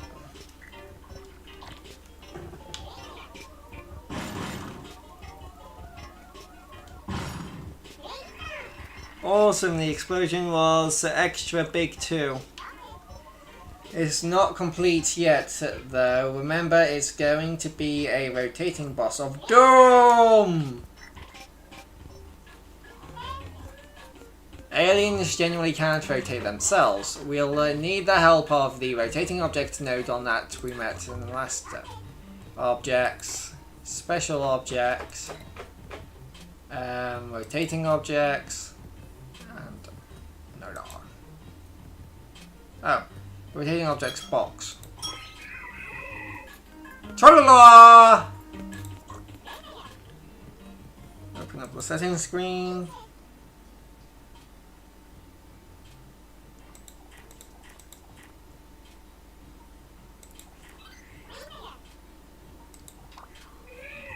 Tra-la-la!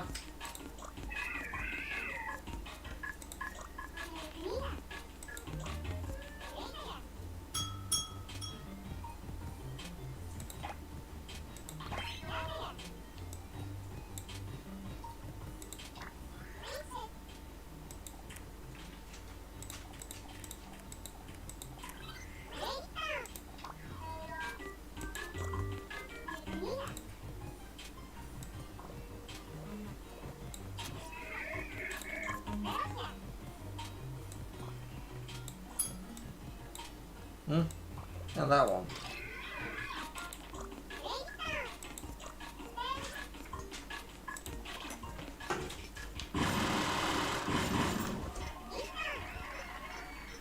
And it's spinning. Can't complain about that, such impact. With that, the final boss, our rotating enemy alien is complete. Starting at the spinning alien, it's enough to make your eyes spin to roll. Steering. Back to the programming screen. And now I do declare, step 7 is complete! Da, da, da, da, da, da. Rotated enemy!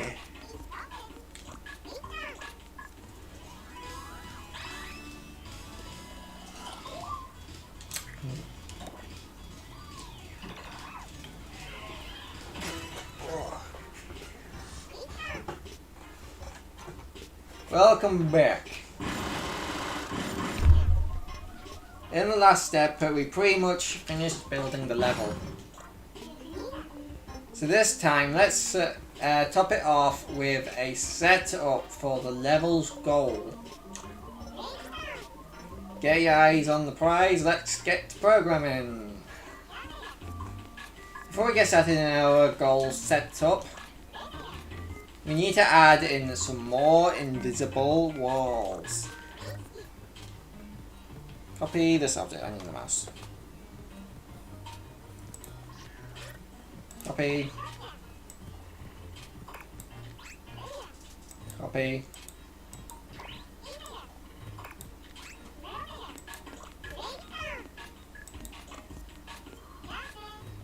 Objects, special objects. Text objects. You always are the wind, carrying your thoughts to those with the power to see. Expand him.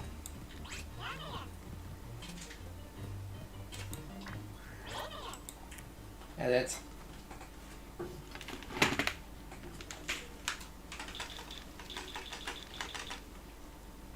You win. Because mems. Yes.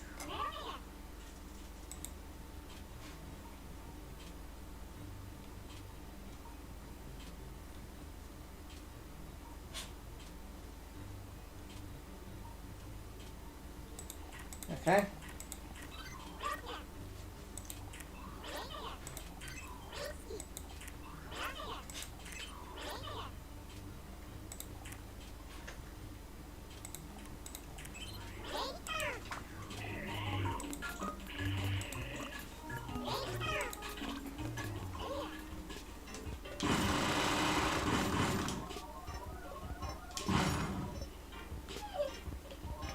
You are win.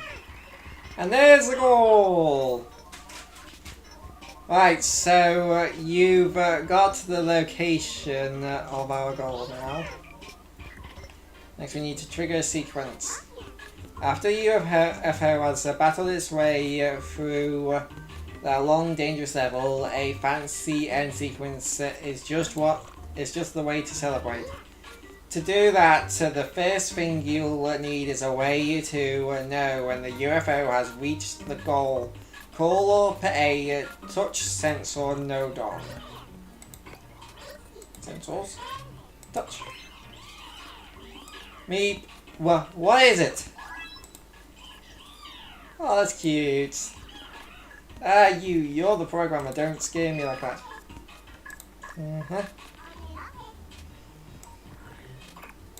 Bam. Sensor settings.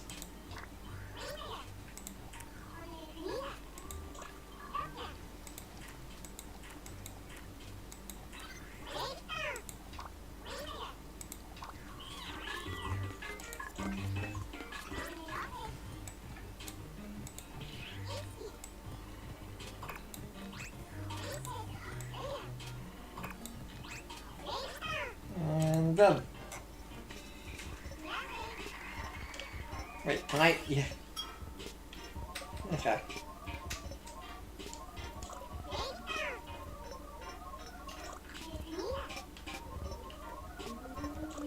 Yeah.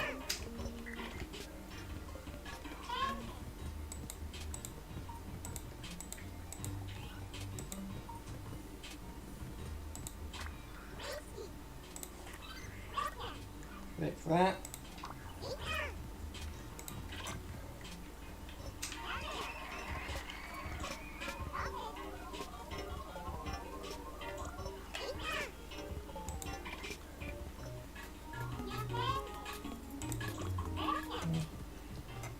Output, play sound, SFX. Goal, is it a kitchen or tether? Open up the settings screen for the PlayStation. Sound, jingles, super happy. Oh, yeah.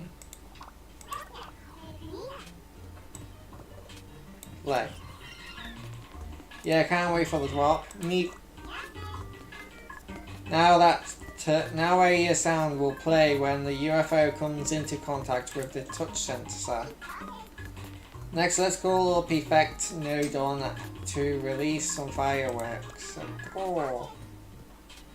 Objects, special objects, effects, fireworks.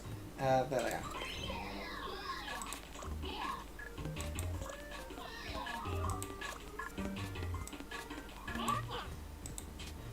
Next. Yep.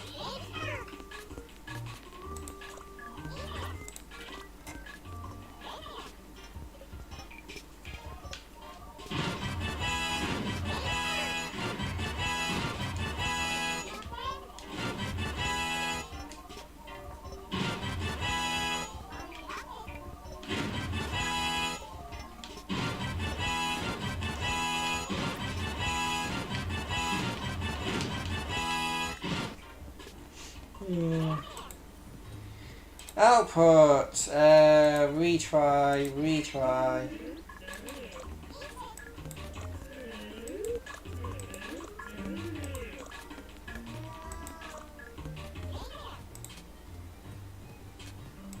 Oh, middle, timer.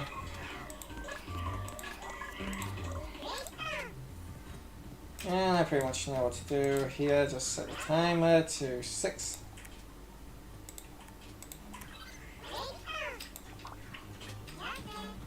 Connect that to that. That to that. And that should do it.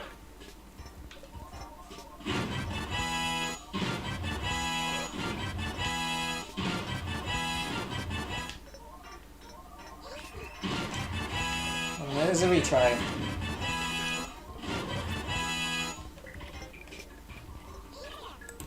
Get ready, step 8 is complete! Yeah! Okay, there's 2 more steps. I thought this was gonna be like, put the spaceship back at the beginning. Just person I was hoping to see. Last time we made a goal setup. Some would say that is enough and that our goal is complete. But since we're making a game set enough space, we ought to aim for the stars. Let's challenge ourselves and the player by making a scoring setup. And to top it off, if the player manages to blast all of the aliens, let's have the game display perfect in honor of their skill. Let's take care of the scoring setup first. To do that, we'll have to count the number of affected animals. Input, state change, object change. Oh yeah, state change, object change. Yeah. There you go. Boom, boom, boom. And aliens? Where's aliens? Ah, there they are.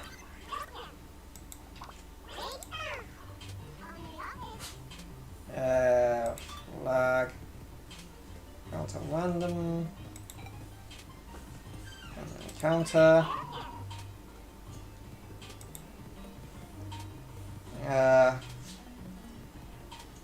Oh yeah, add count up.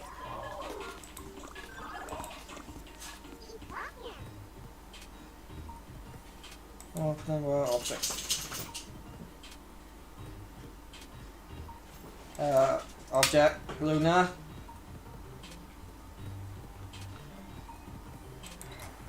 Come on then.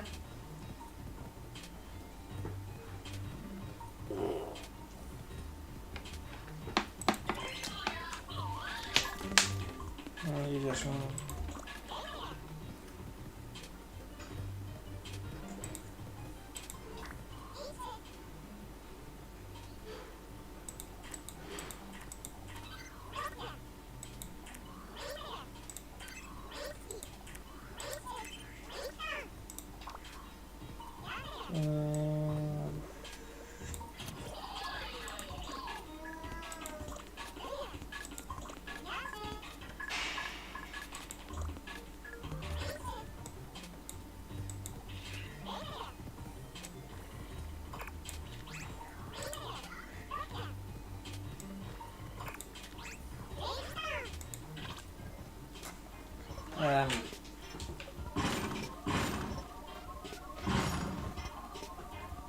You win.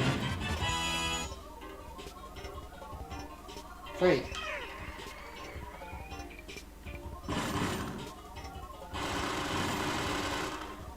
Defeated enemies is displayed on the screen. Awesome. But it's just a number with no other text. It won't be clear to the player that what the number represents, right? How about we add an explanation text? Oh, can do that. Copy that.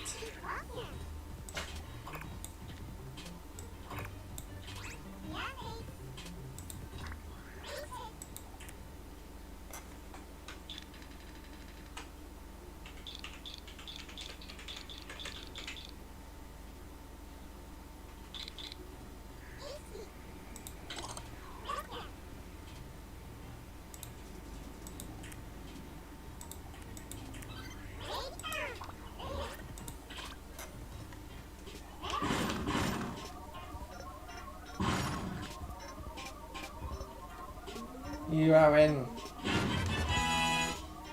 Foes killed. 3.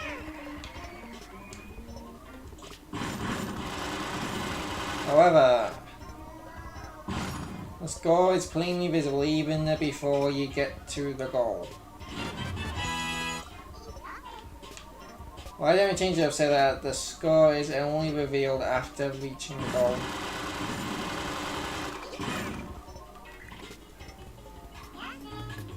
Let's make it so that the score is invisible on the game screen. Put the text node on outside the screen. And the number node on.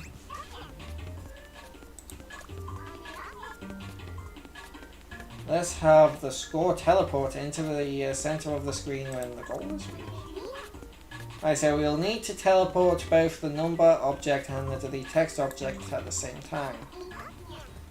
To help with that, let's connect them together.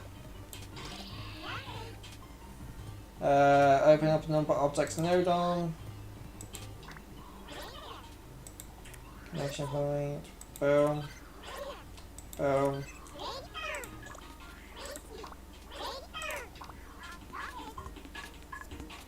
Let's set the score display ready for teleporting. Let's head to that one.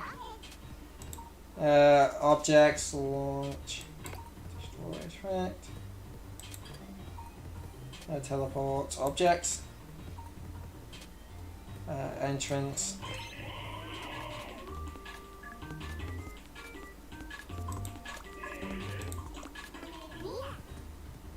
Place that there.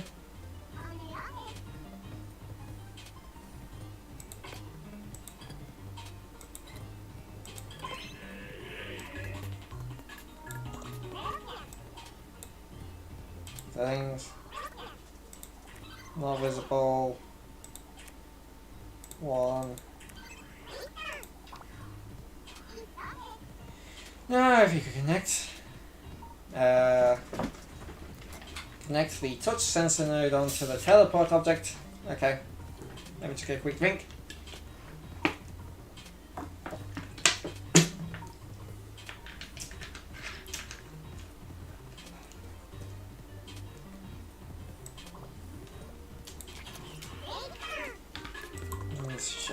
Score should teleport into view.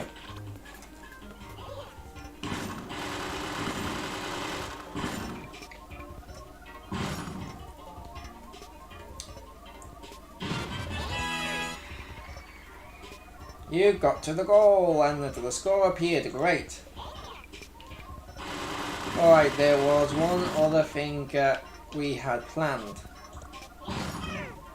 That was display perfect if the player manages to defeat all aliens. So, programming screen, we'll display the perfect score message the same way we did using teleport. So to start, copy this text object to node on. Node on. Copy.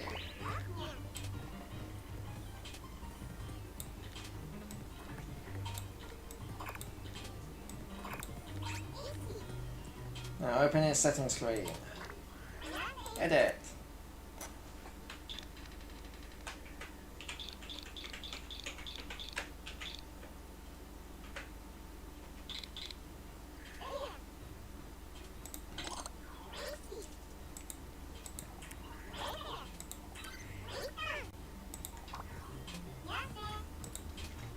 Need to copy teleport.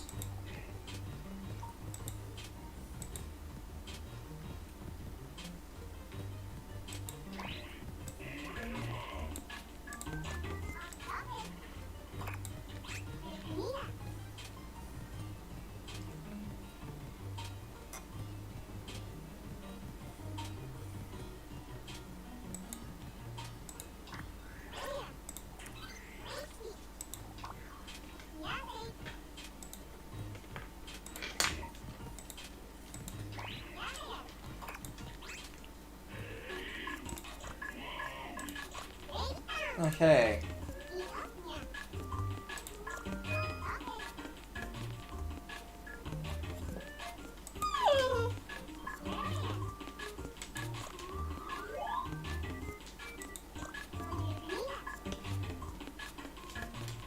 Let's try.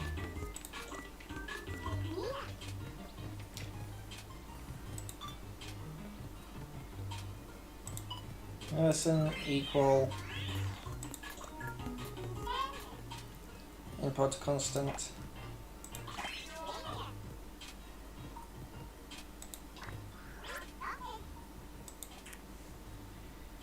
To 0, okay.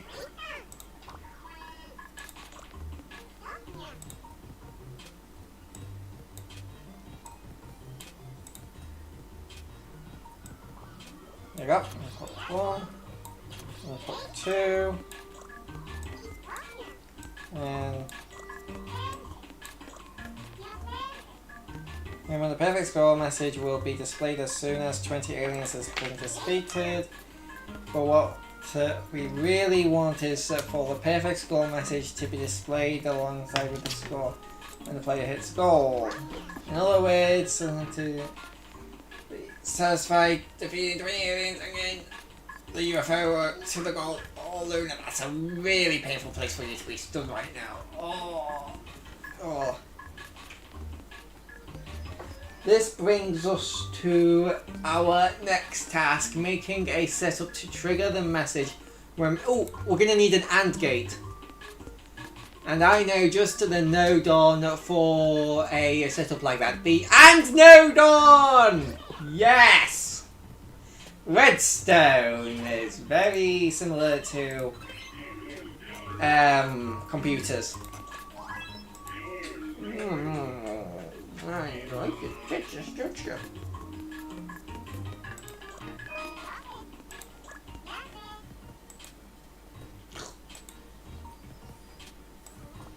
Yeah. 2. 20 aliens.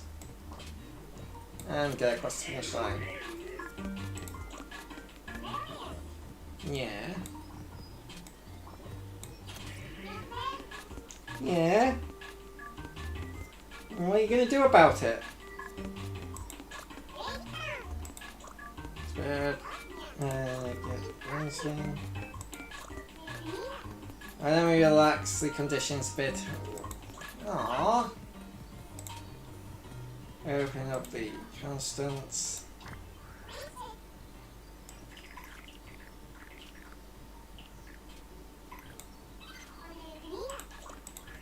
Right. Ow! Come here. Oh. Nope. Shit. Oh.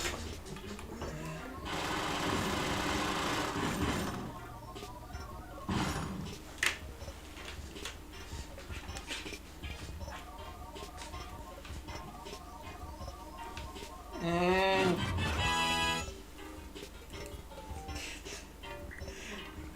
I killed 4, so it didn't count. I forgot about that. So I'll kill all 4. Here is the message. Okay, this works like it should. Let's do that. Let's node on settings. There we go. And set that to 20.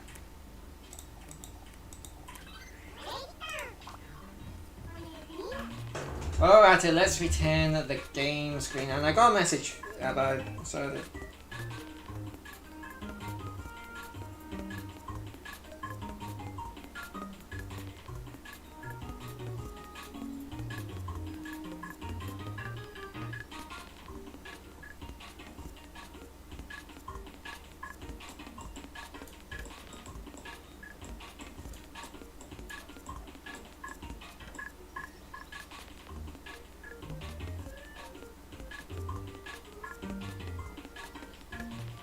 anyway.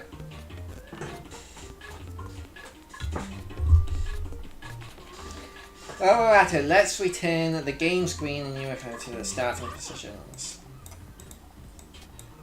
Select the game screen and shift it over there.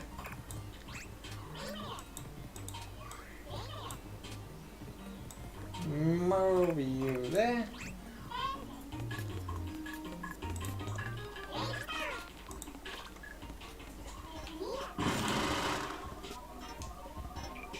It's not difficult when I can just pause the game, pause the scrolling by pressing R.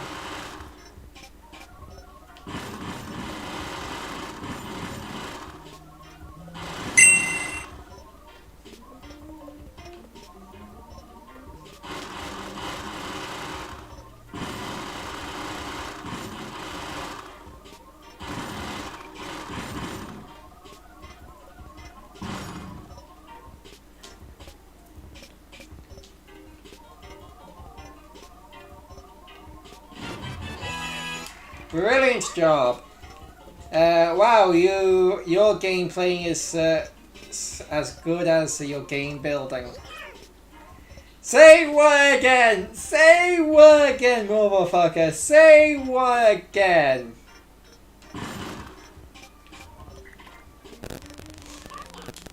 Alright, step 9.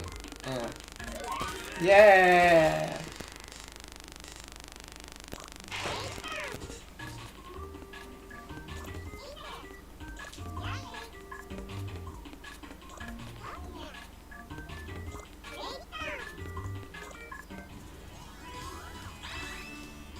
Almost done! And Northern. Reporting for Dota.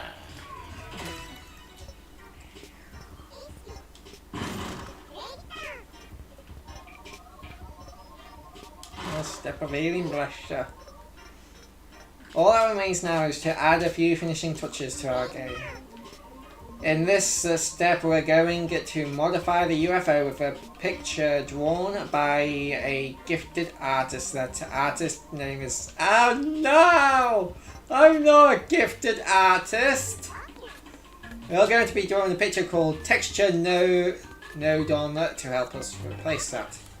Objects. Special objects. Texture. And hello. The picture you create will be truly unique and original, the only one like it. Take whatever it is that you're seeing in your mind's eye and make it magnificent. We'll be taking the picture that you create and plastering it over the UFO. So you could connect the UFO node on to the texture. Oh. Awesome! Now open up the settings. Yeah! Next, open up texture placing settings. This setting will determine which of the target object will be. Enable X center only.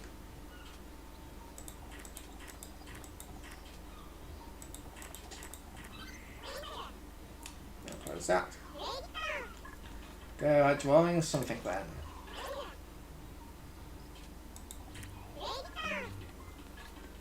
Something in the area. It can be anything you like. How about something space related like a star? So you want me to do a self-portrait? Okay, there. You'll do. Yeah.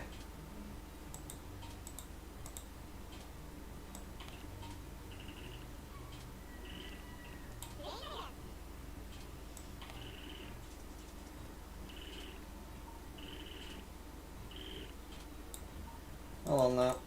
Right.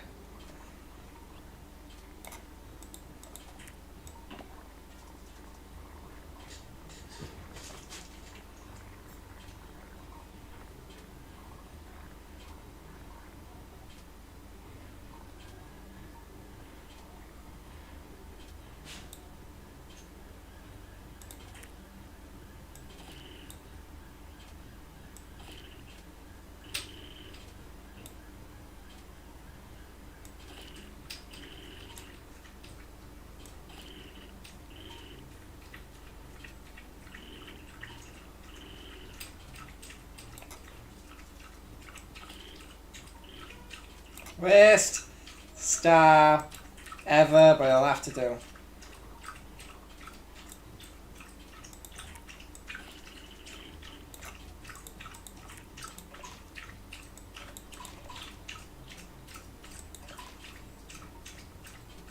with this, guys.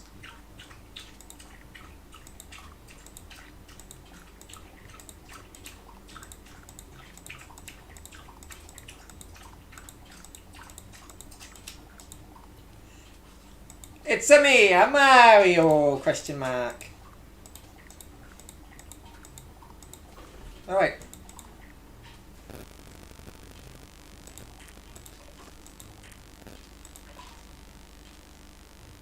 Let's see if I can do this. No. Yellow.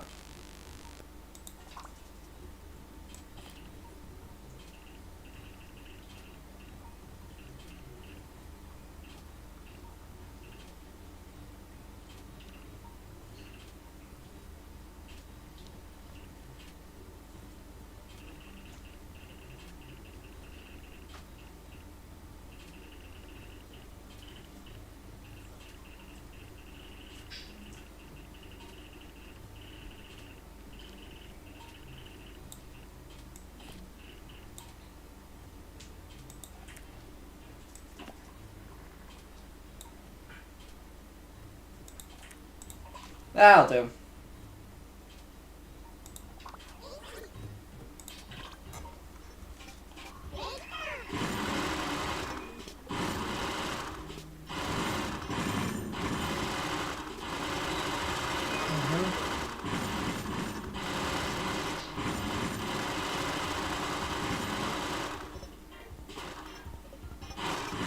Some background music today.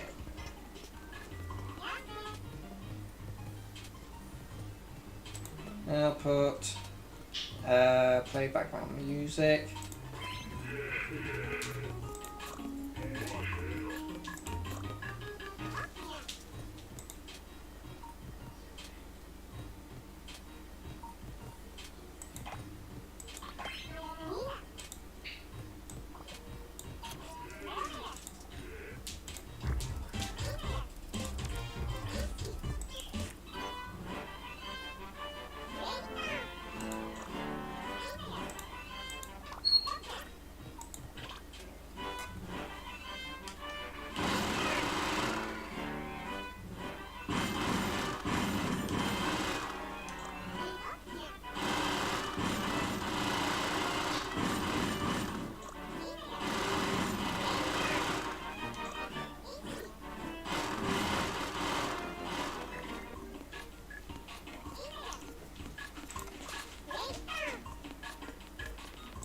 Sandbox time.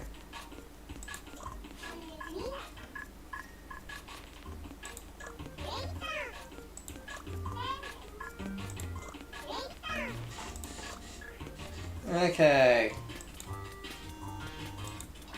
So first of all, I can't change that. That's annoying.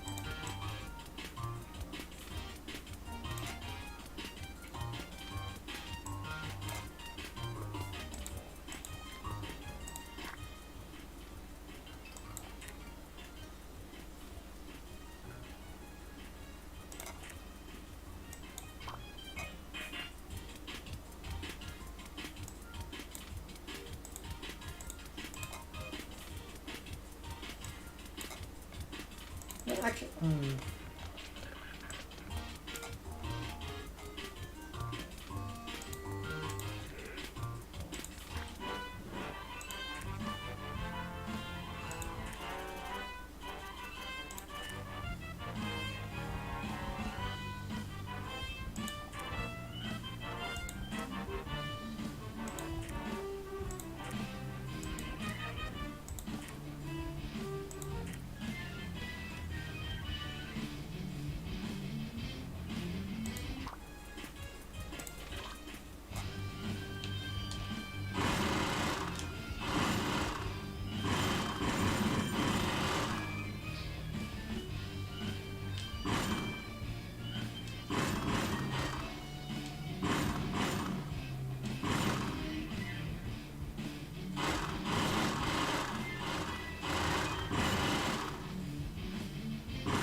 Done.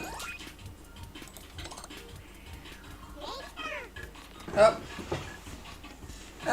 It's not hard to do. It is helping you a lot, and this is just a tutorial, but... oh, I just did that.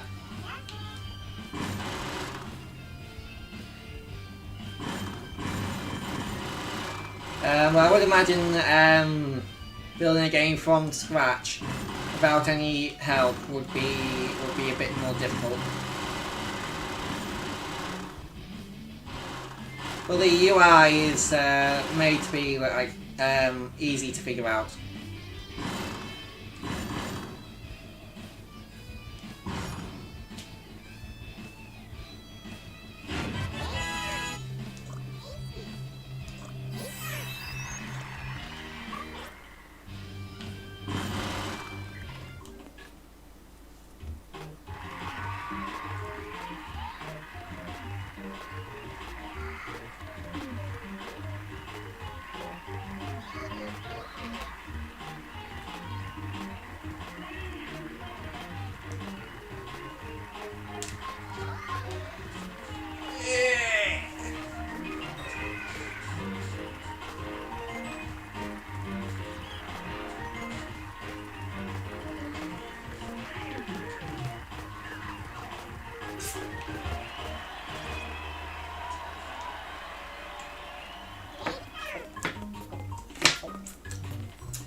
Oh yeah, I think I might have to do a bit more stuff in the sprite work to like really get a whole understanding of it. Yeah.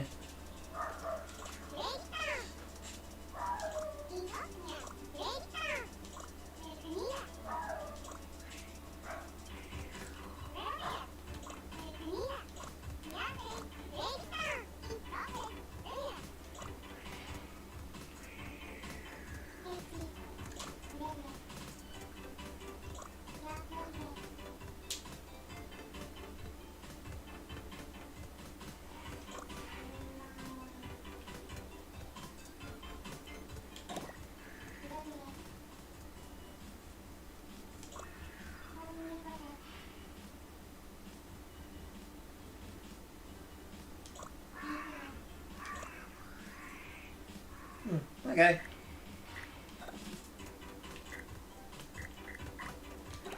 Now let's go to Alice's Guide. We've got a bunch more. Do you believe in UFO?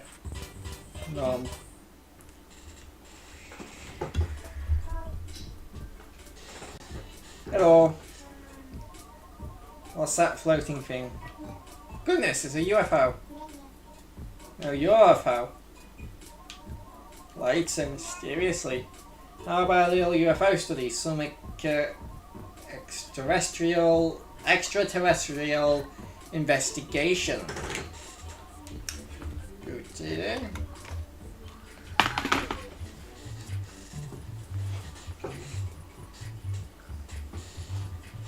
Right.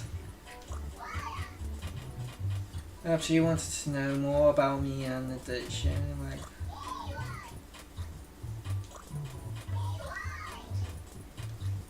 about UFOs. We UFOs like to spend our time floating around at a freely in the sky. That's kind of our thing.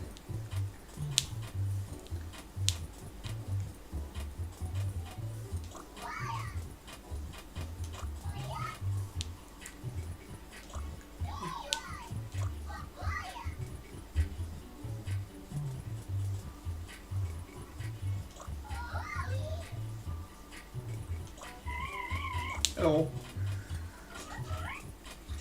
Yeah, report from the top there, forward, back, left, right, up and down.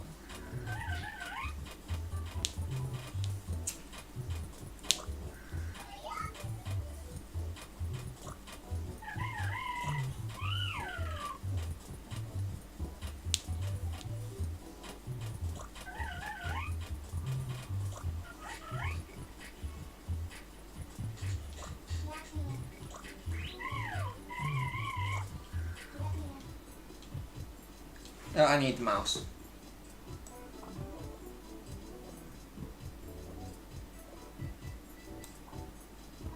Open those bottom one. Dum dum.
Some people.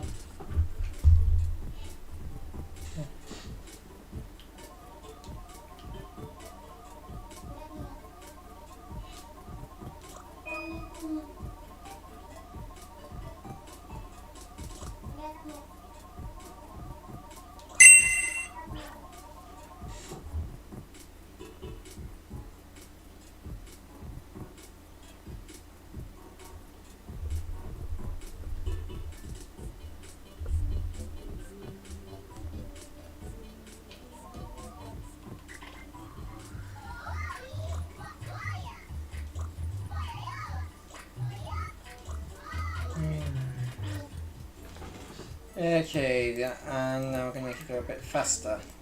I think.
That.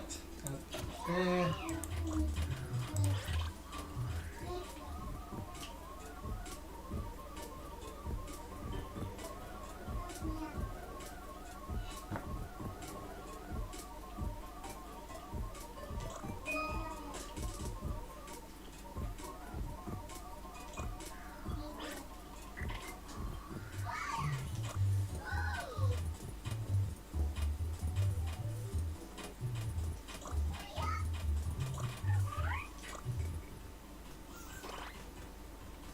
Okay. Huh. Connecting objects.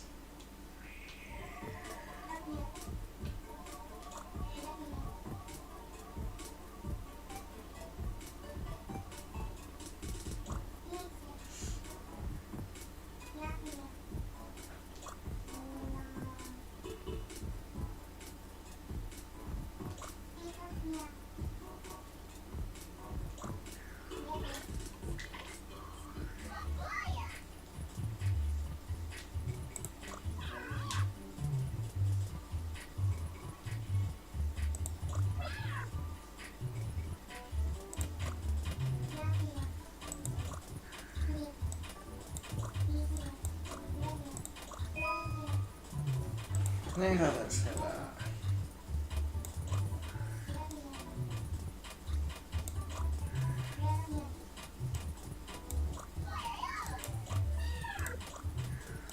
So you take the bottom one, play into the top one.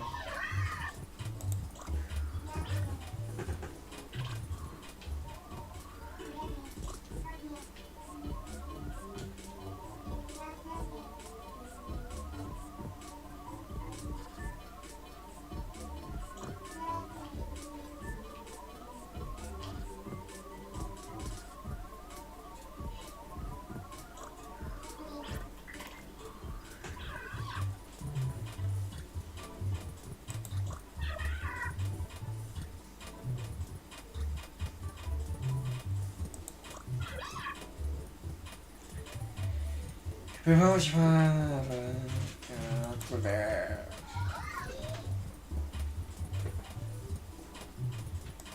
Okay. Well, I get rammed into the NFL and got stuck. I love how that would. Well, I would like to see the reality where that's a work of art.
Okay.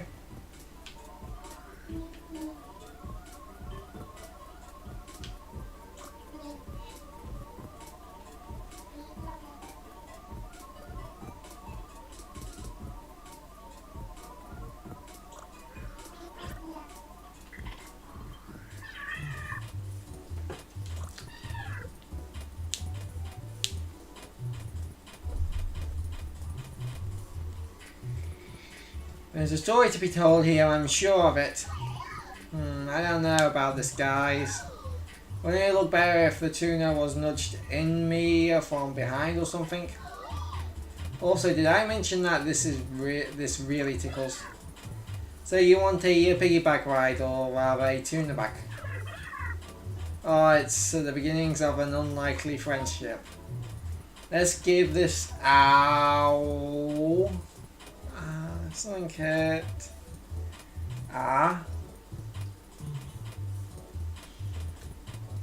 Story happy ending and attach the tuna to the UFO's back, okay.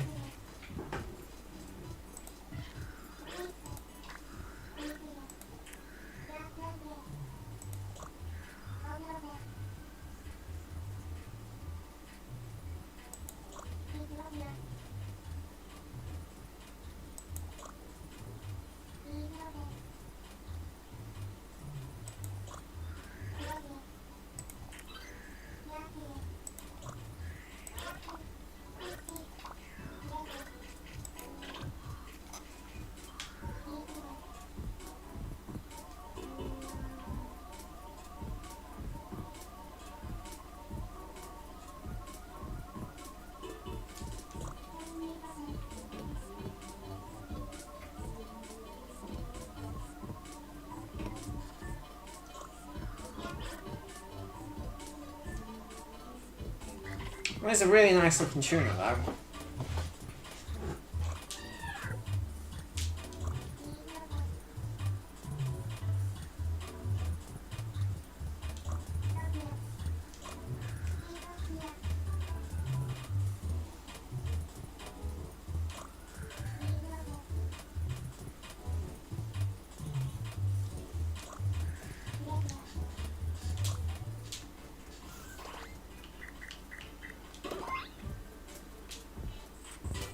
scrolling the game screen.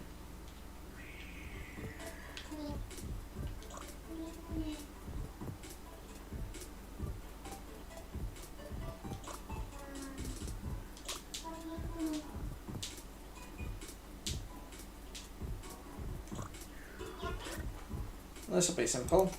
Getting the person on the edge of the screen to the center of the screen.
Okay.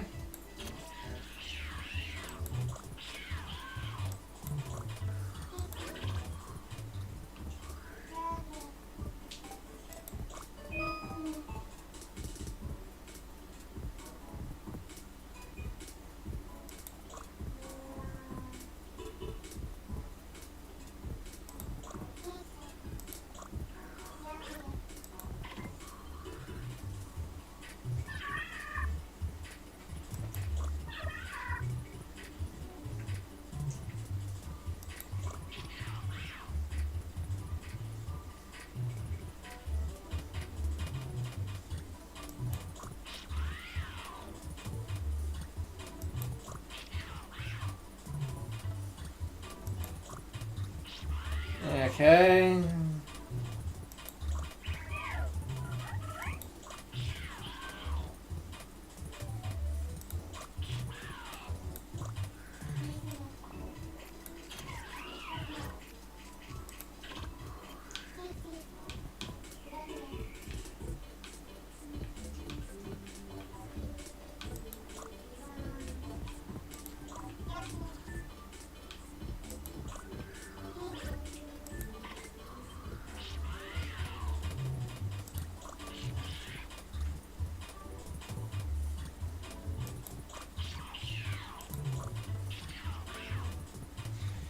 This map neuron.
Yep.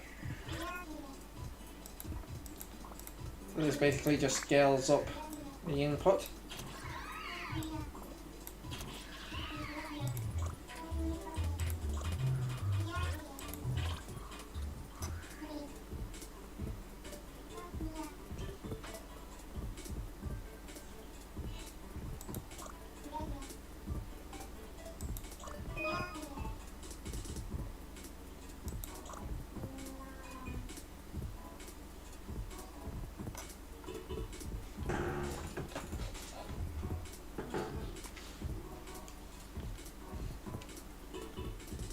Okay.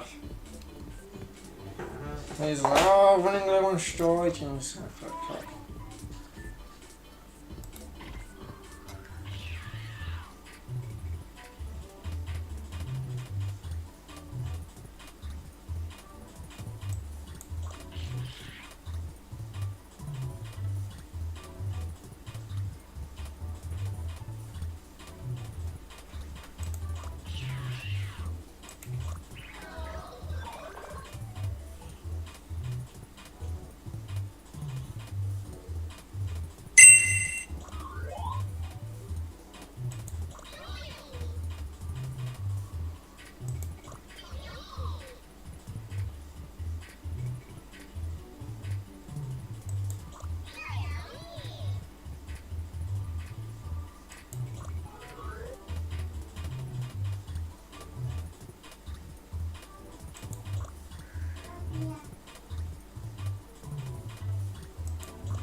Okay, so now it's downscaling it so that it doesn't scroll too quickly.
Okay. I might actually mess around with like some of the nodes and stuff after the live stream.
So it destroys boxes.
Well, simple.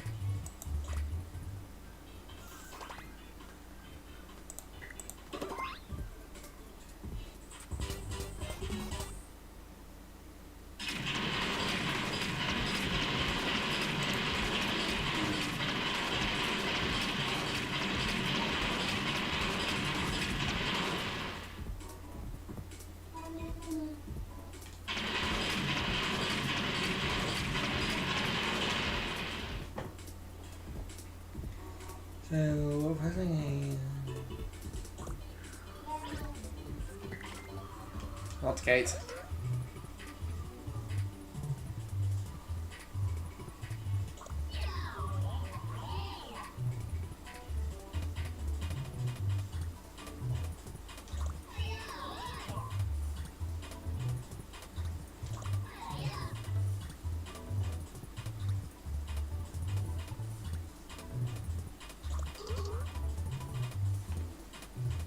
Just like it.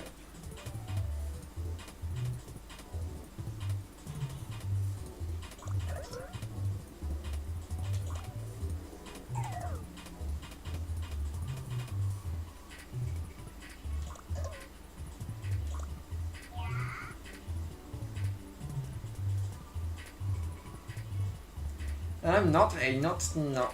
Oh. One of this has nothing to do with me. No need to be shy, not snowed on, you're the hero of this tale. Well, I guess I'll do everything. Stays attached to the pit between him and us. So if he's not giving it output, he is, and if he is giving it output, he's not.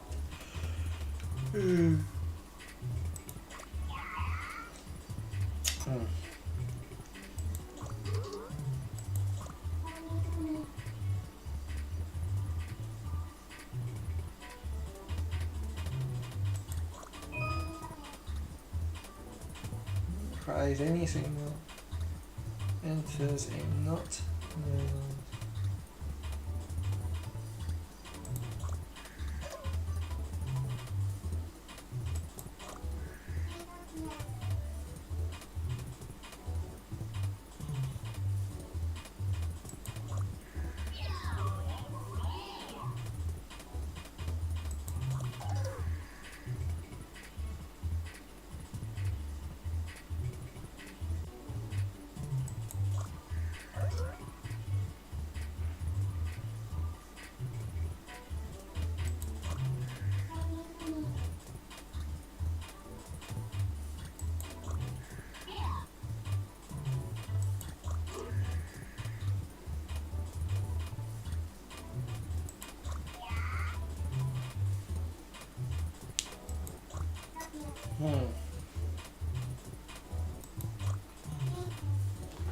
Let me explain in a bit more detail.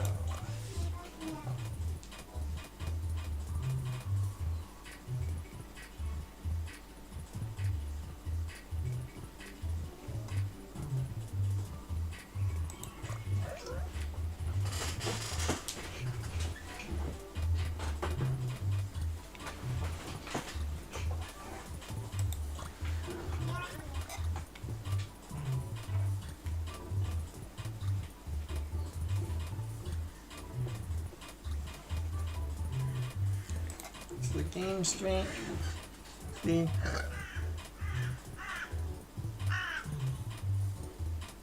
Yes, you can spin characters like Crash Bandicoot. I don't know if you can, yes, you can probably say up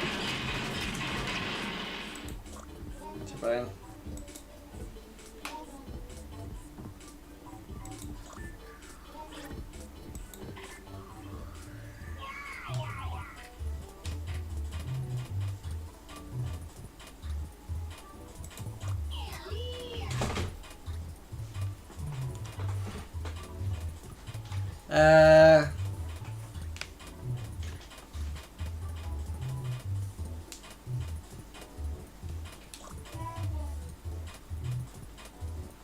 Everything's opposites.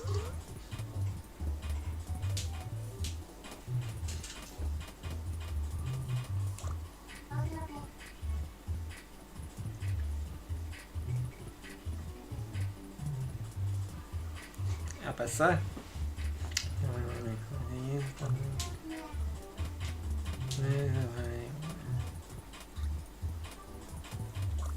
Yep.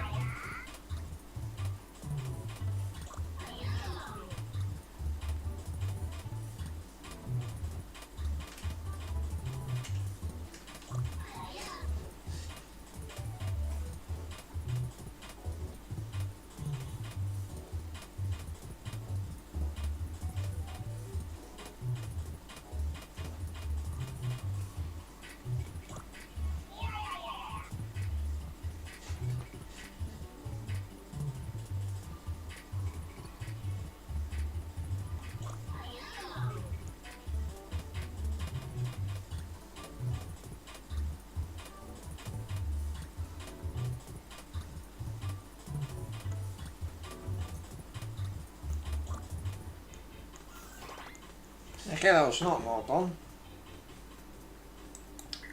Yay! Rotating objects.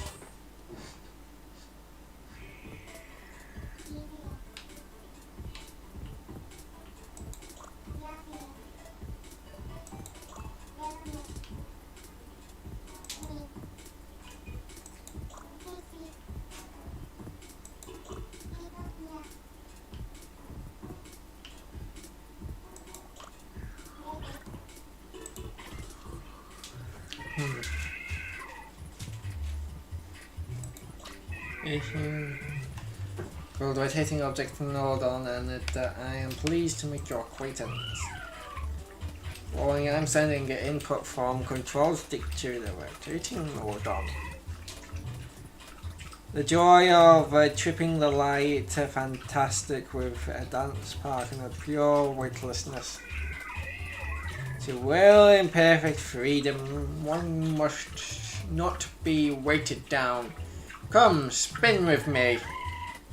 Oh yeah, was there something you wanted? Oh ho ho, you wish to learn the secrets of setting an object in all twizzle. I shall accompany you, I shall impart to you the secrets of graceful dancing. Firstly, you see how my L up and down movement is connected to the rotating object. Look to the x-axis port. The x-axis is the horizontal axis, strong as a ballet brazier. That strong, stable object will rotate according to the value of the signal received at the x-axis point. Tilting L up and down made the object rotate to the front and back, right? Hello, Luna. You come for tuddles? You come for tuddles? Well, no, I think she just wants to go out.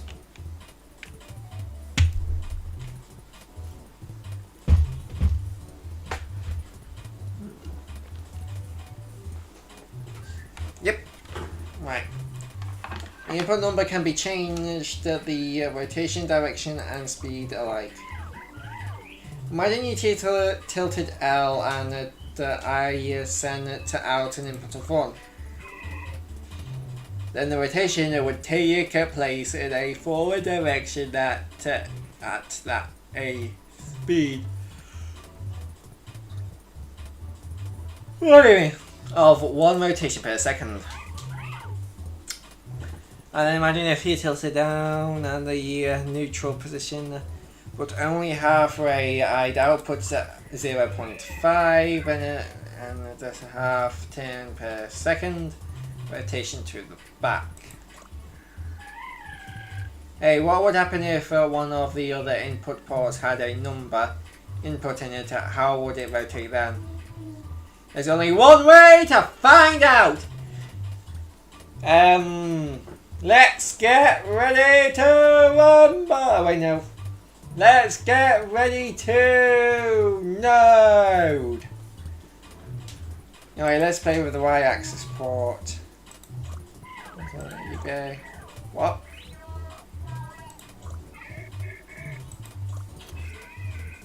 Okay.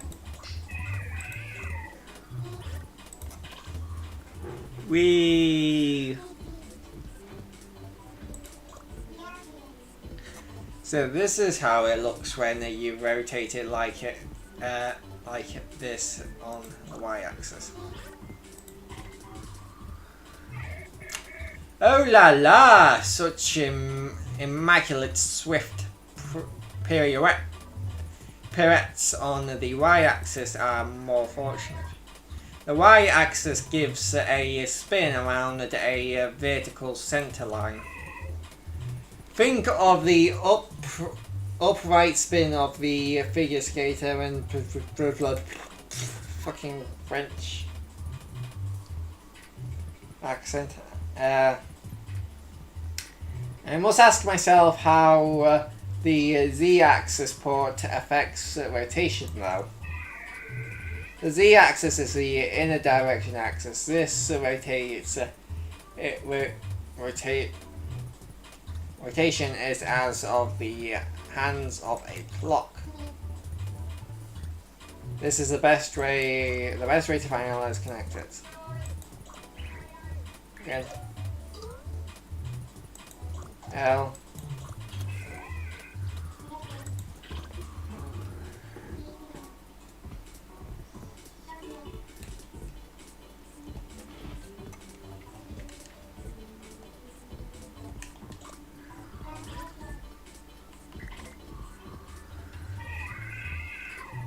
How do you like it?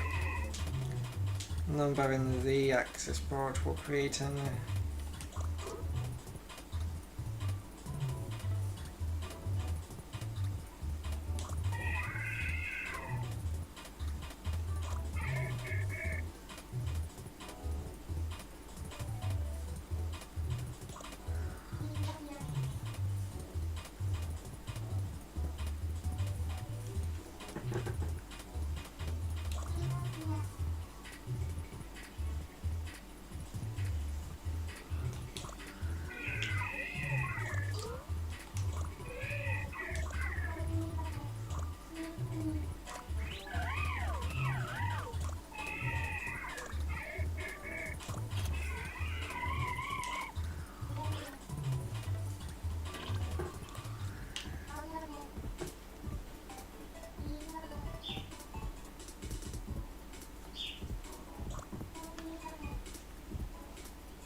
Spray wet.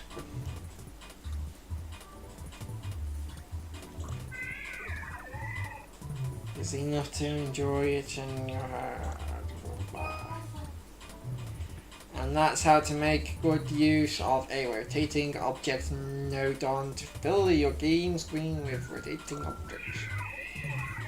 Call me up whenever you need me. I'll keep my dance card free for you all. See you next time.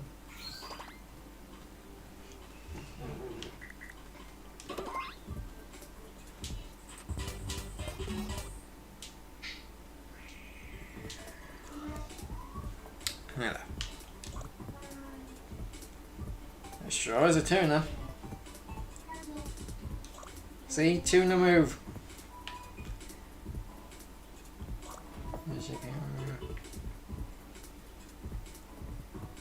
How to make it so that you can move fancy objects.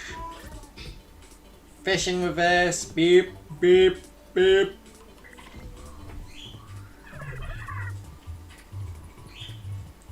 Oh, hello there. Today we're going to give you the latest on fancy objects. Tuna are all the rage right now, aren't they, Dazzlings? Dazzling? They scare. In emotion. That's why tuna is a permanent. Lovely today. It is to connect me to a moving object nodon. I hope you're feeling limber and ready to play. Off on the stick. Moving. Go to the left.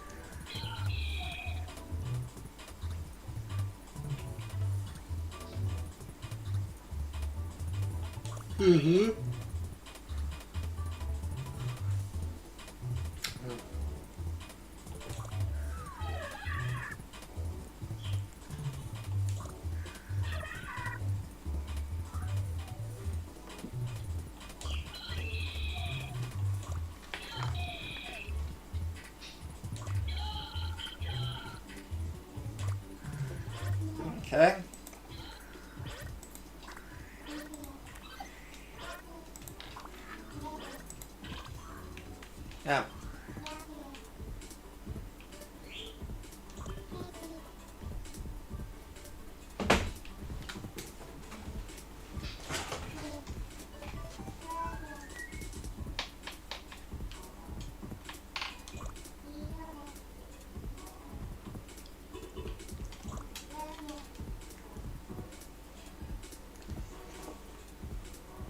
the two move together.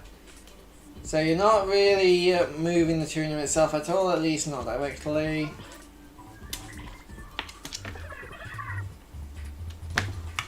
Oh, come on then, Luna. Oh, ow. Oof.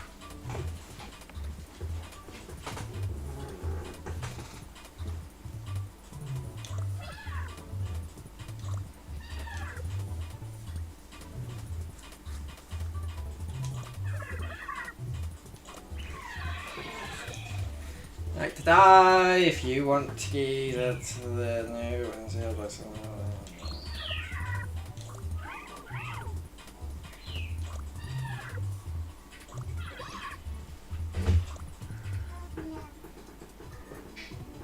Enhance in order to remove an order.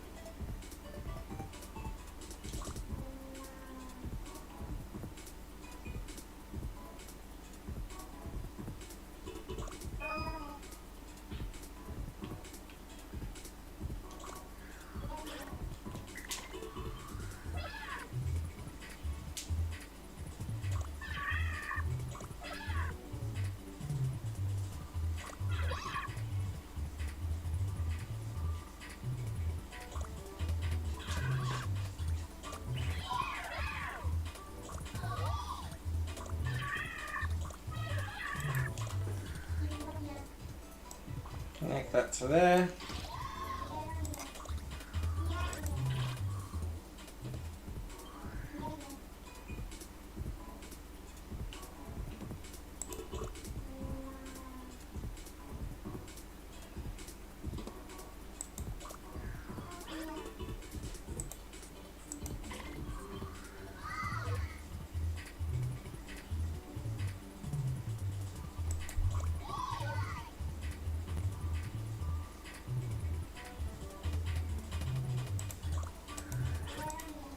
Okay.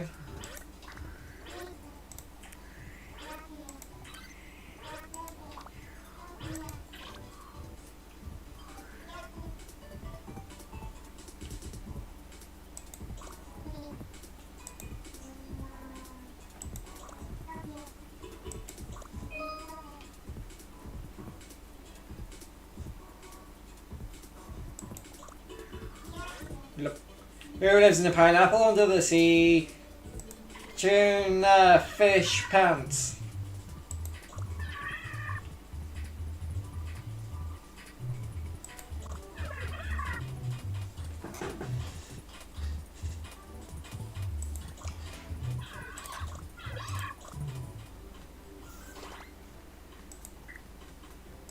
And Node reporting for Dota. Hold on. Hello there. And certainly fireworks, but you'll notice that there aren't any fireworks you can pressing now. Oh, certainly. I don't know if I can press them at the same time. Allow me to explain. Yeah, this is pretty simple. L button, R button, and gate goes into effect. And gate will not send out a signal if it is not getting a signal from both in, which in this case would be L and R.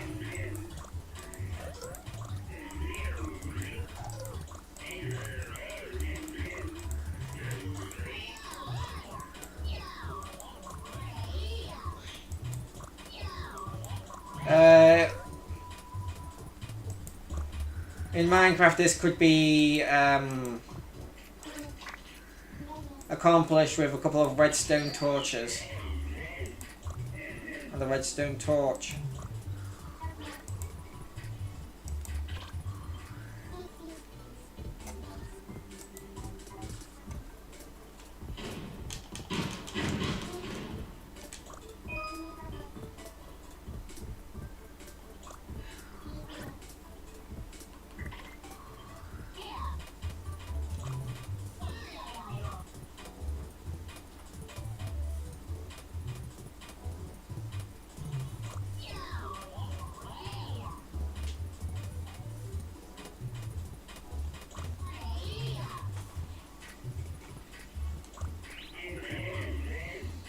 Well, actually, you could do theoretically an infinite amount if you just keep on daisy chaining them.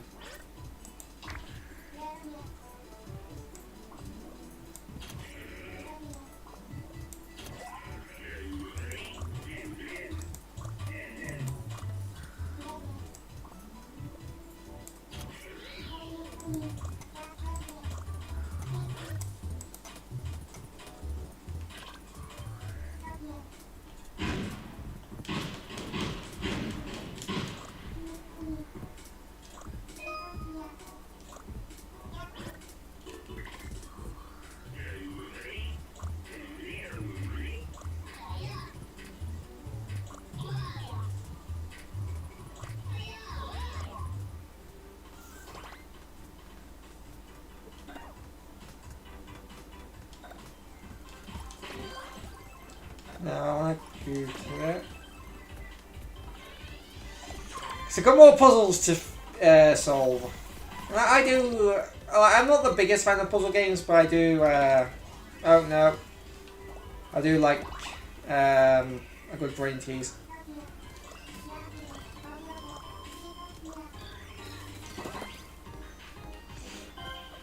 Okay.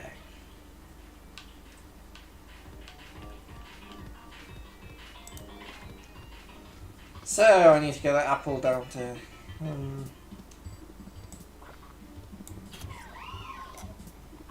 Hold on. Left and right. That needs to go into there. Up and down needs to go into there.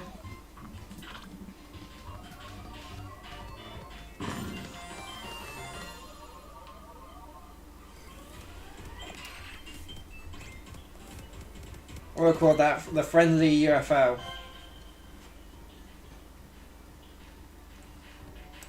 Connect to build ships.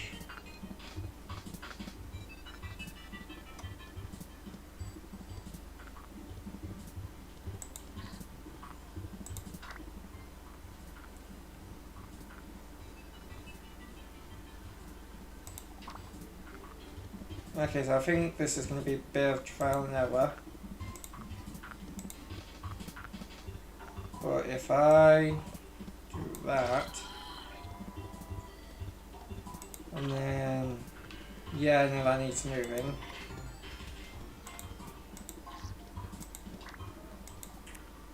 So,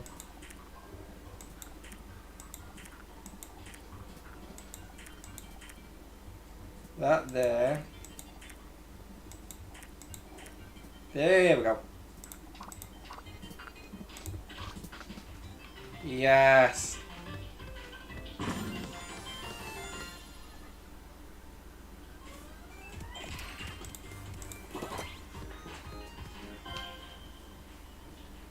Making the person unbreakable.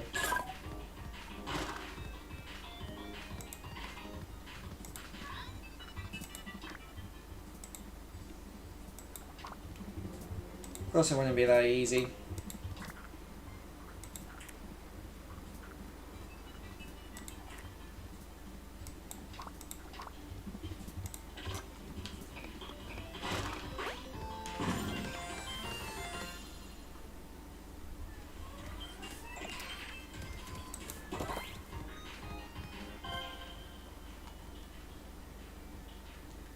Stopping with not.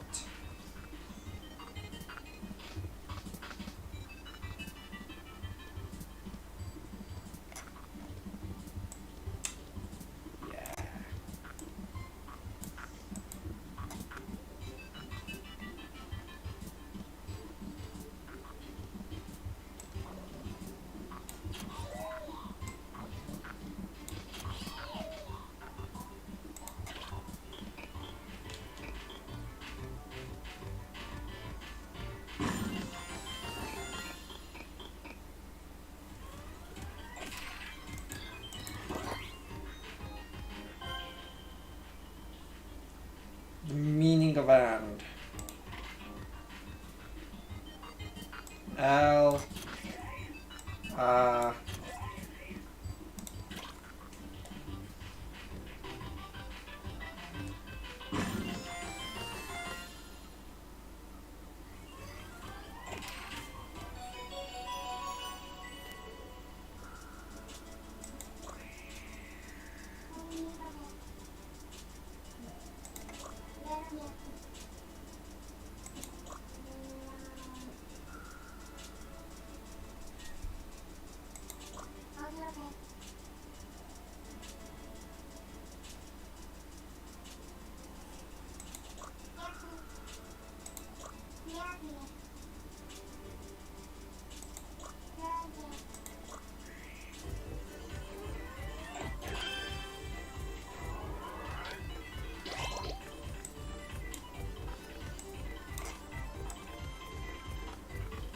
It's taken me almost the entire day to get through 4.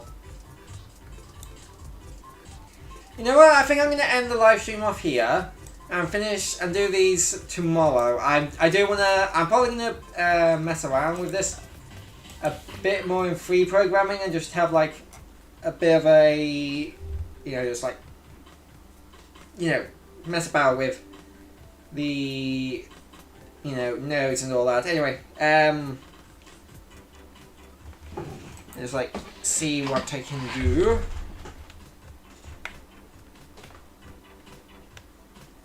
Anyway, I'll see you guys in the next live stream / video / whatever I decide to do.